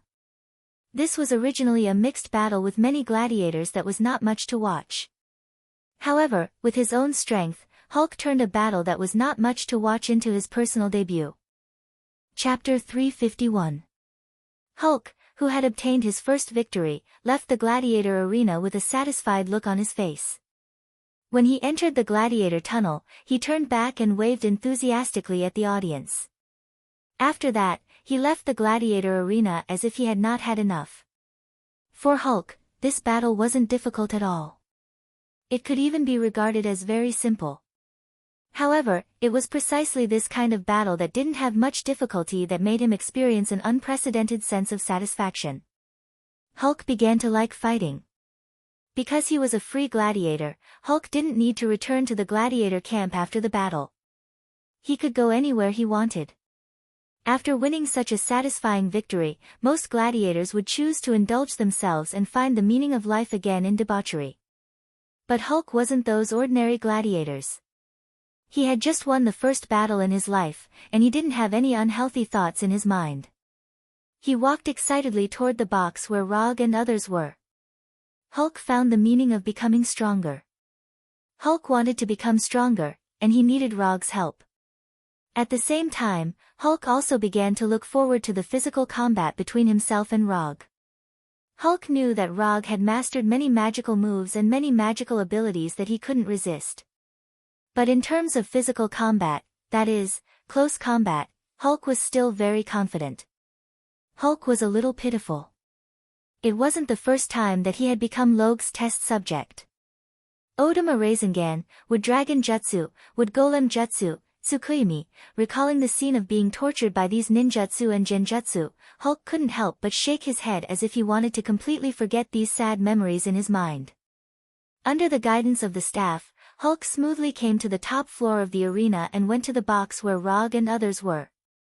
However, just after he took a few steps, he was stopped by a Cronan warrior who was taller than him. Hulk didn't know anything about the Cronan race. In his opinion, they were just a group of stone men who could move around. However, the Cronan warrior in front of him, who was nearly 4 meters tall, gave Hulk a sense of familiarity. On the chest of this Cronan warrior, there was a blood-red pattern. This pattern looked like a graffiti that had been casually drawn, but Hulk remembered that there was a similar red pattern on the stone golem that he had smashed into rubble with just a few punches. However, the Cronan warrior he killed was only 2 meters tall. He couldn't be compared to the giant Cronan warrior in front of him. Hulk glanced at the red pattern on this Cronan warrior. He didn't say anything and avoided this Cronan warrior. Because the number of VIP boxes on the top floor was far less than the number of ordinary spectator seats, the passageway on the top floor was much wider than the passageway below. Even with the 4-meter-tall Cronan warrior blocking part of the path, Hulk was still able to easily pass through. However, this Cronin warrior who appeared out of nowhere had no intention of letting Hulk leave so easily. Just as Hulk walked to the side, the Cronin warrior's rock fist arrived in front of Hulk. Hulk, who was in an extremely happy mood, didn't expect to be attacked for no reason. Caught off guard, the rock fist that was several times bigger than his head hit his chest hard. Boom! Hulk flew out uncontrollably as if he was hit by a high-speed train. He crashed heavily into the metal wall dozens of meters away. A hole about the size of Hulk's body appeared on the metal wall that was strong enough to withstand the attack of a rocket. Broken metal fragments scattered all over the ground. The loud explosion attracted the attention of many people. The staff of the gladiator arena quickly rushed over. The doors of the nearby boxes opened one after another, and spectators walked out one after another. When they realized that the one who was sent flying was Hulk, who had just won, many of the spectators immediately guessed the truth of the matter. It wasn't difficult to guess the truth just by looking at Hulk who was sent flying and the Cronin warrior who had an unfriendly expression on his face. Hulk had just killed a Cronin gladiator in the gladiator arena. Now, the Cronin gladiator's friends or family members immediately found Hulk and tried to get justice from him. If it was on other planets, this kind of public retaliation against a gladiator would definitely cause strong dissatisfaction in the gladiator arena. But it was different here. This was planet Sokka. As long as you didn't attack Gao Tianzuan's gladiator, as long as you didn't retaliate in public in the gladiator arena, and as long as you could give enough compensation, Gao Tianzuan wouldn't mind the death of a free gladiator. It was precisely because of this that the Cronin warrior dared to attack Hulk here. Skull Crusher, the master wants you to deal with this guy as soon as possible. The master wants to watch the next battle in a quiet environment. A curvy Carrie woman came to the side of the Cronin warrior Skull Crusher and said expressionlessly, "Before the next battle begins, I will bring this guy's head back. I will definitely not disturb the master's mood." Although this curvy Carrie woman was less than half of Skull Crusher's height and didn't have any strength at all, Skull Crusher's reply was full of respect. After getting Skull Crusher's reply, the Carrie woman didn't even look at Skull Crusher and Hulk. She didn't even look back as she walked into a private room and lightly closed the door. "The person you killed in the gladiator arena is my younger brother. Although I am very angry, this is not a reason for me to kill you. You will die purely because you made the master lose the bet. That's all," Skull Crusher said as he walked towards Hulk. He didn't care about Hulk's burning anger at all. Although this green guy had some strength, he would definitely die today. Skull Crusher wasn't blindly confident. Instead, it was his battle record that gave him such confidence. Unlike other Cronin warriors, Skull Crusher had the potential to become the Lord of Cronin. Once his height exceeded 5 meters, he could become the king of the Cronin tribe and become the overlord of the Cronin tribe, a name that would strike fear in people's hearts. Unfortunately, Skull Crusher didn't have such an opportunity. Just as he walked towards Hulk, a voice that wasn't loud but was clear enough entered his ears. "The Hulk you just attacked is my friend. Although I am very angry, this is not a reason for me to kill you. You will die purely because you have a pretentious master behind you. That's all." The person who spoke wasn't someone else. It was Rog, who walked out of the private room with an unhappy expression on his face. Rog. Chapter 352. Rog was originally in a good mood, but this arrogant warrior Cronin and his master completely ruined his good mood. Hulk won the first battle, and it was a beautiful victory. He also won a small bet because he bet on Hulk. If there were no accidents, tonight would be a very happy night. However, there would always be people who would create accidents that would completely ruin your good mood when you were in a good mood. For example, this Cronin warrior called Skull Crusher. Therefore, Rog used Skull Crusher's words to return the favor. As soon as Rog finished speaking, Skull Crusher slowly turned around in this narrow passage and stared at him angrily. After quickly sizing up Rog, Skull Crusher quickly made a judgment. This was an ordinary person from an unknown planet, and he didn't pose any threat. Although Skull Crusher was now a slave who had lost his freedom, before he became his master's slave, he also wandered the universe for a period of time and made a small name for himself. It was also because of his adventures that he met his current master and found a goal that was worthy of his loyalty for the rest of his life. I don't care if you insult me, but you can't. Skull Crusher clenched his fists and suppressed his anger as he spoke slowly. However, before he finished speaking, Rog raised his right hand and pointed his index finger at him. Lightning evasion, Thunderbolt finger. A silver-white lightning bolt as thick as a finger appeared on the tip of Rog's right index finger. It instantly crossed the distance and accurately hit Skull Crusher's huge rock head. Boom! Skull Crusher didn't have the chance to say the second half of his sentence because the moment the silver-white lightning bolt hit his forehead, his rock head exploded as if it was blown apart. Rog's sudden attack not only surprised Cronin warrior Skull Crusher, but it also surprised all the spectators and arena staff. They originally thought that Skull Crusher and his master were already domineering enough, but they didn't expect Rog to be even more domineering than them. Cronin's warrior, Skull Crusher, never would have thought that he would die with his head smashed into pieces like his name suggested. In his life, he had used Skull Crusher to take the lives of countless enemies. And today, he, who is called Skull Crusher, was killed by Rog's Skull Crusher. Skull Crusher's head completely exploded and fell to the ground, using his life to create a dull sound.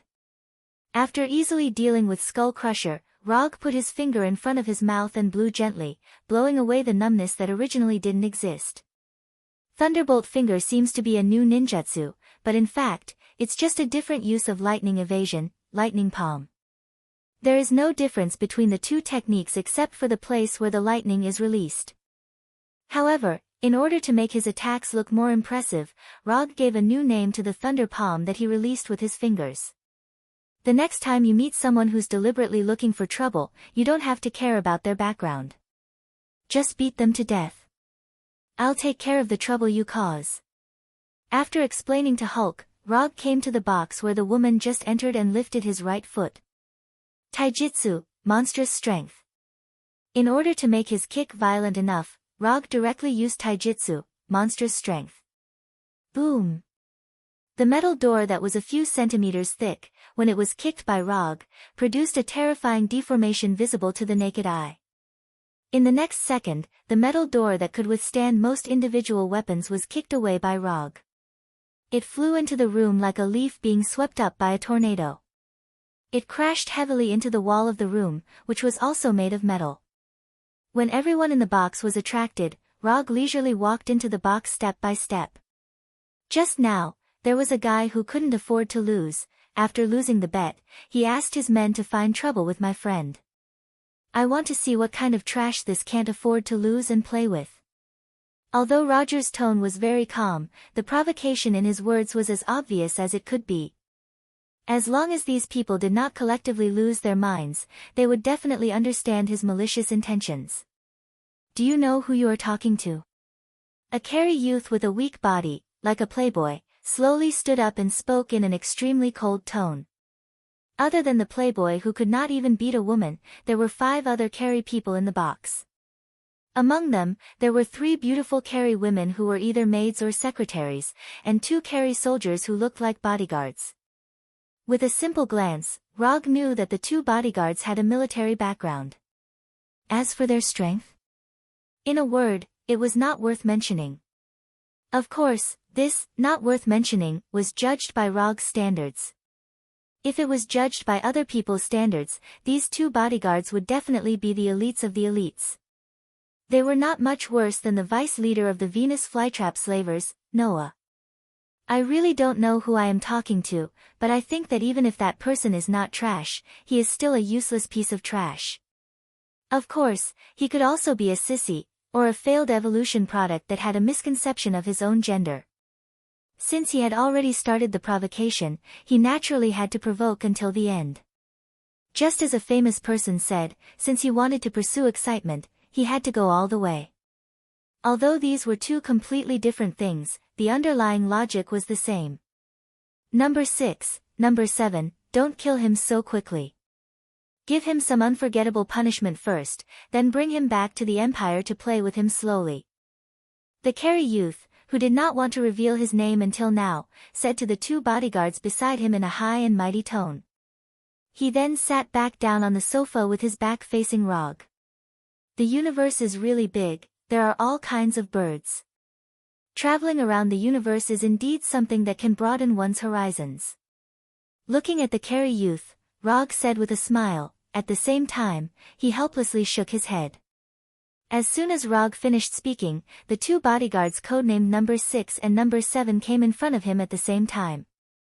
However, the two bodyguards didn't have time to make a move, they were completely frozen by Rog, standing motionless like puppets.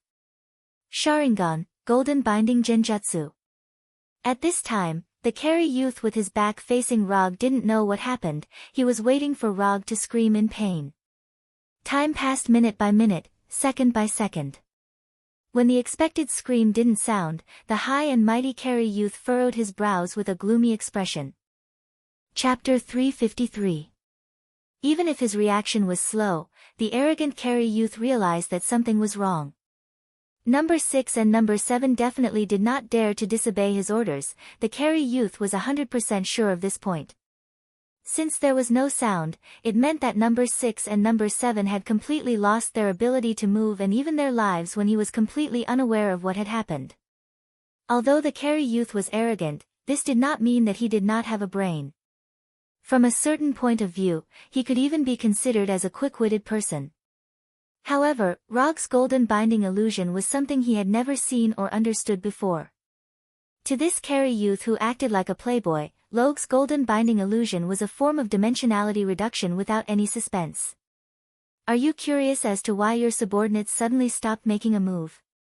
If you want to know the answer, just turn around and take a look. In any case, you will soon get used to the feeling of constantly losing face.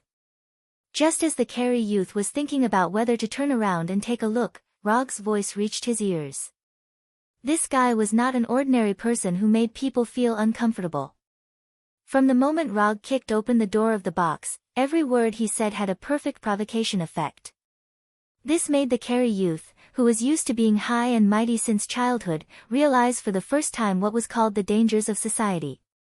Although he was 100 times unwilling, the Carey youth finally stood up and turned to face Rog. His two most loyal and reliable subordinates were now standing motionless in their original positions like statues. The Carey youth could not even determine whether Number 6 and Number 7 were still alive. Even he could not make an accurate judgment, his three maids of course could not tell. And because of his domineering style, without his permission, his maidservant didn't even have the courage to open her mouth. Sokka planet is indeed a planet with crouching tigers and hidden dragons. Tell me your name, you now have the qualifications to tell me your name. Although from the situation, the Carey youth had fallen into an extremely disadvantageous situation, he still did not have the intention to change his attitude. Whether it was Skull Crusher or Number 6 and Number 7, they were not his trump cards to be tyrannical. His true trump card was his identity, which represented nobility, power, and strength, as well as his uncle. Rothschild was the name of the Carey youth. There were many Kree with this name, and he was the most respected and prestigious of them all. Carey Empire, one of the three great empires in the universe. The Kree Empire was a military and technological dictatorship. Its current leader was a life computer that embodied the highest intelligence of the Kree people, the Supreme Intelligence. The Supreme Wisdom encompassed all of the Kree people's science, philosophy, military, and ideology, and ruled over everything in the Kree Empire. Even so, under the Supreme Intelligence, there was still a privileged class of Kree. And Rothschild was a typical example. Rothschild's father was a cabinet member of the Carey Empire, his mother was a major shareholder of the second largest bank in the Carey Empire. His parents' power and status allowed him to have a starting point that far surpassed others from the moment he was born. However, all of this was not the main reason for his current personality. What made him truly supercilious and cultivated his unscrupulous and domineering style was that he had a powerful uncle who doted on him very much. It was precisely because he had such a powerful uncle who was famous in the universe that he had become like this. In Rothschild's view, other than a very small number of Cree people, the majority of the Cree people were lowly slaves. As he grew older, his view was no longer limited to the Cree people, but extended to all races in the universe. Because of his uncle's status, he had number 6 and number 7, who were strong enough to be the bodyguards of the Carey Empire's high-ranking officers. Because of his uncle's reputation, most of the people in the universe were willing to give him face and tolerate his tyrannical behavior. Therefore, even when number 6 and number 7's status was unknown, and they had completely lost their ability to move, he still maintained his original arrogant attitude. So what if you can instantly take care of number 6 and number 7, as long as I say my uncle's name, you can only obediently apologize. Rog did not have any understanding of Rothschild, so he did not know where Rothschild's confidence came from. Of the 3 bodyguards, one was dead, and the other 2 had completely lost their ability to move. Although Rothschild still had 3 seductive maids, the experienced Rog could tell at a glance that these 3 charming maids were just playthings that Rothschild carried with him.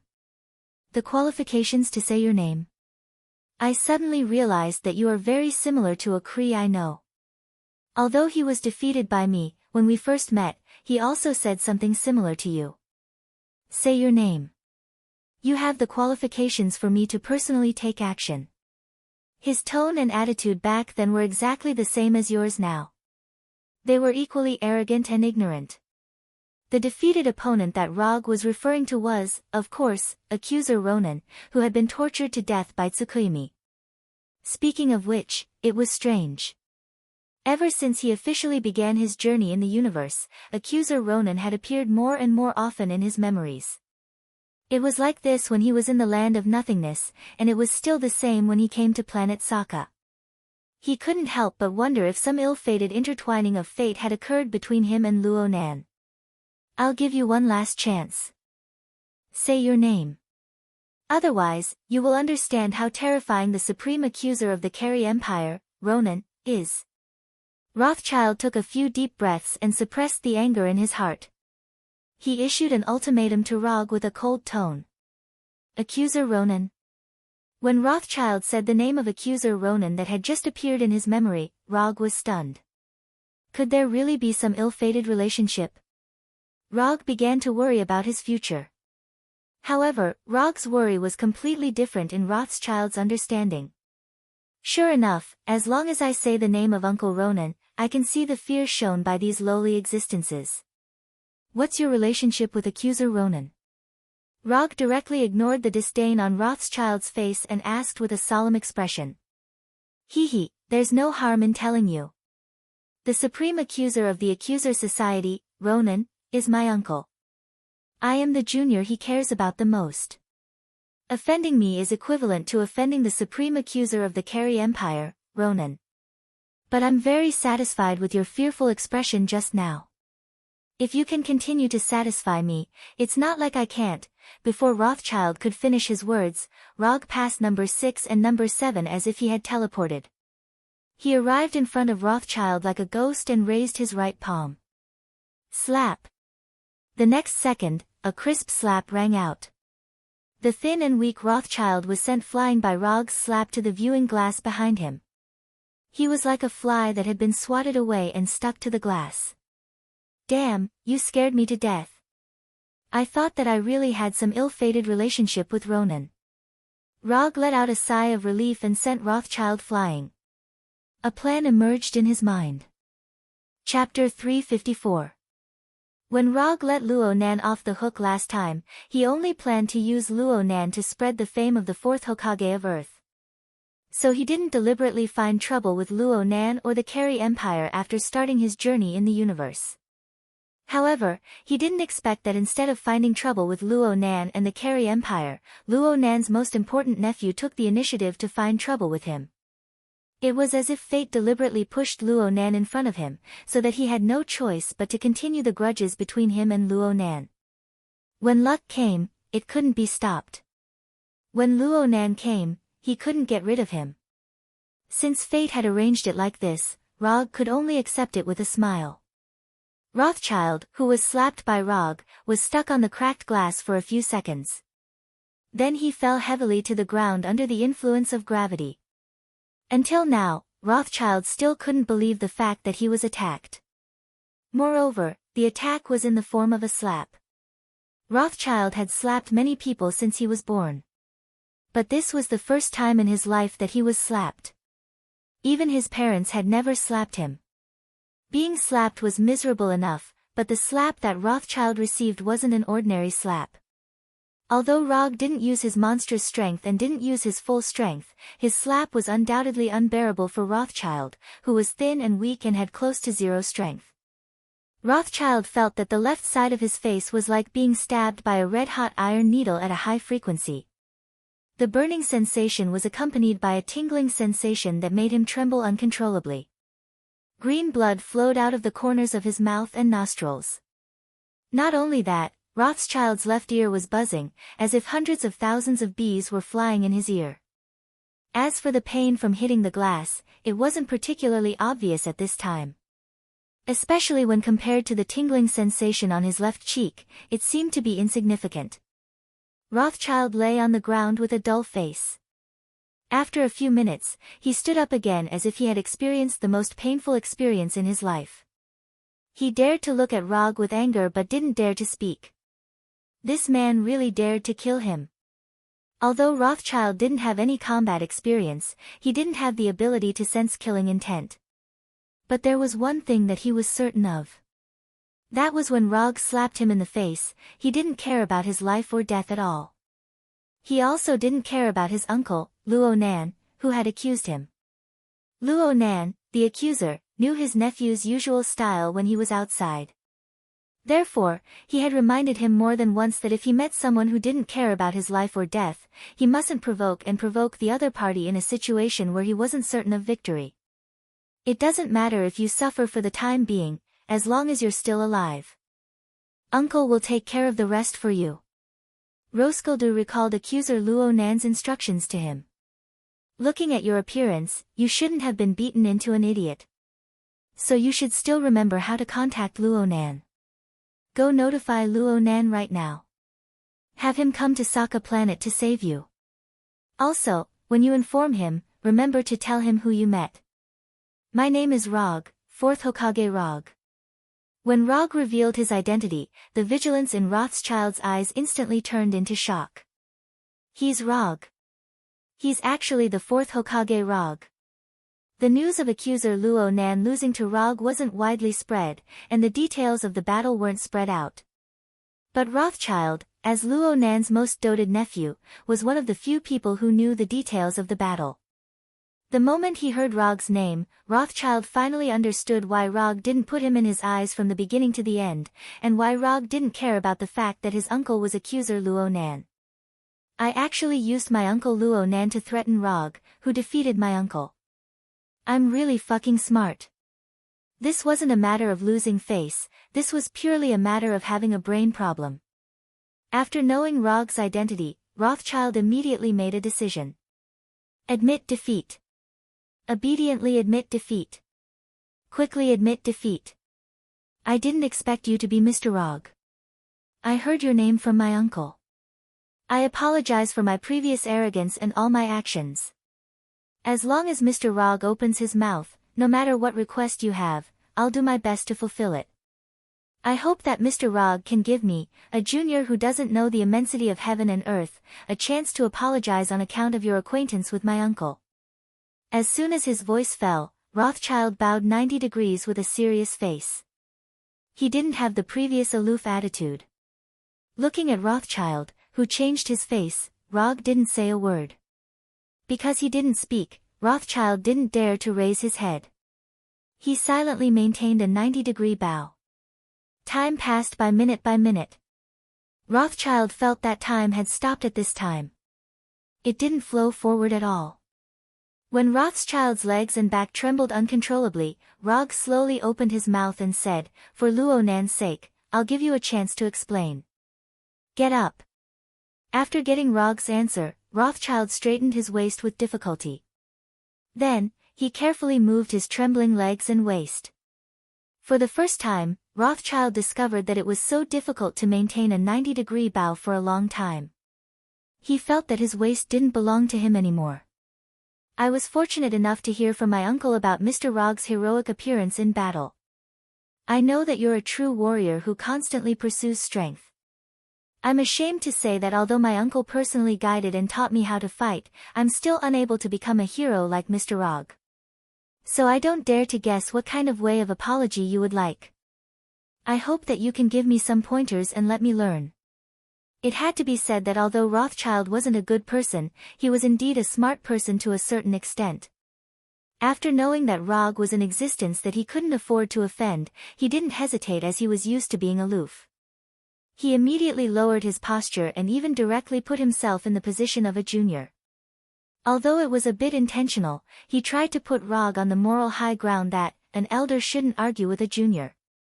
But in general, after understanding that he was in an absolute disadvantageous situation, he quickly made the most beneficial plan for himself and executed it perfectly.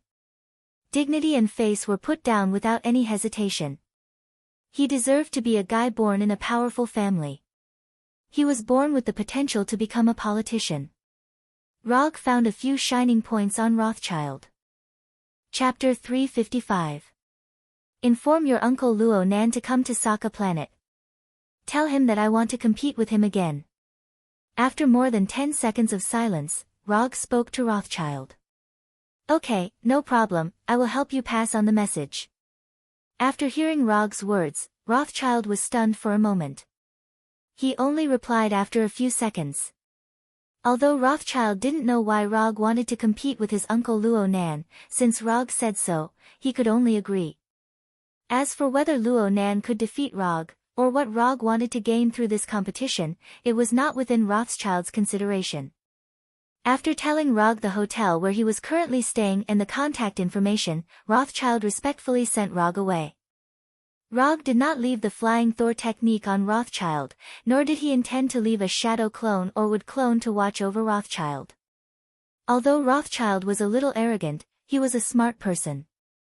He knew very well what the consequences of secretly escaping would be. Because of this unexpected episode, Rog did not continue to stay and watch the gladiator fight. He returned to the hotel with Hulk and others. In the next few days, Hulk signed up for the gladiator fights every day, and he won again and again. Hulk's simple and violent fighting style was inexplicably in line with the preferences of the Sokka Planet audience. Therefore, Hulk had his own gladiator nickname, World Destroyer. Of course, there were also some audience members who felt that the title of World Destroyer was not domineering enough, so they called Hulk King Hulk. For these two new nicknames of Hulk, Rog's only feeling was that the magical fate had once again played a role. Whether it was World Destroyer Hulk, King Hulk, or Green Death who had not been born yet, they were actually another form of Hulk in other parallel universes. In the parallel universe, World Destroyer Hulk, also known as Green Death, was a combat master who could use cold weapons such as great swords, spears, and shields. He also had the wisdom and personality of Dr. Bruce Banner. He was an excellent leader and strategist. Although Hulk now had the title of World Destroyer, he was still very far away from the true World Destroyer Hulk, which was Green Death. It was not difficult for the current Hulk to use cold weapons such as great swords and spears. However, it is still impossible for him to have Dr. Banner's wisdom and personality at the same time. Although it was not a complete Green Death, Hulk still displayed unparalleled absolute dominance in the gladiator arena and quickly obtained the qualifications to participate in the individual battle. As long as Hulk could obtain no less than 10 consecutive victories in the individual battles, he would be able to participate in Sokka Planet's highest standard and also the most popular gladiator tournament, the Battle of Champions. When Hulk shone brightly in the arena, Rog and Blackie couldn't help but play a few rounds. Of course, in order to avoid being assigned to the same battle, they chose to participate at different times. While Rog, Hulk, and Blackie were having fun in the arena, Natasha and Scott were getting more and more depressed. Although the journey in the universe was very interesting, as ordinary Earthlings, Natasha and Scott still hoped to return to Earth as soon as possible. After all, only on Earth did they have a true sense of belonging. But judging from the current situation, Rog and Scott would not have any plans to return to Earth in a short time. Time passed day by day. When Rog and Blackie successfully obtained the qualifications to participate in the individual battle, Rothschild's uncle, Ronan, finally arrived at Sokka Planet on his own battleship, Dark Star. If it weren't for Rothschild being his favorite nephew, Ronan would never have come to Sokka Planet, let alone meet Rog. After the last battle, Ronan recuperated in the highest-level private hospital in the Kari Empire for a whole month before he finally got rid of the aftereffects brought by Tsukuyomi. Even if he had completely recovered now, Ronan still couldn't help but feel a chill in his heart when he thought of what happened in Tsukuyomi's world. Tsukuyomi, this was not a move that intelligent creatures could resist at all. At least in Ronan's memory, no one could completely ignore or directly get rid of Tsukuyomi's influence. And what made Ronan even more concerned was that even though he had personally experienced Tsukuyomi once, he still couldn't figure out how Tsukuyomi took effect. So when he received the news from Rothschild, he knew that his nephew, who had run amok, had inexplicably provoked Rog and made Rog have the idea of having a rematch with him. At that time, Ronan really had the urge to kill Rothschild completely. But this impulse was quickly suppressed by him. After all, Rothschild was his favorite nephew. Sokka City's Central City District, the main arena hotel, Blood Dusk, the top floor of the hotel's royal suite. Seeing your current healthy appearance, I'm very gratified. Rog sat on the sofa in the suite's living room, holding a glass of blue Sokka Planet specialty liquor, and said with a casual expression. The Kari Empire's medical standards are much more advanced than Earth's, so recovering isn't difficult. The controller, Ronan, sat across from Rog. He sat upright and still, wearing the typical Kari armor. The Kari Empire's high-tech warhammer, known as the Omnipotent Weapon, was placed less than a meter away from him on his right. Your nephew should have already told you the general situation, so I won't be long-winded. My request is very simple. I want to have a personal battle with you in the gladiator arena. Regardless of the outcome, you can leave with your nephew. Of course, in order to make the battle fairer, I won't use Tsukuyomi to deal with you. You can rest assured. After taking a sip of the blue liquor in the glass, Rog continued. It's that simple. It wasn't that Ronan didn't believe in Rog's guarantee, but he couldn't understand why Rog had asked him to come all the way here just to have a fight with him in the gladiator arena. After knowing that Rothschild had provoked Rog, Ronan also learned everything from Rothschild. It was precisely because of this that he didn't believe that Rog would be so easy to talk to. Apart from Cronin, who was killed and Rothschild being slapped, Rog basically didn't do anything. According to Ronan's conjecture, Rog shouldn't be so easy to talk to. It's that simple. After the fight, you can leave with your nephew. But speaking of which, I suddenly have a small question. I learned from Rothschild that although you and his father are brothers, your relationship hasn't been good since you were young. He likes to use wisdom to solve problems, so he embarked on the path of politics and finally became a member of the cabinet. As for you, you like to use force to solve problems, so you became a warrior and joined the controllers, who have military power. You were appointed as the Supreme Controller by the Supreme Wisdom. The relationship between the two of you isn't good, but you inexplicably dote on his son. I can't help but think of some bad things. And I heard that his mother met you first before she met his father. Originally, Roger didn't really want to know about this matter. But when he saw Luo Nan personally rush to Sokka Planet from far away, and when Luo Nan didn't hesitate to risk his life to exchange blows with him, his gossipy soul suddenly ignited. Chapter 356. This is my private matter. I refuse to answer. Luo Nan looked at Rog with an incredulous expression. He couldn't understand why Rog would suddenly ask such a question. And from his question, it was obvious that he had some guesses. As a warrior, and a warrior with such outstanding strength, it was completely unreasonable for him to have this kind of gossipy mentality. Since you don't want to say, then I won't ask. You can leave now. Right, remember to go to the arena to register for the participation. With your status, you should be able to directly qualify for the individual battle. After he finished speaking, Luo Gu gestured to Luo Nan to walk slowly. Although Sokka Planet's arena had a rule that the free gladiators could only advance to the next level of the arena through continuous victories, there were always exceptions to everything. For an existence like the accuser Luo Nan, who had a great reputation in the universe, even if he wanted to participate, he wouldn't necessarily have to start from the lowest level of the melee. After all, a person's reputation was like a tree's shadow. For an existence like Luo Nan, participating in a low-level battle would only result in a one-sided slaughter without any suspense. For the viewing effect of the battle, the arena would certainly make an appropriate balance. If Rog had reported his name as the fourth Hokage when he registered, he would have had a great chance to directly qualify for the individual battle. When Luo Nan left the living room, he left the hotel with the guard waiting outside and the instigator of all this, Rothschild. Do you really want to fight with him again? Didn't you already win against him before? Natasha came to the living room and sat directly next to Rog. She asked doubtfully. Although I won against him last time, he underestimated me too much at that time, so the fight wasn't very satisfying. And I just happened to be learning some new moves recently. I want to try it out on him. Rog didn't say what move he was learning now. Even if he said it, Natasha might not understand. Well, when do you plan to return to Earth? After defeating the accuser Luo Nan, or after Hulk wins the championship battle and hangs his statue on Gao Tianzuan's champion building? Natasha continued to ask. We'll see how it goes. Don't worry, we won't be staying on Sokka Star for too long. No matter what, this is a trash planet. I'm not a weirdo like Gao Tianzuan.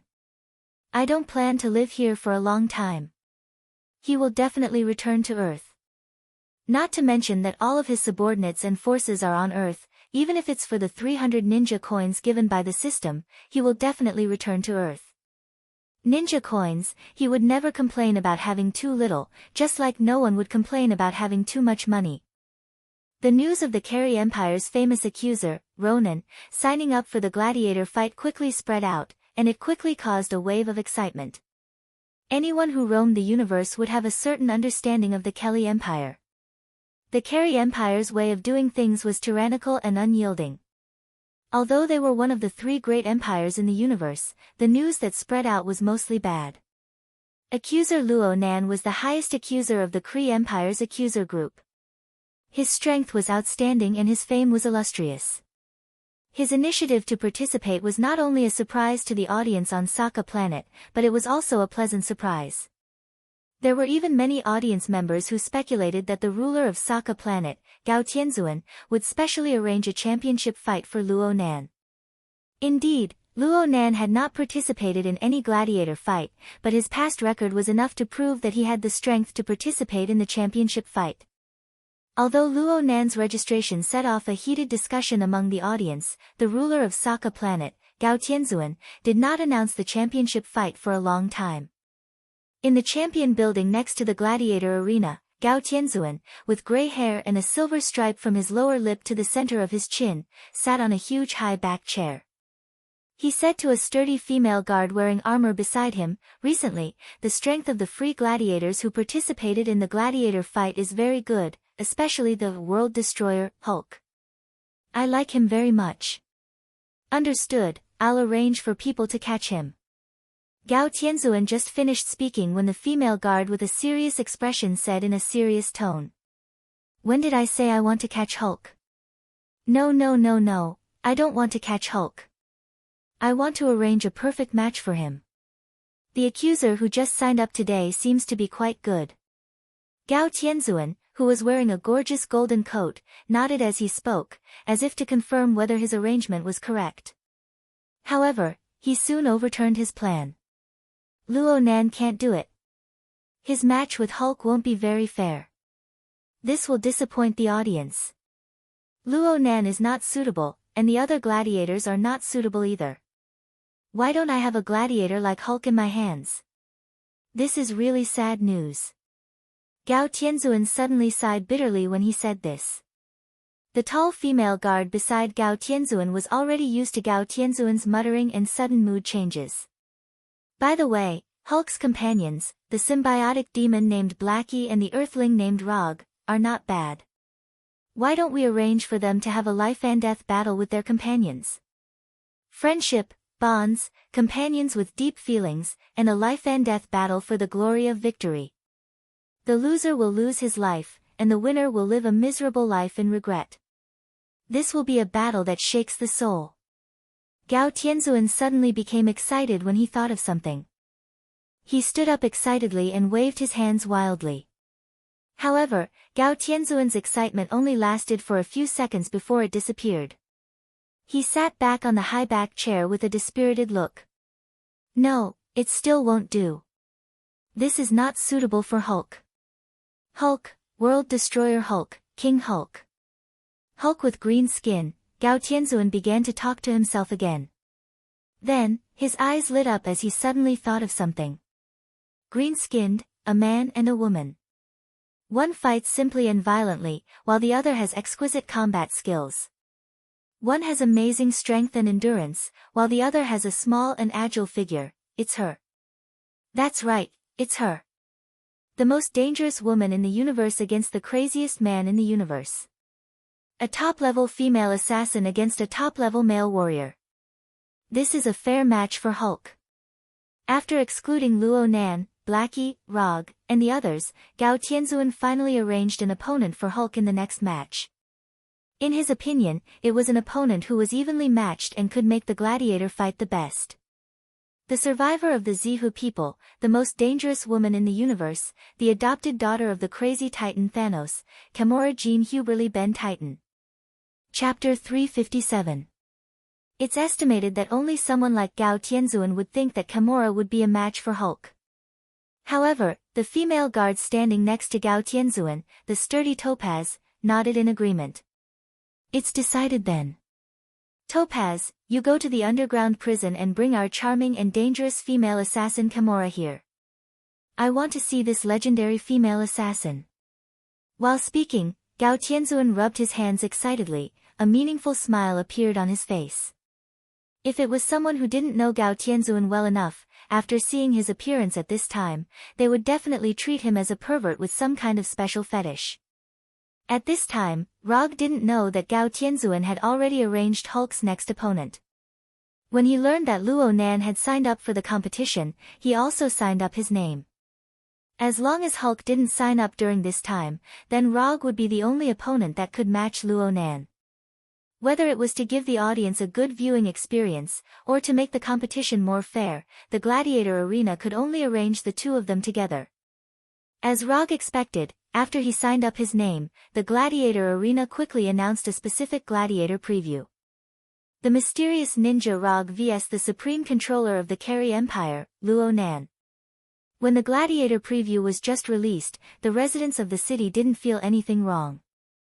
However, when Rog's name appeared together with Luo Nan, a piece of news that wasn't widely spread. The controller, Luo Nan, had once lost to the hands of the fourth Hokage, Luo Gu. After coming to Sokka Planet, although Rog didn't deliberately spread his name as the fourth Hokage, the residents of Sokka City were very gossipy and quickly dug out his identity. Including the news that he once defeated Luo Nan, as well as his 9 consecutive victories in nothingness.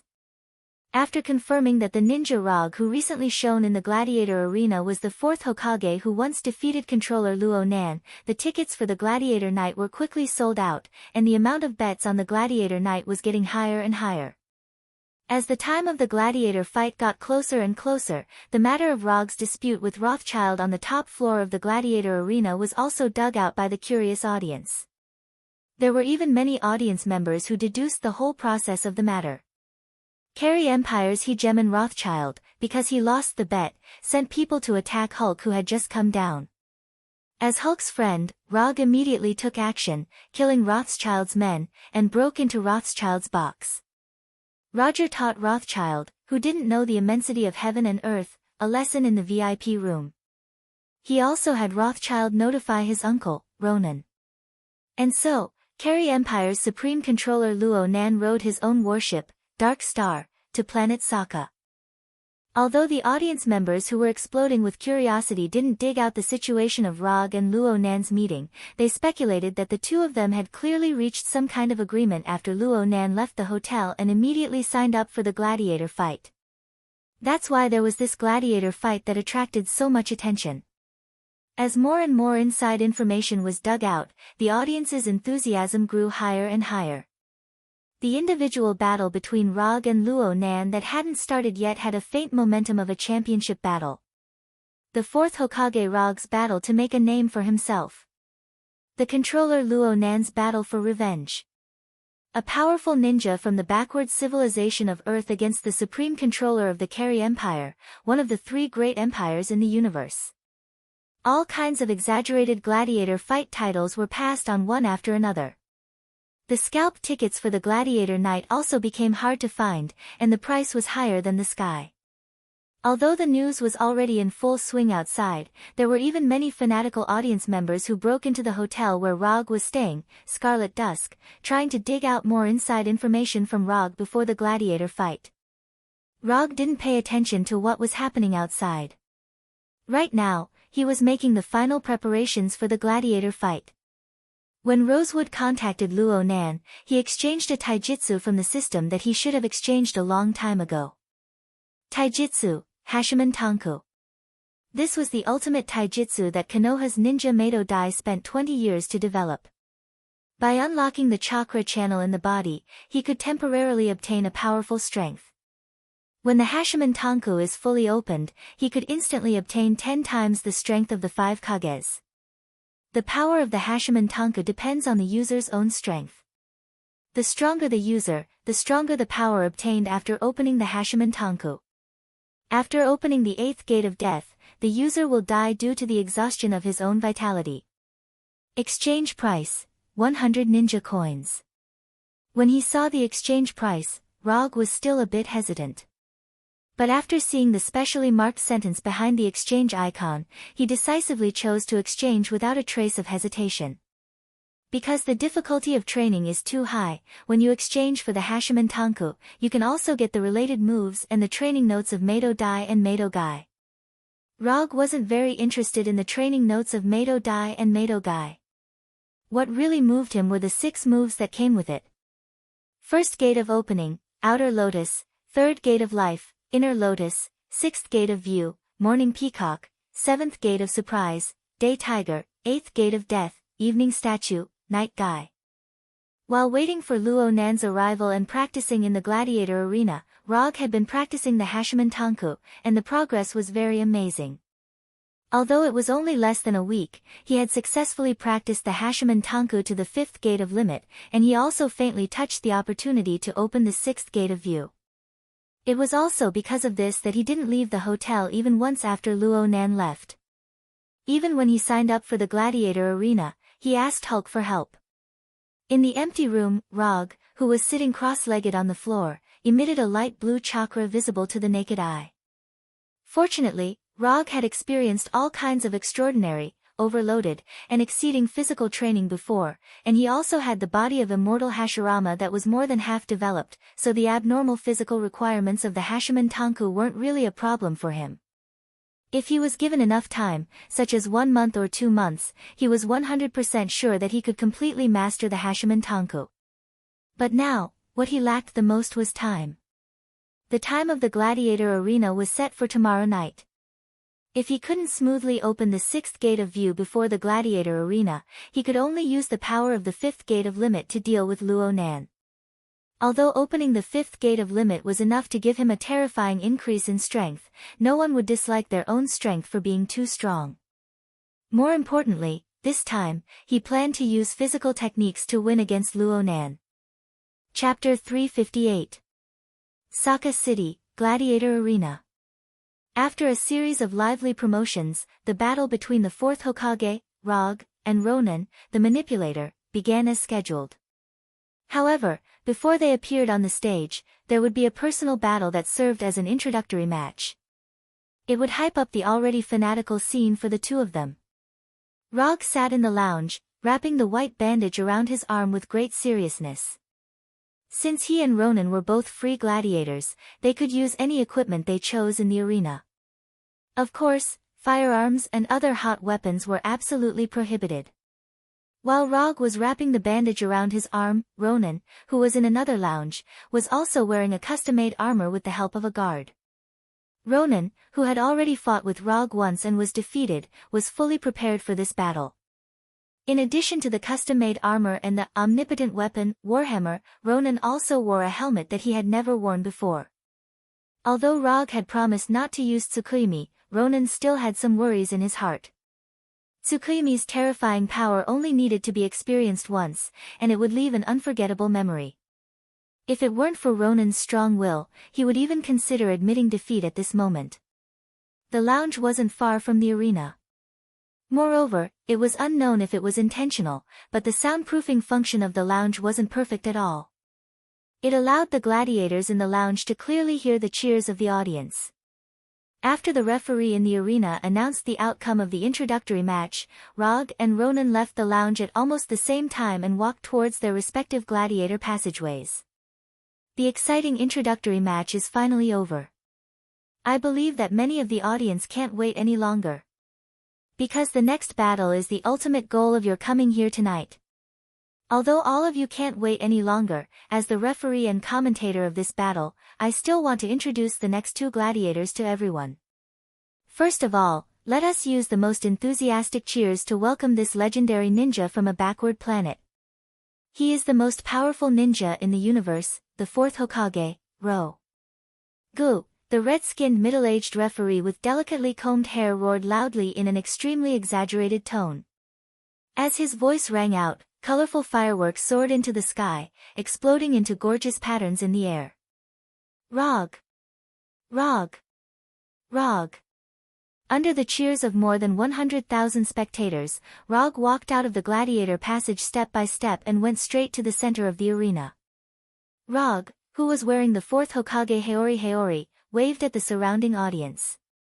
He then adjusted his state of mind, allowing himself to enter his best battle state.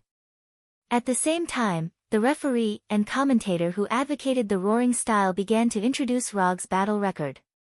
Defeat Luo Nan, the controller who attempted to invade Earth.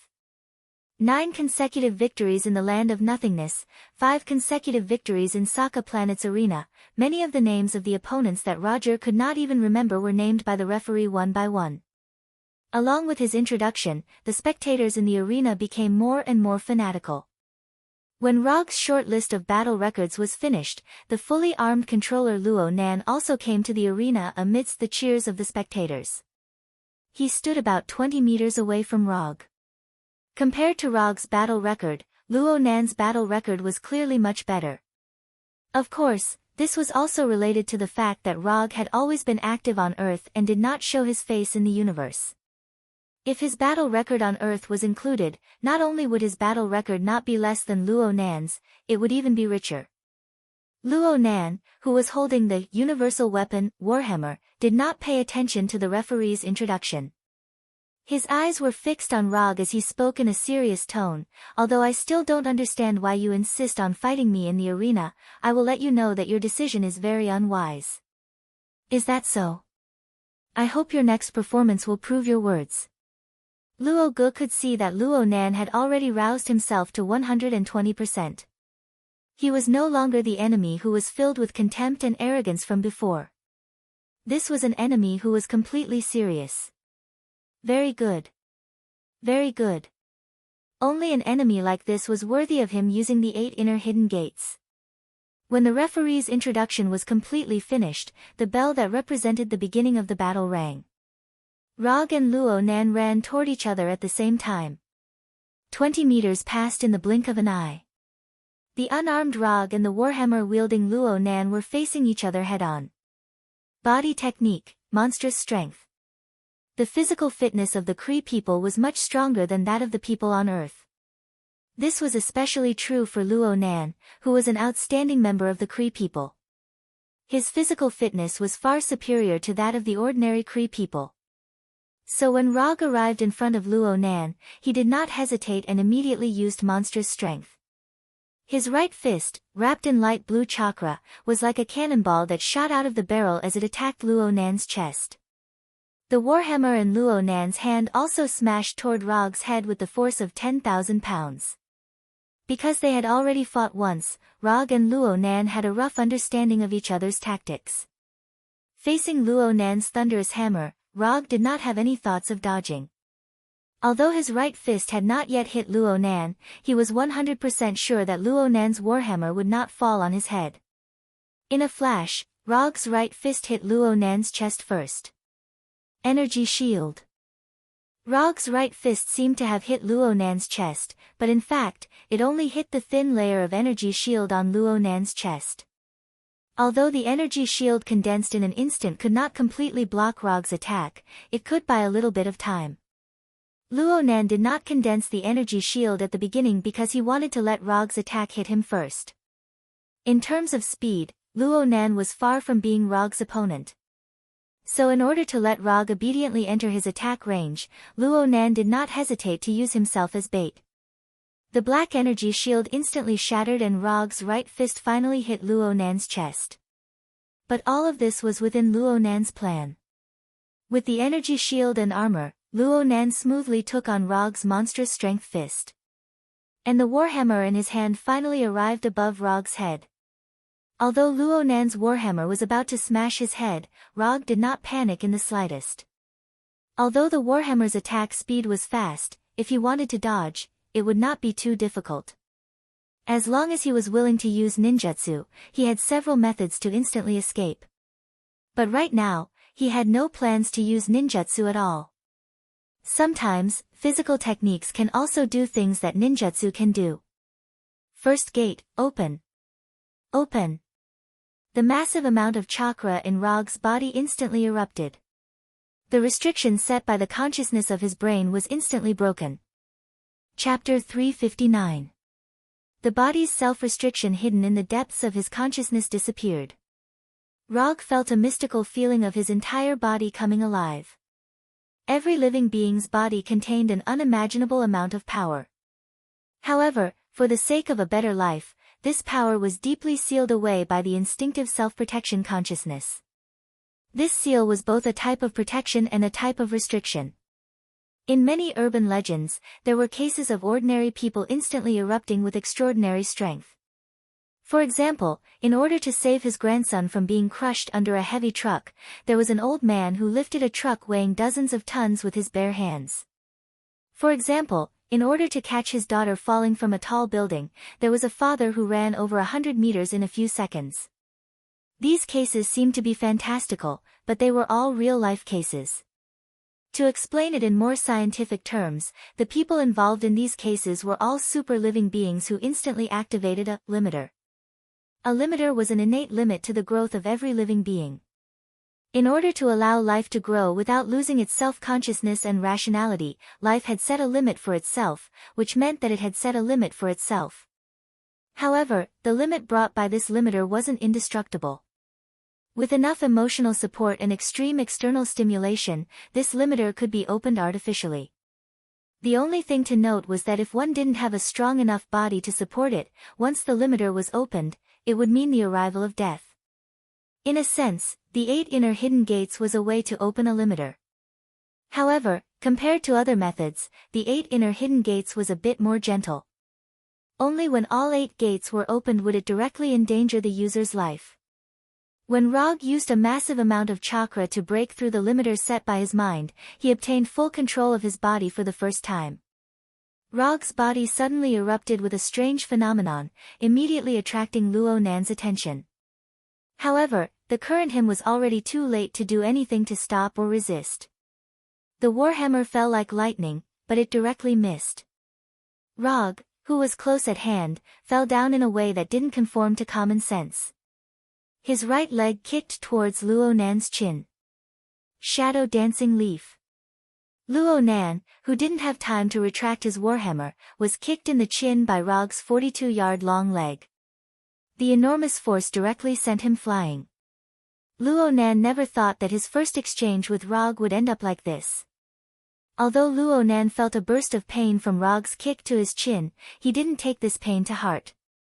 This was definitely not Rog's ultimate move. He would never choose such an ordinary move to end his attack. Luo Nan, who had already suffered a loss once, didn't dare to be careless in the slightest. His body hadn't yet fallen under the influence of gravity, but he had already begun to search everywhere for traces of Rog. "Are you looking for me?" Just when Luo Nan was planning to turn his head to look for Rog's tracks, Rog's voice suddenly rang out from behind him. Not good. Although Luo Nan didn't know what Rog wanted to do, he was certain that Rog was going to be in great danger. Luo Nan suddenly gripped his warhammer with both hands, attempting to cover himself with an energy shield. However, it was all too late. When Rog arrived behind Luo Nan, the white bandages wrapped around his hands began to flutter under the control of chakra. In the blink of an eye, the fluttering white bandages were like two white pythons that wrapped around Luo Nan's body. First, open the door, lotus flower. Rog's voice once again rang out from behind Luo Nan. At the same time, chakra gushed out from Rog's body, constantly disrupting the energy bursting out from the warhammer. Since he had already unleashed his move to this stage, Rog wouldn't let the energy shield created by the warhammer ruin his good deed. The more than 100,000 spectators in the spectator stands were puzzled as they watched the scene in the sky above the arena. Due to the difference in strength, not many spectators were able to clearly see the situation of Rog and Luo Nan's exchange. In the eyes of the majority of the spectators, they only saw Rog kick Luo Nan flying. Then he used bandages to bind Luo Nan. Finally, he hugged Luo Nan, who had lost all ability to resist like a mummy, and madly spun Luo Nan's head downwards. Was this an offensive move from the backward civilization of Earth? It looked a bit shameful. No matter which planet it was, an adult male creature hugging another adult male creature in public was not a mainstream culture. Simply put, it was a bit of an eyesore. However, the spectators in the audience seats quickly understood why Rog did this. The madly spinning Rog and Luo Nan only stayed in the air for a short 1 or 2 seconds. Then, in a suicidal manner, they fiercely crashed into the ground of the arena. Boom! Unlike the metal walls surrounding the arena, the ground of the arena was a very ordinary dirt floor. However, when the lotus flower crashed into the ground, a sound that was even more terrifying than the metal floor exploded out from the impact. If it wasn't for the fact that firearms and artillery shells were prohibited in the arena, the spectators in the arena would have suspected that a large bomb had exploded in front of them. The terrifying impact of the lotus flower formed a deep circular pit with a diameter of more than 10 meters in the arena. Cracks that were more than 10 to 20 centimeters thick appeared on the originally flat ground. They covered the entire arena like a spider web. The invisible shockwave hit the metal walls around the arena like a wave. The grayish-yellow dust and gravel danced in the air, completely covering the entire arena. After the terrifying impact, there was a dead silence. The more than 100,000 spectators in the audience seats seemed to have been pressed on the mute button at the same time. They looked at the arena in disbelief. They looked at the arena that was completely covered in dust. Was this the ninja's way of attacking? This was too. Although there were many gladiators who could create such a commotion in the arena, there was no one who could perform such a suicidal attack at the beginning of the battle like Rog. Luo Nan crashed into the ground with his head down like a tornado. Just thinking about this kind of attack in one's mind was enough to make people gasp. Although these spectators didn't know what Rog's move was called, they knew that from now on, they had completely fallen in love with this violent and bloody move. This was the scene that a gladiator should have.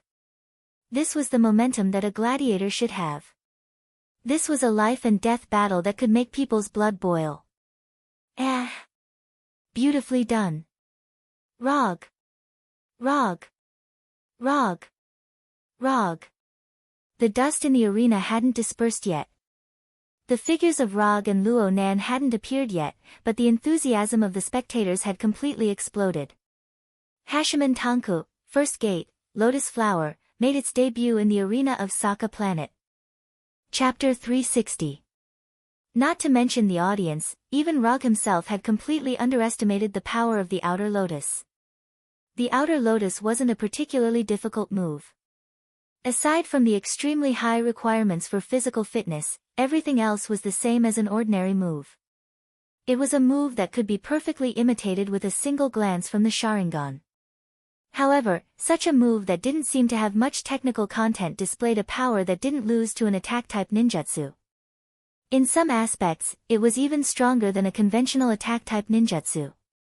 Hashimen Tanku is simply a divine technique tailor-made for ninjas like Kai Huang and Little Li. After fiercely greeting Luo Nan with the first outer lotus, Rog didn't immediately carry out the second wave of attacks. Instead, he patiently waited for the dust to disperse. Although the power of the outer lotus wasn't weak at all, it was still too naive to think that it could defeat Luo Nan. Moreover, after this exchange, Rog once again confirmed a fact that he had known for a long time. Most alien races had physiques that were far superior to the people of Earth. Even the Kree, a race that wasn't famous for their physiques, was the same. With the passage of time, the dust that covered the entire arena began to dissipate. Luo Nan's figure once again appeared in the audience's line of sight. Luo Nan was completely different from when he first appeared. It was as if he was a completely different person. Although his warhammer and armor were still there, and his body was still intact. But just by looking at his current appearance, one could tell how terrifying the outer lotus was. The specially prepared helmet was shattered into pieces. Cracks visible to the naked eye appeared on the sturdy armor after receiving the outer lotus and the outer lotus. Green blood flowed out from the corner of Luo Nan's mouth. The all-purpose warhammer was powerlessly held in his hand. If it wasn't for the armor and his superior physique that far surpassed that of ordinary Kree, Luo Nan would have been taken away by Rog's outer lotus. But even so, Luo Nan couldn't avoid the headache, nausea, dizziness, tinnitus, and other symptoms of a concussion.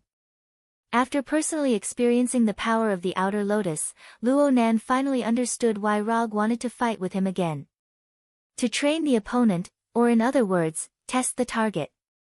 The surrounding audience might not be able to see it, but Luo Nan, as the chief experiencer of the surface lotus flower, sensed the unfamiliarity of Rog's use of the surface lotus flower. This negligible unfamiliarity didn't affect the might of the lotus flower, but it allowed Luo Nan to understand Rog's true intentions. When Luo Nan was sent flying by Rog's shadow dancing leaf, he was still wondering why Rog didn't use ninjutsu. Now he knew the answer. Luo Nan did his best to calm his somewhat chaotic breathing and the various sensations of pain that came from his body. He walked out of this 1-meter-deep crater. No wonder you said that you definitely wouldn't use Tsukuyomi this time. So you had already planned all of this. There wasn't any anger in Luo Nan's tone. Though being treated as a test subject made him very unhappy, in the end, this was the problem of the difference in strength. If he was in Rog's position, he would do the same thing. Testing power in actual combat wasn't only done when testing weapons. It was also done when testing new moves. Especially those who had absolute confidence in their own strength. The more likely they were to do this. Your observational skills are pretty good. You understood faster than I expected. While speaking, Rog took off the remaining bandages wrapped around his hand and casually threw them to the side. These bandages were only useful when using the surface lotus flower. The remaining moves didn't need the bandages. What's the name of your fighting technique? This kind of powerful fighting technique should have a name worthy of its power. Hashimen Tanku. Compared to fighting techniques, ninjas prefer to call this attack method taijutsu. Rog directly told Luo Nan the name of the Hashimen Tanku. Oh right, the move I used to hit you just now is called Surface Lotus Flower. It's the move after opening the first gate of the Hashimen Tanku. Out of respect for the test subject, Rog also told Luo Nan the name of the Surface Lotus Flower. The first gate of the Hashimen Tanku. Although Luo Nan didn't know what the first gate of the Hashimen Tanku was, he didn't know what kind of effect the first gate of the Hashimen Tanku would bring. But as long as he thought about the name of the Hashimen Tanku, he could roughly speculate some things. Just opening the first gate of the Hashimen Tanku already had this kind of power. If the remaining 7 gates were opened, then this Hashimen Tanku, Luo Nan didn't dare to imagine the beautiful scene after all 8 gates of the Hashimen Tanku were opened. Don't worry. I just learned the Hashimen Tanku not long ago, so I haven't completely mastered it. You don't have to worry about what will happen after all 8 gates are opened. Looking at the ugly expression on Luo Nan's face, Rog accurately guessed his worries. Your Hashimen Tanku may be strong, but you won't be able to maintain it for long. I can sense that your physical strength is being consumed at a crazy rate. Luo Nan raised the warhammer in his hand and pointed it straight at Rog. Your observational skills are indeed worthy of praise. However, you've overlooked two things. At this time, Rog was like a teacher earnestly instructing a student.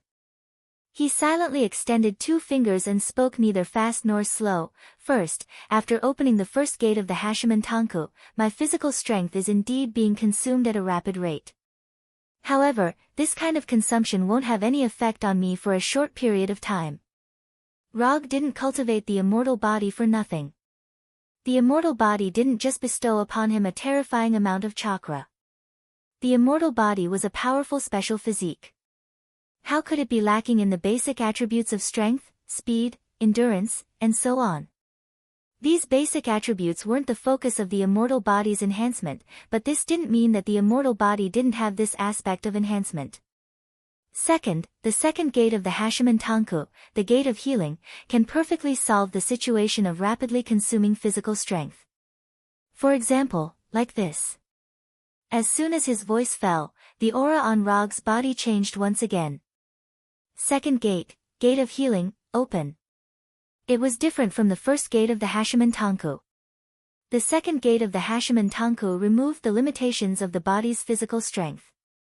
Opening the first gate of the Hashiman Tanku was to overload the body's energy at the cost of obtaining an increase in strength and speed. But opening the second gate of the Hashiman Tanku was to overload the body's energy to restore physical strength, offsetting the exhaustion brought about by the energy consumption of the first gate of the Hashiman Tanku. In other words, after opening the second gate of the Hashiman Tanku, Rog was not only faster and stronger, but he could also last longer. A real man would never have a time limit of 5 seconds. This is the power of the second gate of the Hashiman Tanku. Can you feel it?